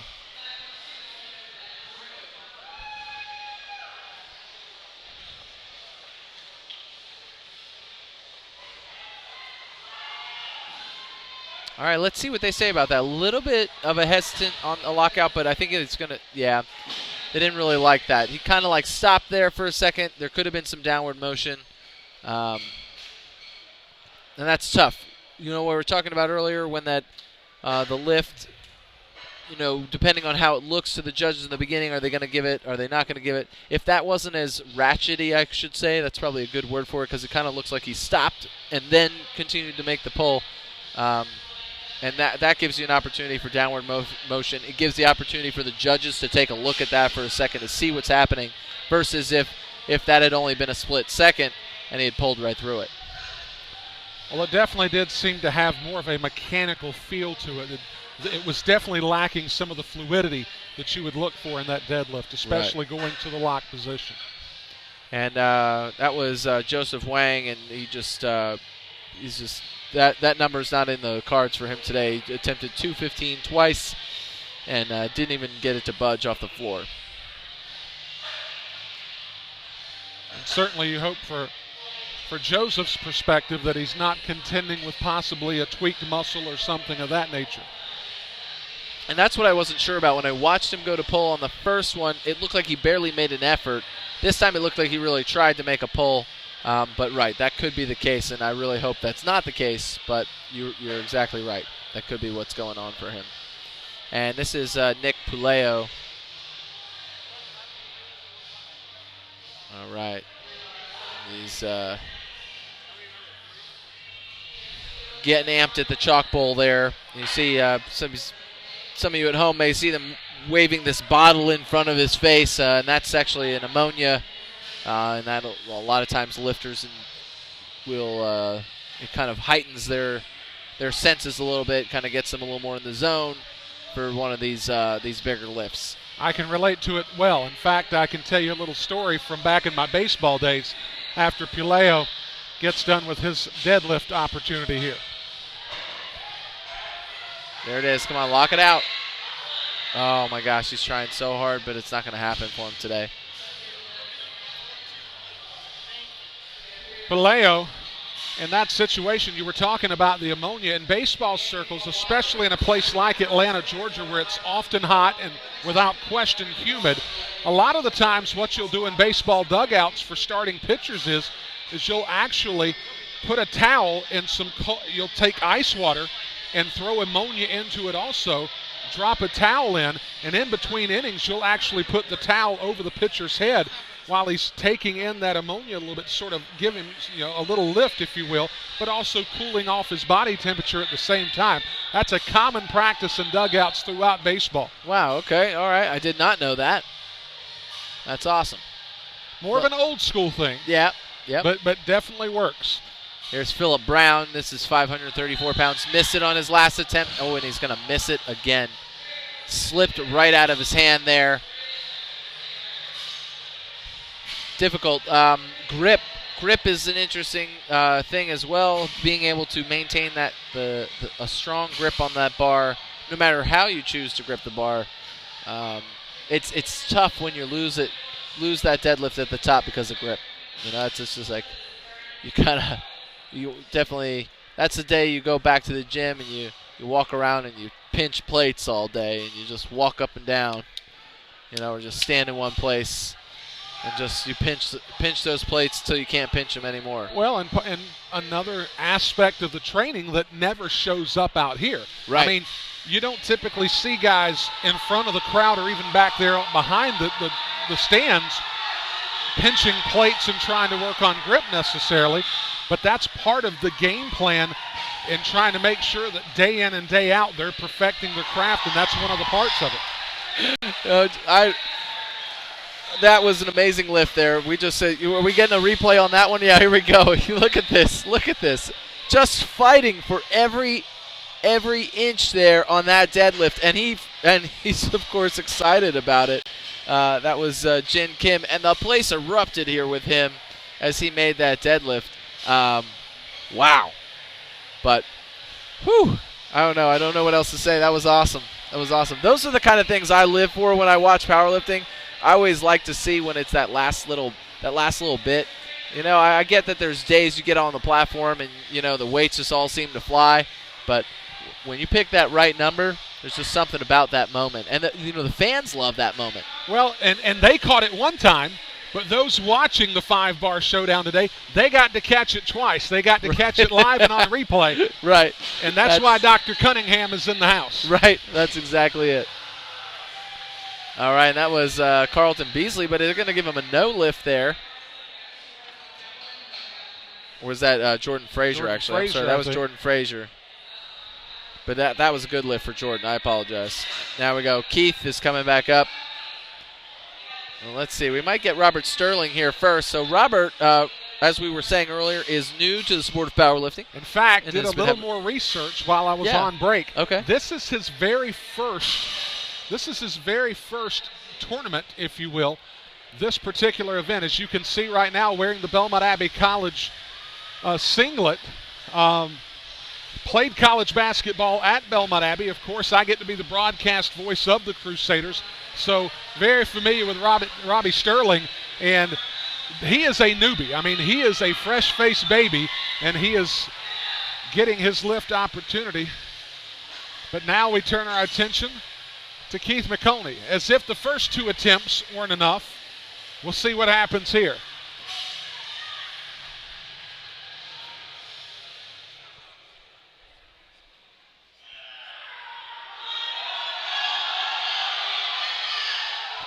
I'm going to say it's going to be a good lift, but let's wait and see.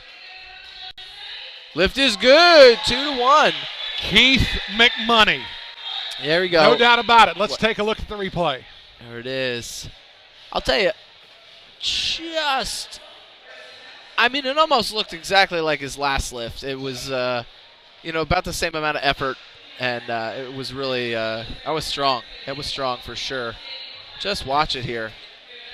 And David, not as much swing either, not as much sway in there. The thing that really impresses me about McHoney and what he's able to do is the fact that so many of these lifters have to use their body in unison. The hands, the shoulders, the back, everything has to work in unison. He basically almost looked like he separated his entire body into two separately functioning pieces, to where the hands were working independent of the rest of his body, and that's why he was able to make that lift work. Right, and that's it is an interesting thing.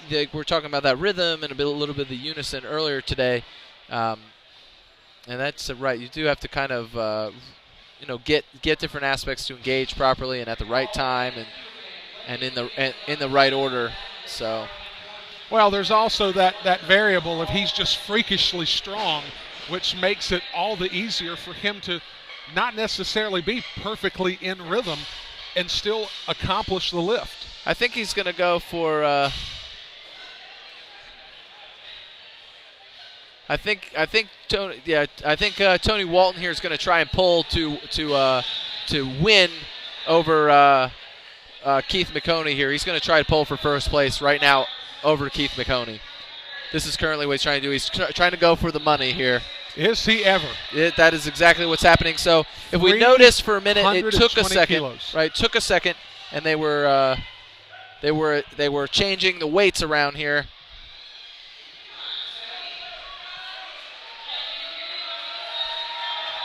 So this is going to be Shelby Grosh. And then we're going to come in for Tony Walton. Here he goes. This is for all the money. He's saying, show me the money up there. Tony Walton, folks. He's also going to break the open deadlift record with this pull. Oh, it's always the hype sometimes. But that's all right. So that means K-Mac, Keith McHoney, is going to take home the prize money in the lightweight category today. What a day, though. I mean, it was great. All these lifters came out and showed their stuff. We're going to wrap up on Platform 3 here, but it's really been a great day so far. The lightweights have all came out, put it all on the line, and but yet Keith unable to dethrone him right now. So we'll finish up here with Charles Lee. And then we're going to have a word from our sponsor following Charles here. And that looks like a strong lift for him. 3 white lights.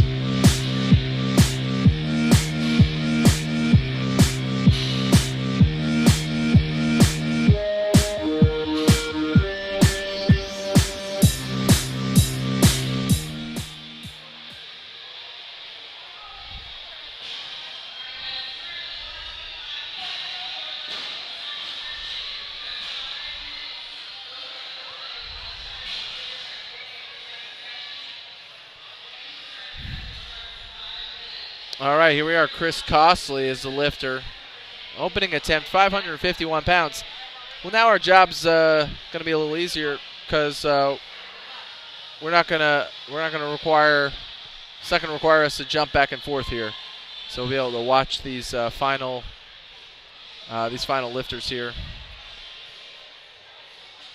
So we put all of our attention on platform number 3. That's right.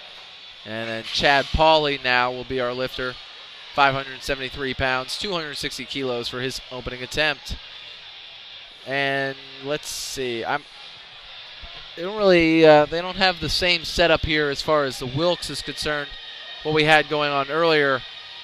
So I guess we could probably keep an eye on the totals, but I mean, we may be able to get them to get the Wilks score for us so we can really see who's sitting in what position. Again, I really think Perry Ellis may be up that way, but we'll see. We'll see. We got to also remember Botsy Bailey's in this group, and he could have an opportunity to have a higher Wilks than Perry Ellis. So, well, I would love nothing more than to see Botsy Bailey deadlift 803 pounds like I was able to watch him at the Open Nationals. It was unreal. I mean, of course, that's the creme de la creme nationally for the most part. I know that we had some guys that were missing because of the international event that was held just soon after that, but those guys put on quite a show, and Botsy Bailey was par excellence. He was above the fray for so many of those guys that were there.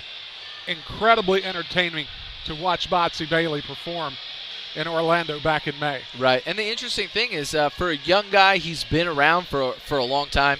Runs a gym in Baton Rouge, Louisiana, and he's really been doing a lot of good work for a long time now. So he's really coming into his own and well deserved because he's been putting in the hard work. So let's see, we've got John Mason here. He's coming out. And he's his second attempt here for John, 190 kilos, 418 pounds.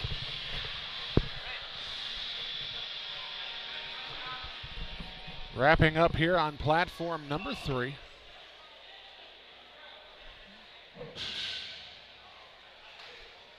And 3 white lights for John Mason. James Wilson, 200 kilos.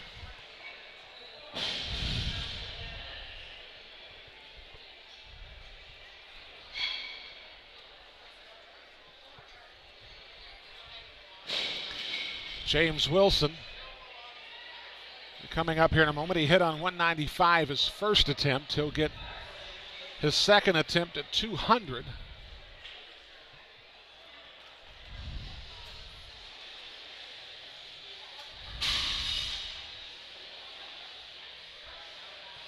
All right. Wilson.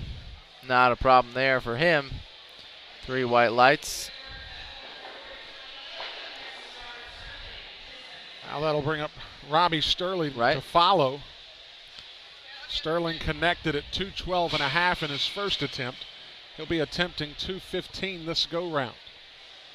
And you can see him getting ready there, chalking up his hands. So a lot of folks, if you're new to the sport or you don't know, a lot of times lifters will chalk their hands, especially in the deadlift, to assist with some of the grip there, trying to help them maintain a good, strong hold on that bar.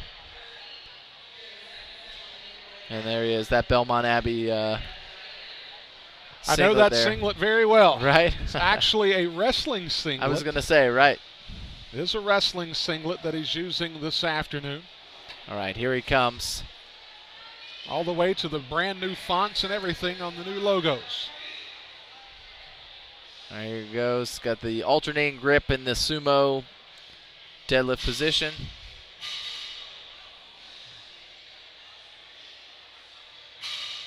All right, and a nice strong pull there for Sterling. Let's see what the referees say, but I think it should be all right. They let him get away with something on the first lift, and this time they didn't let him get away with it. So I do not believe his knees were fully locked out on that lift. And he's I'm sure he talked to somebody and they were telling him what was going on there. All right, that camera's moving all over the place. Here we are. This is Carlton Beasley, 485 pounds.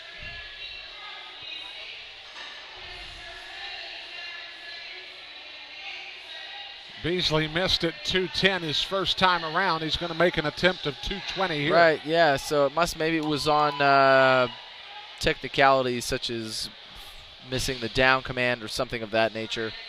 That's what it looks like. 3 white lights for him. He made that 220 look like child's play there, so there had to have been some sort of technical issue on the first lift that caused the miss. Right. Earl Hill, and there's Dr. Patrick Anderson in the frame there. He's also a renowned powerlifter, geared powerlifter, super heavyweight. Has been around for some time, competes mainly in the Masters now. I don't know if he was at the most recent Nationals or not. He may not have been. He's been kind of heading, I think, more towards retirement lately. So, all right, Earl Hill here, 501 pounds for his second attempt. Earl Hill out of Temple, Georgia. We talked about that Georgia influence going on. Coached by Dr. Patrick Anderson, who we just talked about a moment ago. He'll be making the attempt here at 227.5 after hitting at 210 kilos his first go-round.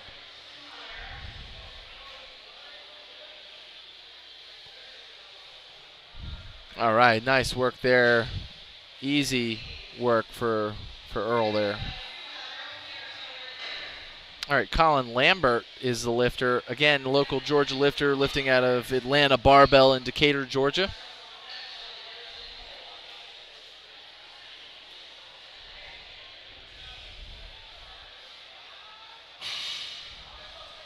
And here he comes here. Yep. 512 pounds, 232.5 kilos for Colin Lambert. So he's approaching his personal best in the deadlift. 240 kilos was that number that he picked up earlier. Well, we'll see what he puts on the bar here. You're talking about as far as Colin or Earl? As far as Colin. Colin, okay. Well, we'll see what he puts on the bar here. Bar is loaded for Russell, it looks like here.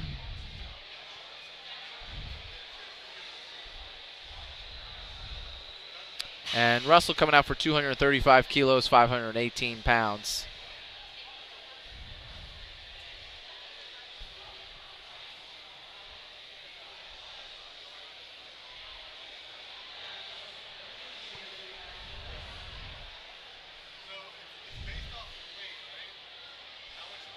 Very nice, very nice. Seems like for Russell there's definitely a little bit more that he could aspire to if he wanted. Right, that lift looked good. As he'll get one more attempt after connecting at 235. And here's Shelby Grosh getting ready. 252.5, 556 pounds. So many people to thank this afternoon for being a part of this event. I want to reach out to LFT Nutrition. Thank you for your sponsorship of the event here today. Roswell Barbell, of course, PowerDot. We've got the Thrive Wellness Center, Quest Athletics, and Titan Support Systems, all a part of today's first day of the 5-bar Showdown. Right, and so this afternoon we'll be bringing the second half of the Superman Challenge. So this morning we've been having just the raw powerlifting, the men's lightweight, men's heavyweight. And then this afternoon we will have our 5-bar competitors in the Superman Challenge. They will attempt their best in the squat, bench press, and deadlift as well. Most of them have completed or are close to completing the weightlifting part of that challenge. Well, and if you're in the Atlanta area, I suggest if you have any interest in this, certainly you can watch it on the stream, but there's nothing like seeing it live. Get down here and watch the finale of the Superman event, as it's going to be something spectacular here as we get into our second segment of the day here in day one of the 5-bar Showdown. And this is Charles Lee here, 584 pounds for his second attempt.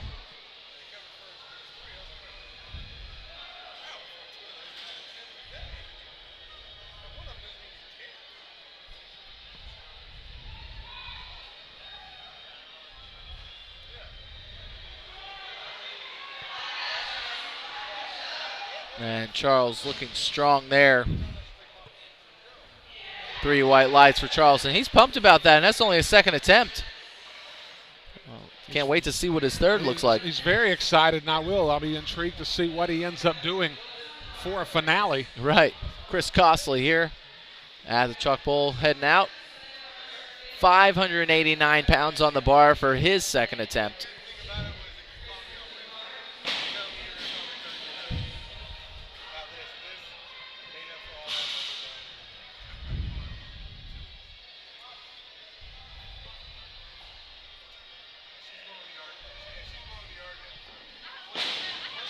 All right, Chris heading into it there. All right, nice. That flew right up there. Let's see. It should be a good lift. 3 white lights. Pretty matter of fact about that one. Most definitely. See, he hammered it at 267.5. So good lift there for Chris Costley. Now, David, one of the things that I haven't been able to ask you yet, but I think is worth talking about as we've got a chance in between lifters here, is the type of footwear that you'll see a lot of these lifters perform in. And it carries the gamut. I mean, there are some guys out here that are wearing the conventional weightlifting or powerlifting shoes, if you will. And then you've got some people that just essentially look like they're coming out here in some sort of glorified fashion of a Chuck Taylor. And, right. I guess, different strokes for different folks, but, what is some of the things that to consider when you're looking at getting, apparel to get started in powerlifting? Well, one of the things we definitely recommend is that you start with a flat foot or flat shoe, just like this gentleman's wearing here, Chad Pauley. That flat shoe, one of the reasons a lot of people wear a weightlifting shoe is because of ankle mobility. So the ability for the ankle to go into what we call dorsiflexion, where the shin is coming over the top of the foot. So that's the dorsiflexion. And a lot of people have very limited dorsiflexion, very limited range of motion in that regard. And so, the shoes are not so much, they actually help. When you create that heel, that helps that decreased mobility. But if you can get someone fresh enough and you can get them, in that flat shoe and you can get them heading in that direction or working on that kind of mobility, then there's really no reason for the weightlifting shoe. They don't really have a reason for it. But then, again, another thing to take into consideration are levers. We've been talking a lot about that all day, and that's something that we take into consideration too. Well, after hearing your answer, I'm really glad that I asked the question, because I'm going to tell you something. You're not going to get the word dorsiflexion by binge watching Netflix. You're right. only going to catch that right here at the 5-Bar Showdown. So I get credit for question of the day. You get credit for answer of the day. Right. I hear you there. All right, John Mason looking strong on his third attempt there. That was 440 pounds, and he goes, as far as I can tell, he's going to go 3 for 3 here. Was just waiting on the lights.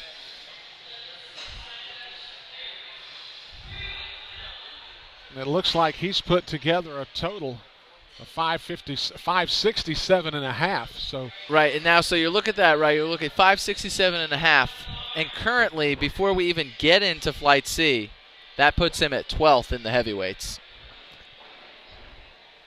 So that's a solid total for anybody to put together, and it's a good day for him, that's for sure. But you see the level of competitiveness that's occurring here in the heavyweights, and when it comes down to body weight to weight lifted ratio, exactly what we're working with and where a total like that's going to put you. And John's one of the few in the 120 plus class. So if it was just per weight class, he'd take third in that group. So it's interesting to see the way that plays out. Robert Sterling coming out here. And currently sitting in first with a total is Charles Lee. And that'll quickly change once Flight C starts to pull their first deadlifts and get on the board. And then we'll really know who's going to be at the top of the heavyweights here. And again, Garrett Bailey is really trying to make an effort for that as well as Perry Ellis. So nice finish there, looks like, for Robert Sterling. I hope he's going to get this one. Looked strong from here. Nice.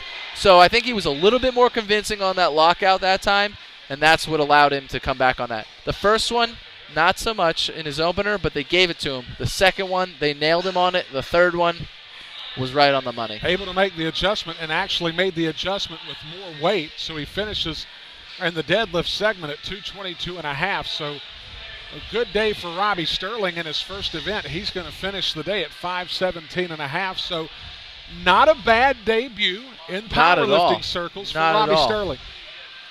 Yep, and he's what's good is he's just coming out of college, or he's in college? I think he graduated from college literally in May. So here's the thing, he's probably I guess that probably put him at 22, 23, somewhere in that range. He's got a lot of room to grow. Right, he's in the junior class, so he's got to be under 23. So a lot of room to grow, lots of time to grow into the sport, because once he goes to 24, he moves into the Open, and he's got until 40 until he can get into the Masters. So got a lot of time, a lot of room for growth. So, and it's good. He's in the sport early. So Earl Hill here, let's check him out. Look at this war paint he's put on here, his war chalk, I should say. As he's coming out, he's ready to go. He's going to – all right, here we go. This is what I like to see, a little bit of intensity. Earl Hill's a little animated for this final He is. I think it's the most animated we've seen him all day, though. So it's good. We can make fun of Earl. We know him. No, he's good. He's a guy who shows up at a lot of the meets here in Georgia. There you go. Nice. Ooh, let's see what happens here. I'm not sure what they're going to say about that lockout. They're going to give it to him. That's nice. 5:34. Good work. I kind of felt like he got to the top, and I wasn't sure if it had some downward motion there, but it wasn't enough for them to consider it, if there was any at all, for them to consider it a problem. So Lambert here. Oh. Earl Hill's going to finish his day at 242.5 in the deadlift. Colin Lambert is going to try to match that deadlift total here, right, with his final effort. He's connected at 220, 232.5.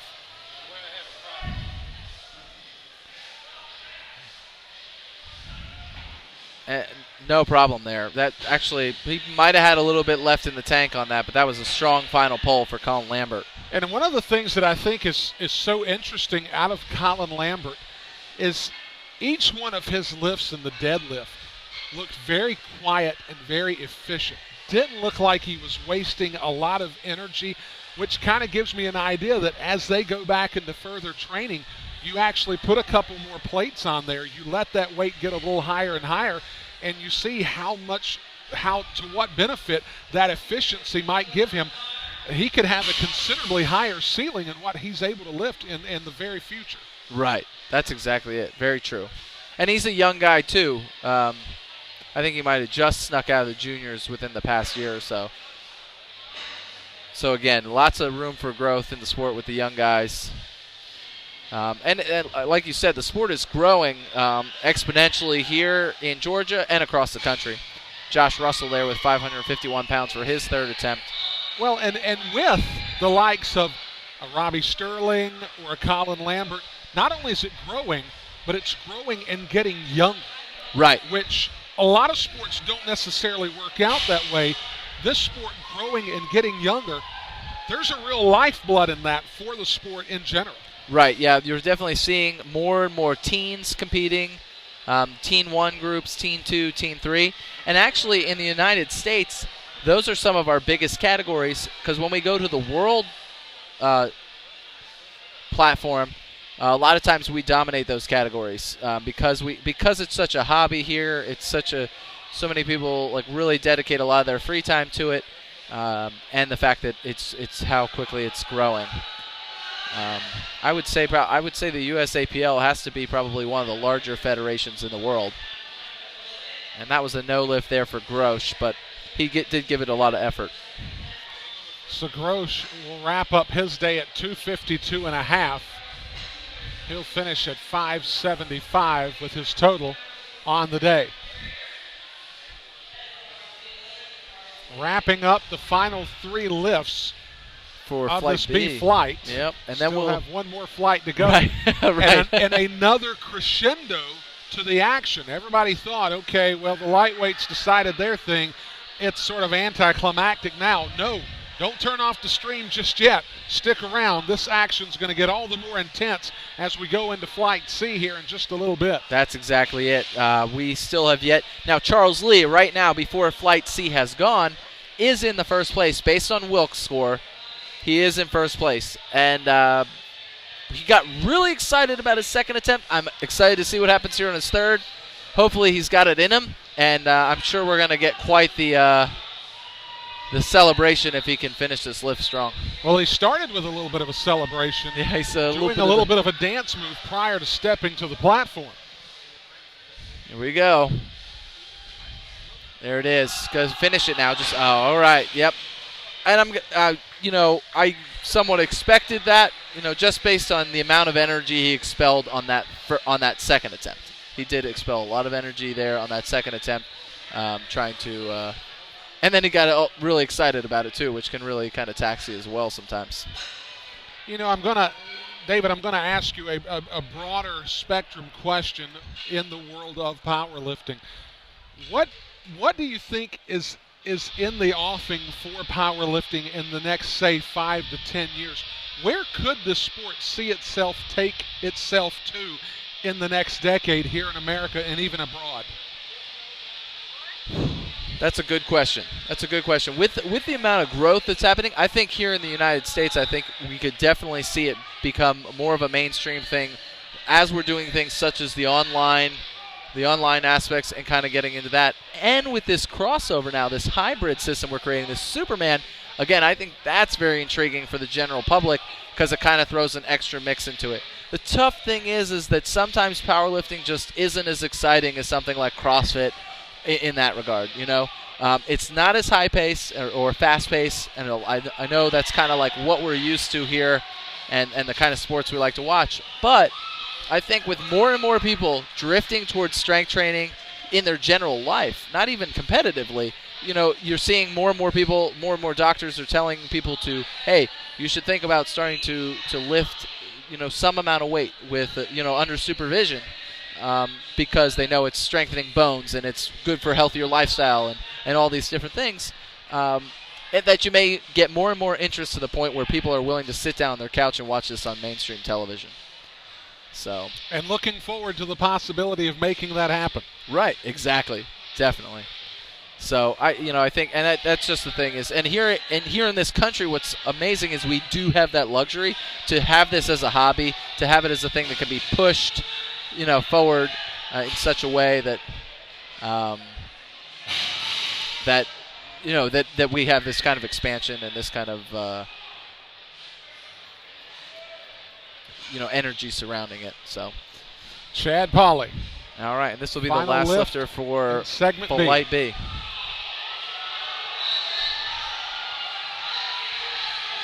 What a fight! Oh yeah. Tough. Didn't miss it by much. Had an opportunity there, but couldn't quite get it to a lock position.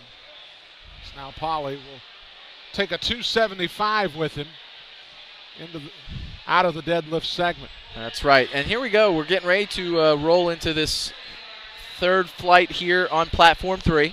And this is really where we're going to determine who will take the overall for the heavyweights right now. And 2 of the final 3 lifters in this group, Botsy Bailey, Perry Ellis Jr. That's correct, right. Definitely 2 in contention here for the winnings. And let's see, now Botsy's got 470 subtotal currently, and Perry Ellis has a 537.5. So what we're going to see is as they get their first deadlifts, it'll let us know where they place. Since it's not on total, we do not have access to the Wilks for this group. But when the placing shows up, when they pull their opening attempts, that will definitely let us know where exactly they sit. So here we are. This is Chris Parsons, 523-pound opener. And let's see. So that'll, once they give him the good lift here, we will see how everyone's going to fall in here in comparison to that last flight. Okay, so right now, Chris Parsons, that puts him at 5th overall in the heavyweight with that successful pull. Now, I don't know if they have money for first, second, and third, or just for first. I'm not sure. So now we have Chris Lloyd making an attempt at 242.5.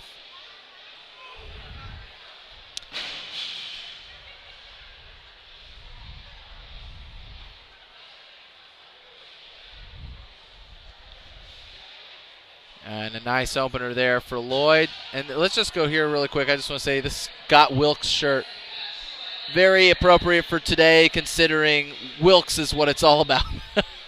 It's all about Wilkes today. Well, and I see those shirts from time to time. Definitely saw my share of them in Orlando. There's no question that those in the powerlifting world are familiar with the Wilkes system, and with the Wilkes system being used as the determining factor for who wins and how people place here. If you're a novice to the sport, you have to catch up quickly with exactly what Wilkes means, and right. And maybe before we get out of here, you can, with our late afternoon crowd arriving for the broadcast, sort of explain, as briefly as possible what the Wilkes system actually does and allots for. Right. Okay. Austin Vader at 250. And I just 3 white lights there. Then Tony Schwabach will be the lifter. And coming onto that platform just a few minutes ago, when I was on this center view here, right, where we see there's Earl Hill and his handlers there, and there's Tony Schwabach getting ready. But Alicia Webb, that's at the back of her head right there. You can actually see it.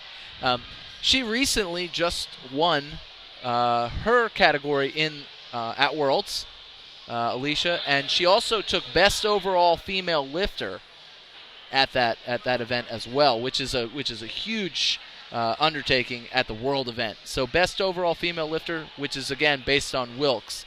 So we can get a little into Wilkes right now. We can also talk about it a little later as people hop on for the Superman. But really, on its most basic level, it's weight. The weight lifted, the amount of weight lifted to your body weight ratio. So what it does is it levels the playing field, saying if I weigh 100 pounds, let's say, and you weigh 150 pounds, and we lift the same amount of weight, my Wilkes is going to be higher. Sure. Right. It's in effect a powerlifting version of a handicap system in golf. There you go. Exactly. That's where a guy that's a 15 handicap can play in the same event as a guy with a 3 handicap. Correct. Right. Because what ultimately is doing is saying, how do these people comparatively look? Or if say I weigh 100 pounds, you weigh 150 pounds, and I lift maybe 20 kilos less than you, I still have a possibility of having a higher Wilkes score. So, which is why body weight really can play a big role. If you're really strong and you're at the lower end of a weight class, say you're in the 93 kilo class, but you weigh in at 85 or 86, not that you necessarily want to do that. You want to try to get as much pound for pound as you can, but that sometimes can also make a difference in a competition. If you lift the same amount of weight as somebody else in that category, but you weigh less, you ultimately win by default. So it's basically the tiebreaker. Timothy Oliver missing on his first deadlift attempt at 275 kilos. As the Rockstar treatment continues here at day 1 of the 5-bar showdown.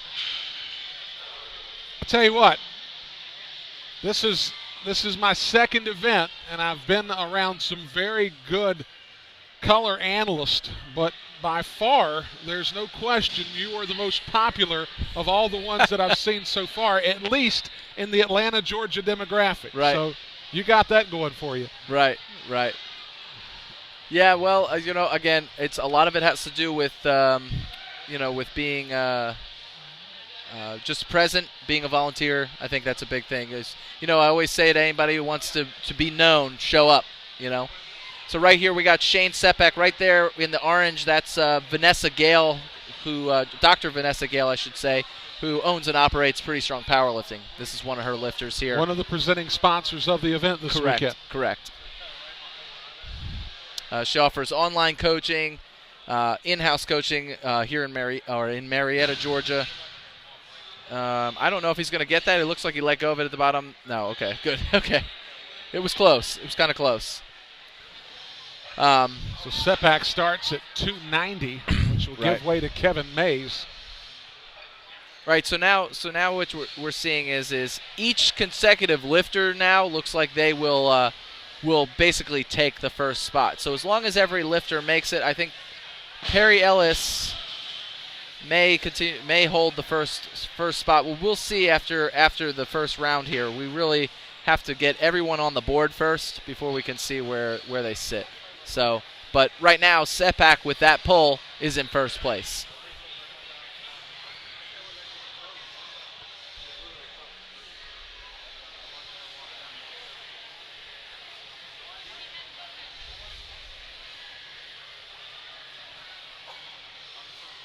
All right. Here we are. This is Kevin Mays, 688.9 pound opening attempt, which means we should see over a 700 pound pull as well. Perry Ellis squatted over 700 pounds, and we know Botsy can pull over 700 pounds. And Botsy's actually going to start off with 694. Now, with that being said, he's been in the game for a while. He knows what his capacity is. So he definitely has, I think he's got an advantage over anybody else in this category, even Perry Ellis, just because of the nature of his experience. And I've seen him jump from 315, so this is 315 kilos. I've seen him jump 30 kilos in regards to something like this, So wouldn't surprise me to see him make a large jump following this, just to get on the board with this pull, and then to try and make a difference in the standings. So there it is. What the is yawn, becoming the trademark yawn before engaging in the deadlift. No problem there for Botsy, 3 white lights. Yeah, there's plenty left in the tank from where that came from. So he hammers out 315, and that'll bring up Benjamin Otewu.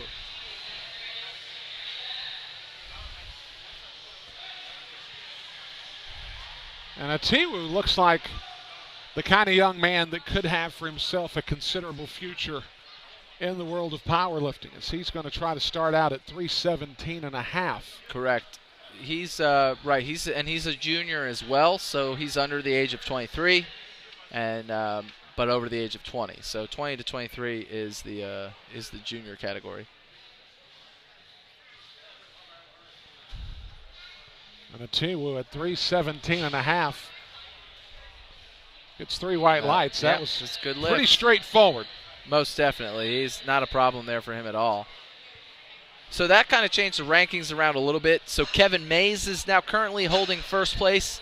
Garrett Bailey is in second place, and Otewu in third. Now let's see what happens when Perry Ellis pulls here and see how the standings change one more time. And ironically enough for Otewu, I'm not aware that he's participating in the Superman competition. However, his favorite superhero is in fact Superman, so you got that going for him. This is a young man this is amazing. This is a young man who literally just turned 21 years old. There you go. Out of Buford, Georgia. His on-record best deadlift is at 715 pounds. So all right, okay. I wouldn't be surprised if we see an attempt at surpassing that by a good little bit. Right. And here we go. We have now we have Perry Ellis opening with 750 pounds.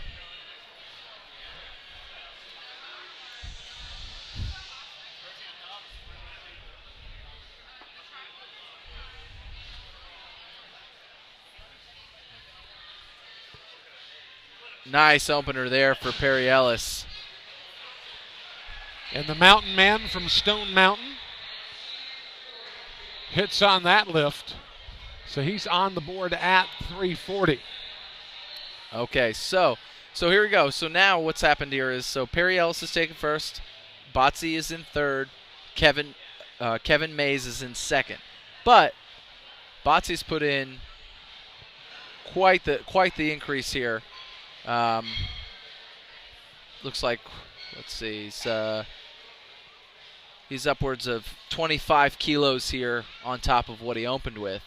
Okay, it's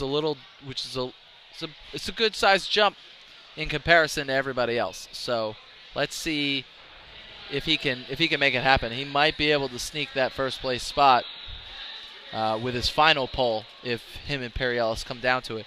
But it really depends. You know, the difference between these two guys right now is going to be who can who can make lifts right now, who can make the lifts.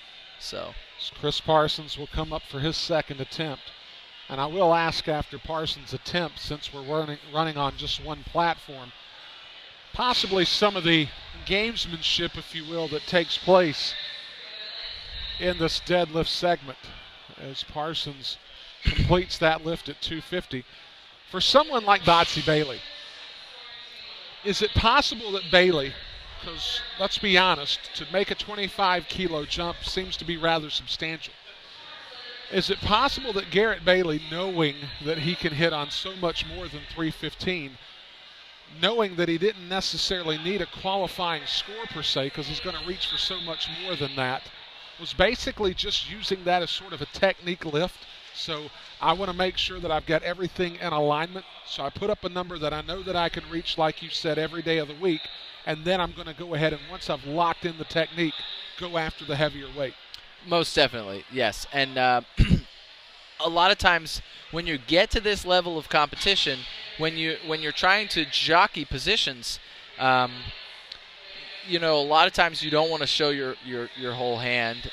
You may make larger or more extreme jumps than you would typically, especially in that third attempt.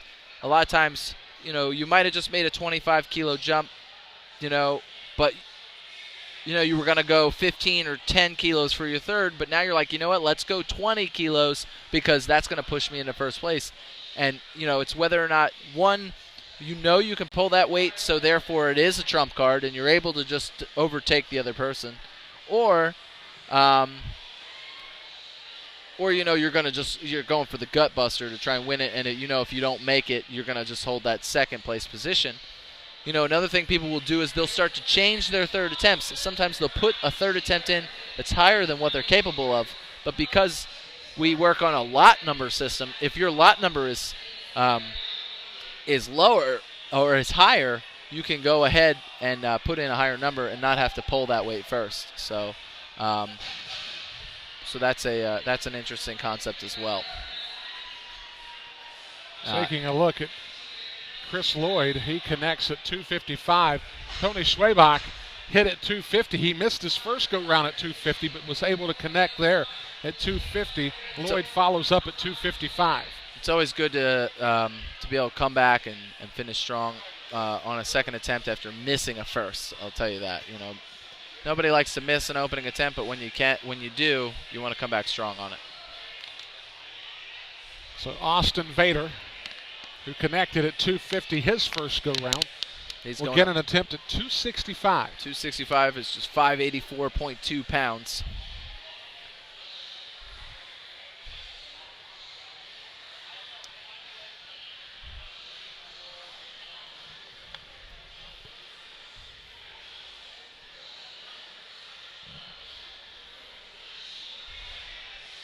There you go, Vader moving that weight. Very methodical, looking strong. And he gets three white lights. Yep. Nothing necessarily flashy about that lift, but extraordinarily effective as Vader hits at 265. In the background, you saw Earl Hill with his 5-bar Showdown T-shirts. Of course, you see in the backdrop all of the logos with the 5-bar Showdown. They've been selling the T-shirts and all of the things here. Part of the ambiance of the event is getting around some of the vendors, getting to know some of the people that make powerlifting what it is, not only in just the respective community, but in the entire powerlifting community as a whole. You take a look at Josh Rohr.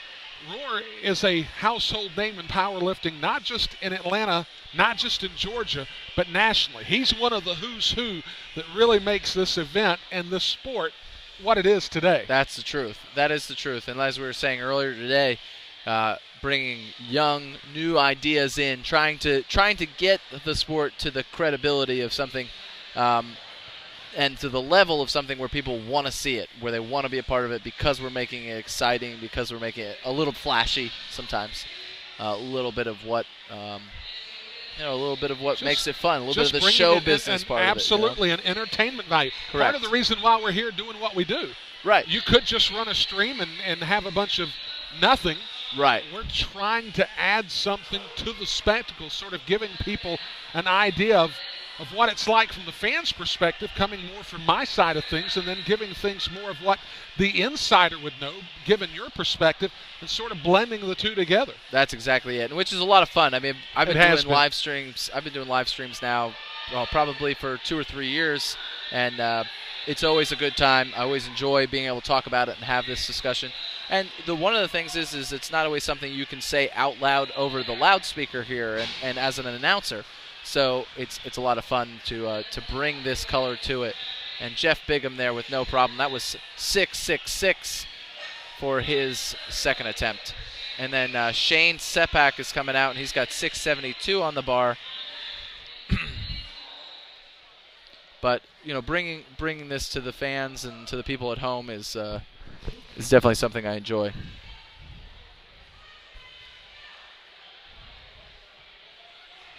So Sepak hitting on 290 his first time, attempting 305 kilograms, 672 pounds here in the States.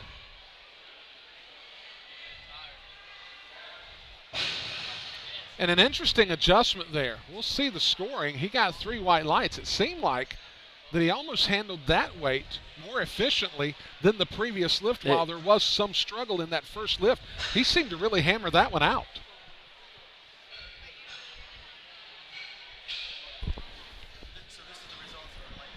Now we'll have Benjamin Otiwu coming up onto the platform. Otiwu connected at 317.5 in his first offering. He's now going to make an attempt at 327.5. At 327.5. Remember, he's approaching a 715-pound personal record. All right, Benjamin here with 722. Which would be a personal record if he hits. Is that right? Because you were saying 715 was the prior number. Well, that'd be great to see, because he's still got a third attempt in here, which means he's going to have quite the PR day then. There it is. Nice, good, strong deadlift right there. Let's see what judges say. He's on the board with a PR.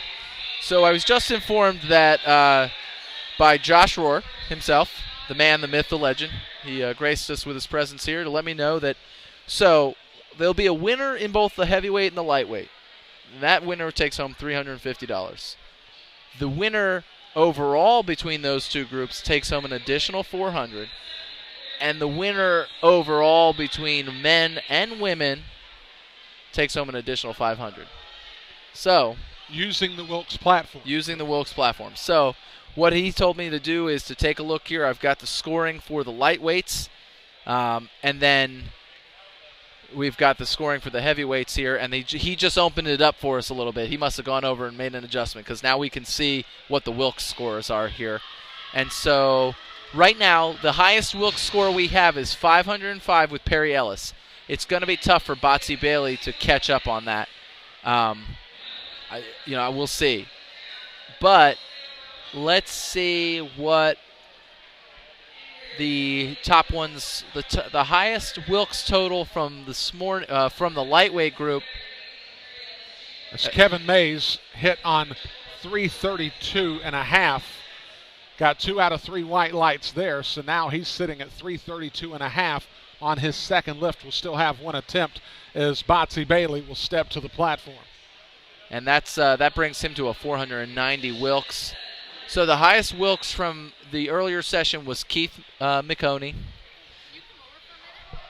And he walked away with 537.39, and then Perry Ellis is at 505. So we'll see who takes home all of it there. Botsy Bailey for his second attempt does the trademark yawn and will now make this second attempt, going for 340 kilos.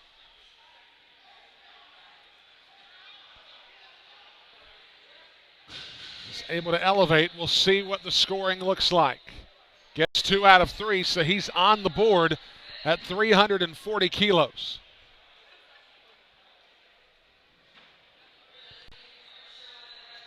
And that will bring up Perry Ellis Jr., who's making an attempt in his second go-round at 355.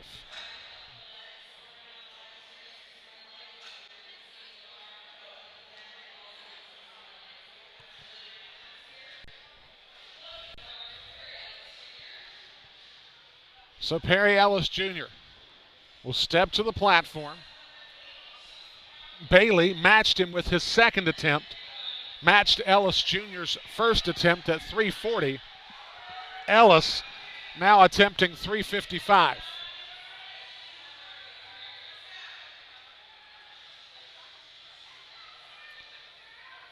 So he approaches the bar.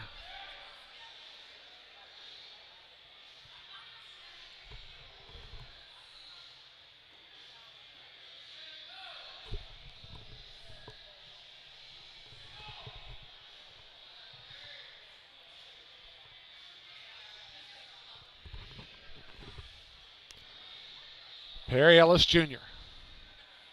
poises himself for his second attempt. He lifts, and I think he's got it. We'll see what the judges think. He gets it, 2 out of 3 white lights, as he is on at 355 after his second attempt. We'll be back in just a bit on the 5-bar showdown here from suburban Atlanta.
Third attempt for Chris Lloyd. Cannot connect. His day will come to a close with a 255 kilogram deadlift. His PL total sitting at an even 700. Chris Parsons will step up to the platform, making a final attempt at 265 kilos. This is the final segment of the morning session. We've been on the air into our 6th hour here at day 1 of the 5-bar showdown, presented by Team Rohr, presented by Williams Weightlifting USA, and by Pretty Strong Powerlifting, our presenting sponsors of the event. As Chris Parsons, 2 for 2 in the deadlift segment, tries to go 3 for 3. Can he get there? I think he's there. We'll see what the scorers think. The judges have ruled, and it's 3 for 3. Parsons is on the board at 265. As he'll wrap the day at 622.5.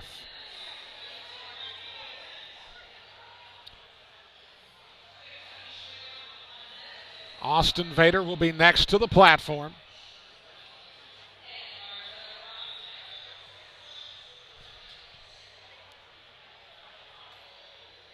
Vader has hit at 250 and 265 in his first 2 attempts. Will now make an attempt at 272.5.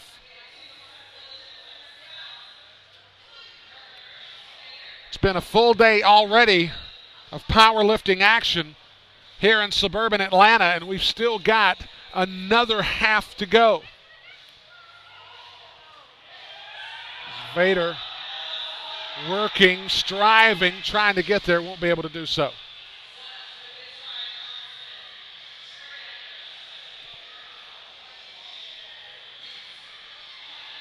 So now bring up Tony Schwabach.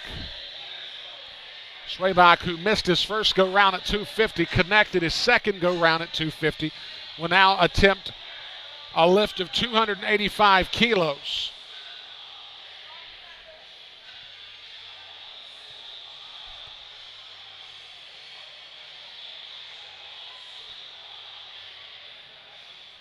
Schwabach awaiting the signal from the officials that he can approach the platform.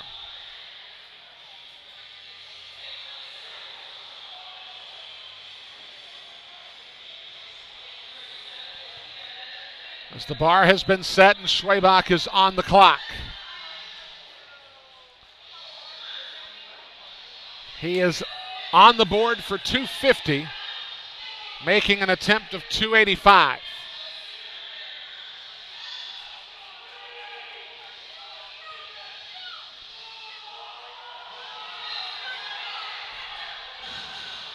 Can't quite hang on to the bar, as he'll take a 250 and put it on the board for himself to round out his day at 640. And that'll bring up Timothy Oliver.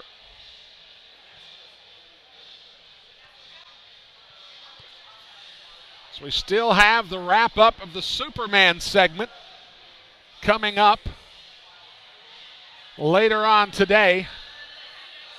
That should take us well within to dinner time. Tomorrow, the ladies will take over here at day 2 of the 5-bar showdown.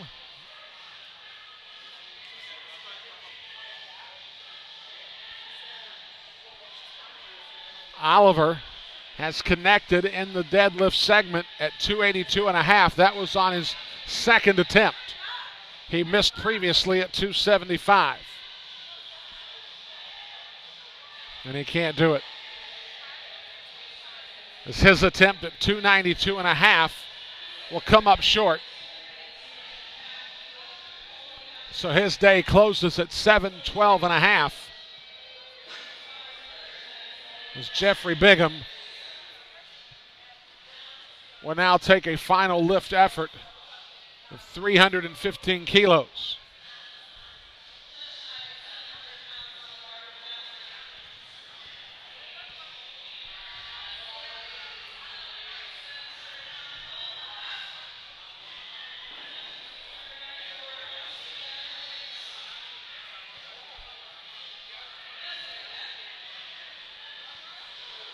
Bigham exhorting the crowd to get behind him here in his final offering of the afternoon.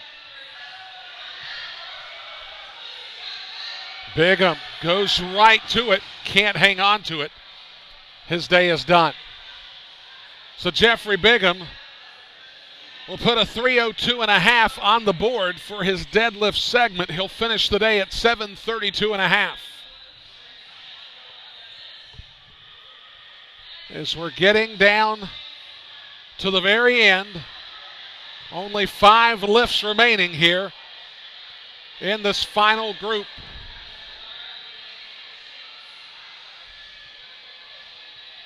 Shane Sepik who was 2 for 2 in lifts, one at 290, the other at 305. This attempt at 317.5.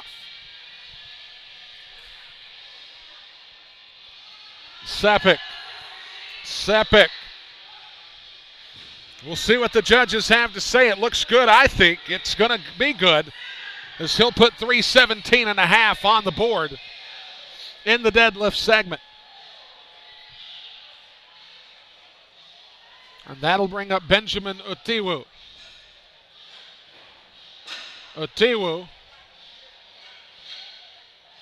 Who connected at 327.5 just a moment ago. That was 722 pounds. Will be making an attempt of 332.5 kilos in his final lift of the day. This is a youngster who's put together a very solid performance on the day and would love to ice the cake with a very solid effort here.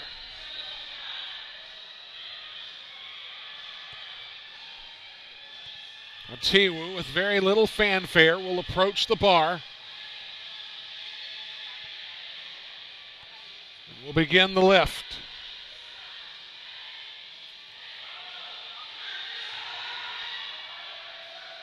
He seems satisfied with the effort. We'll see what the judges think. They're satisfied, and he gets a 332.5. And he is elated for that effort, as he has for himself consecutive personal best. He came into today's event, the 5-bar showdown, with a personal best previously of 715 pounds. Well, he has obliterated that number with a much better circumstance in the deadlift today.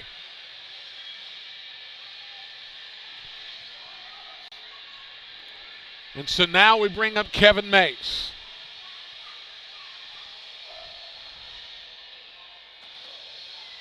Mays right now sits in second place in the heavyweight division, just ahead of Garrett Bailey. Will be making an attempt of 332.5. Or I should say 345. And he cannot connect at 345.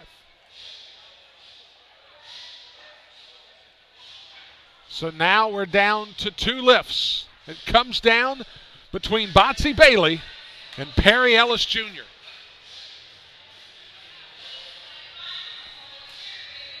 Botsy Bailey, his final attempt.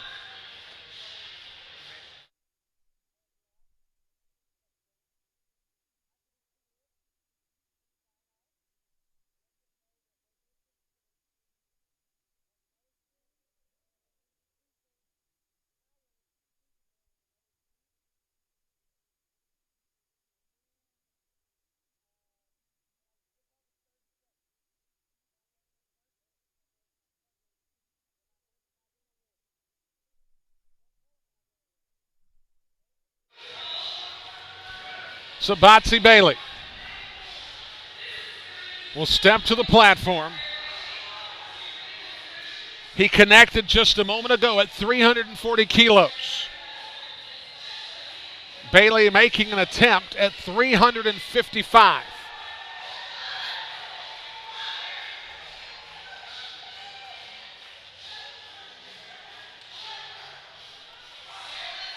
To match Ellis in the deadlift.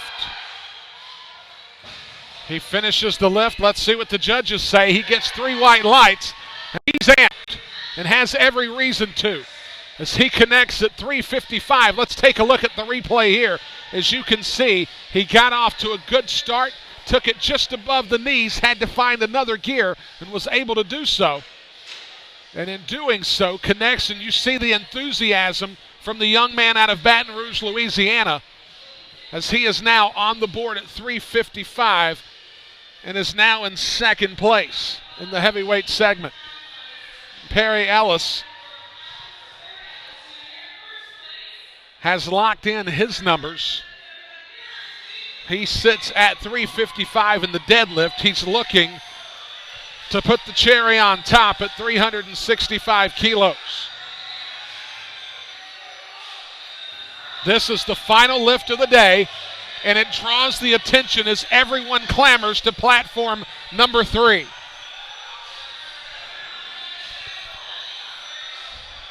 Perry Ellis Jr.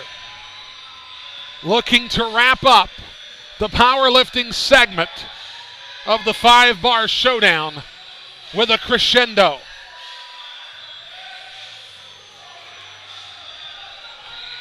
Ellis Jr. addresses the bar.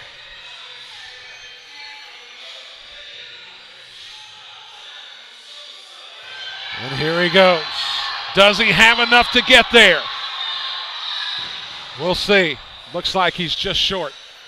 So he misses on his final attempt. He'll even things up with Bailey in the deadlift, but he's on top at 892.5 for his wrap-up total, as he'll be the powerlifting heavyweight champion here at the 5-bar showdown in the heavyweight segment. So, ladies and gentlemen, to give you some context as to where we are, we have wrapped up both the weightlifting and the powerlifting segments of the opening portion of the 5-bar showdown. We are going to step away here this afternoon for the powerlifting segment. The weightlifting segment will continue on here in just a little while. It'll be coming up on the other stream that you saw earlier this morning that started at 8:30. We will be back in just a little while for the Superman segment as we continue on with day 1 of the 5-bar showdown. We thank you so much for tuning in. We'll see you here in just a little bit from suburban Atlanta, Georgia. Until then, folks, this is Brian Rushing signing off. Good day, everybody.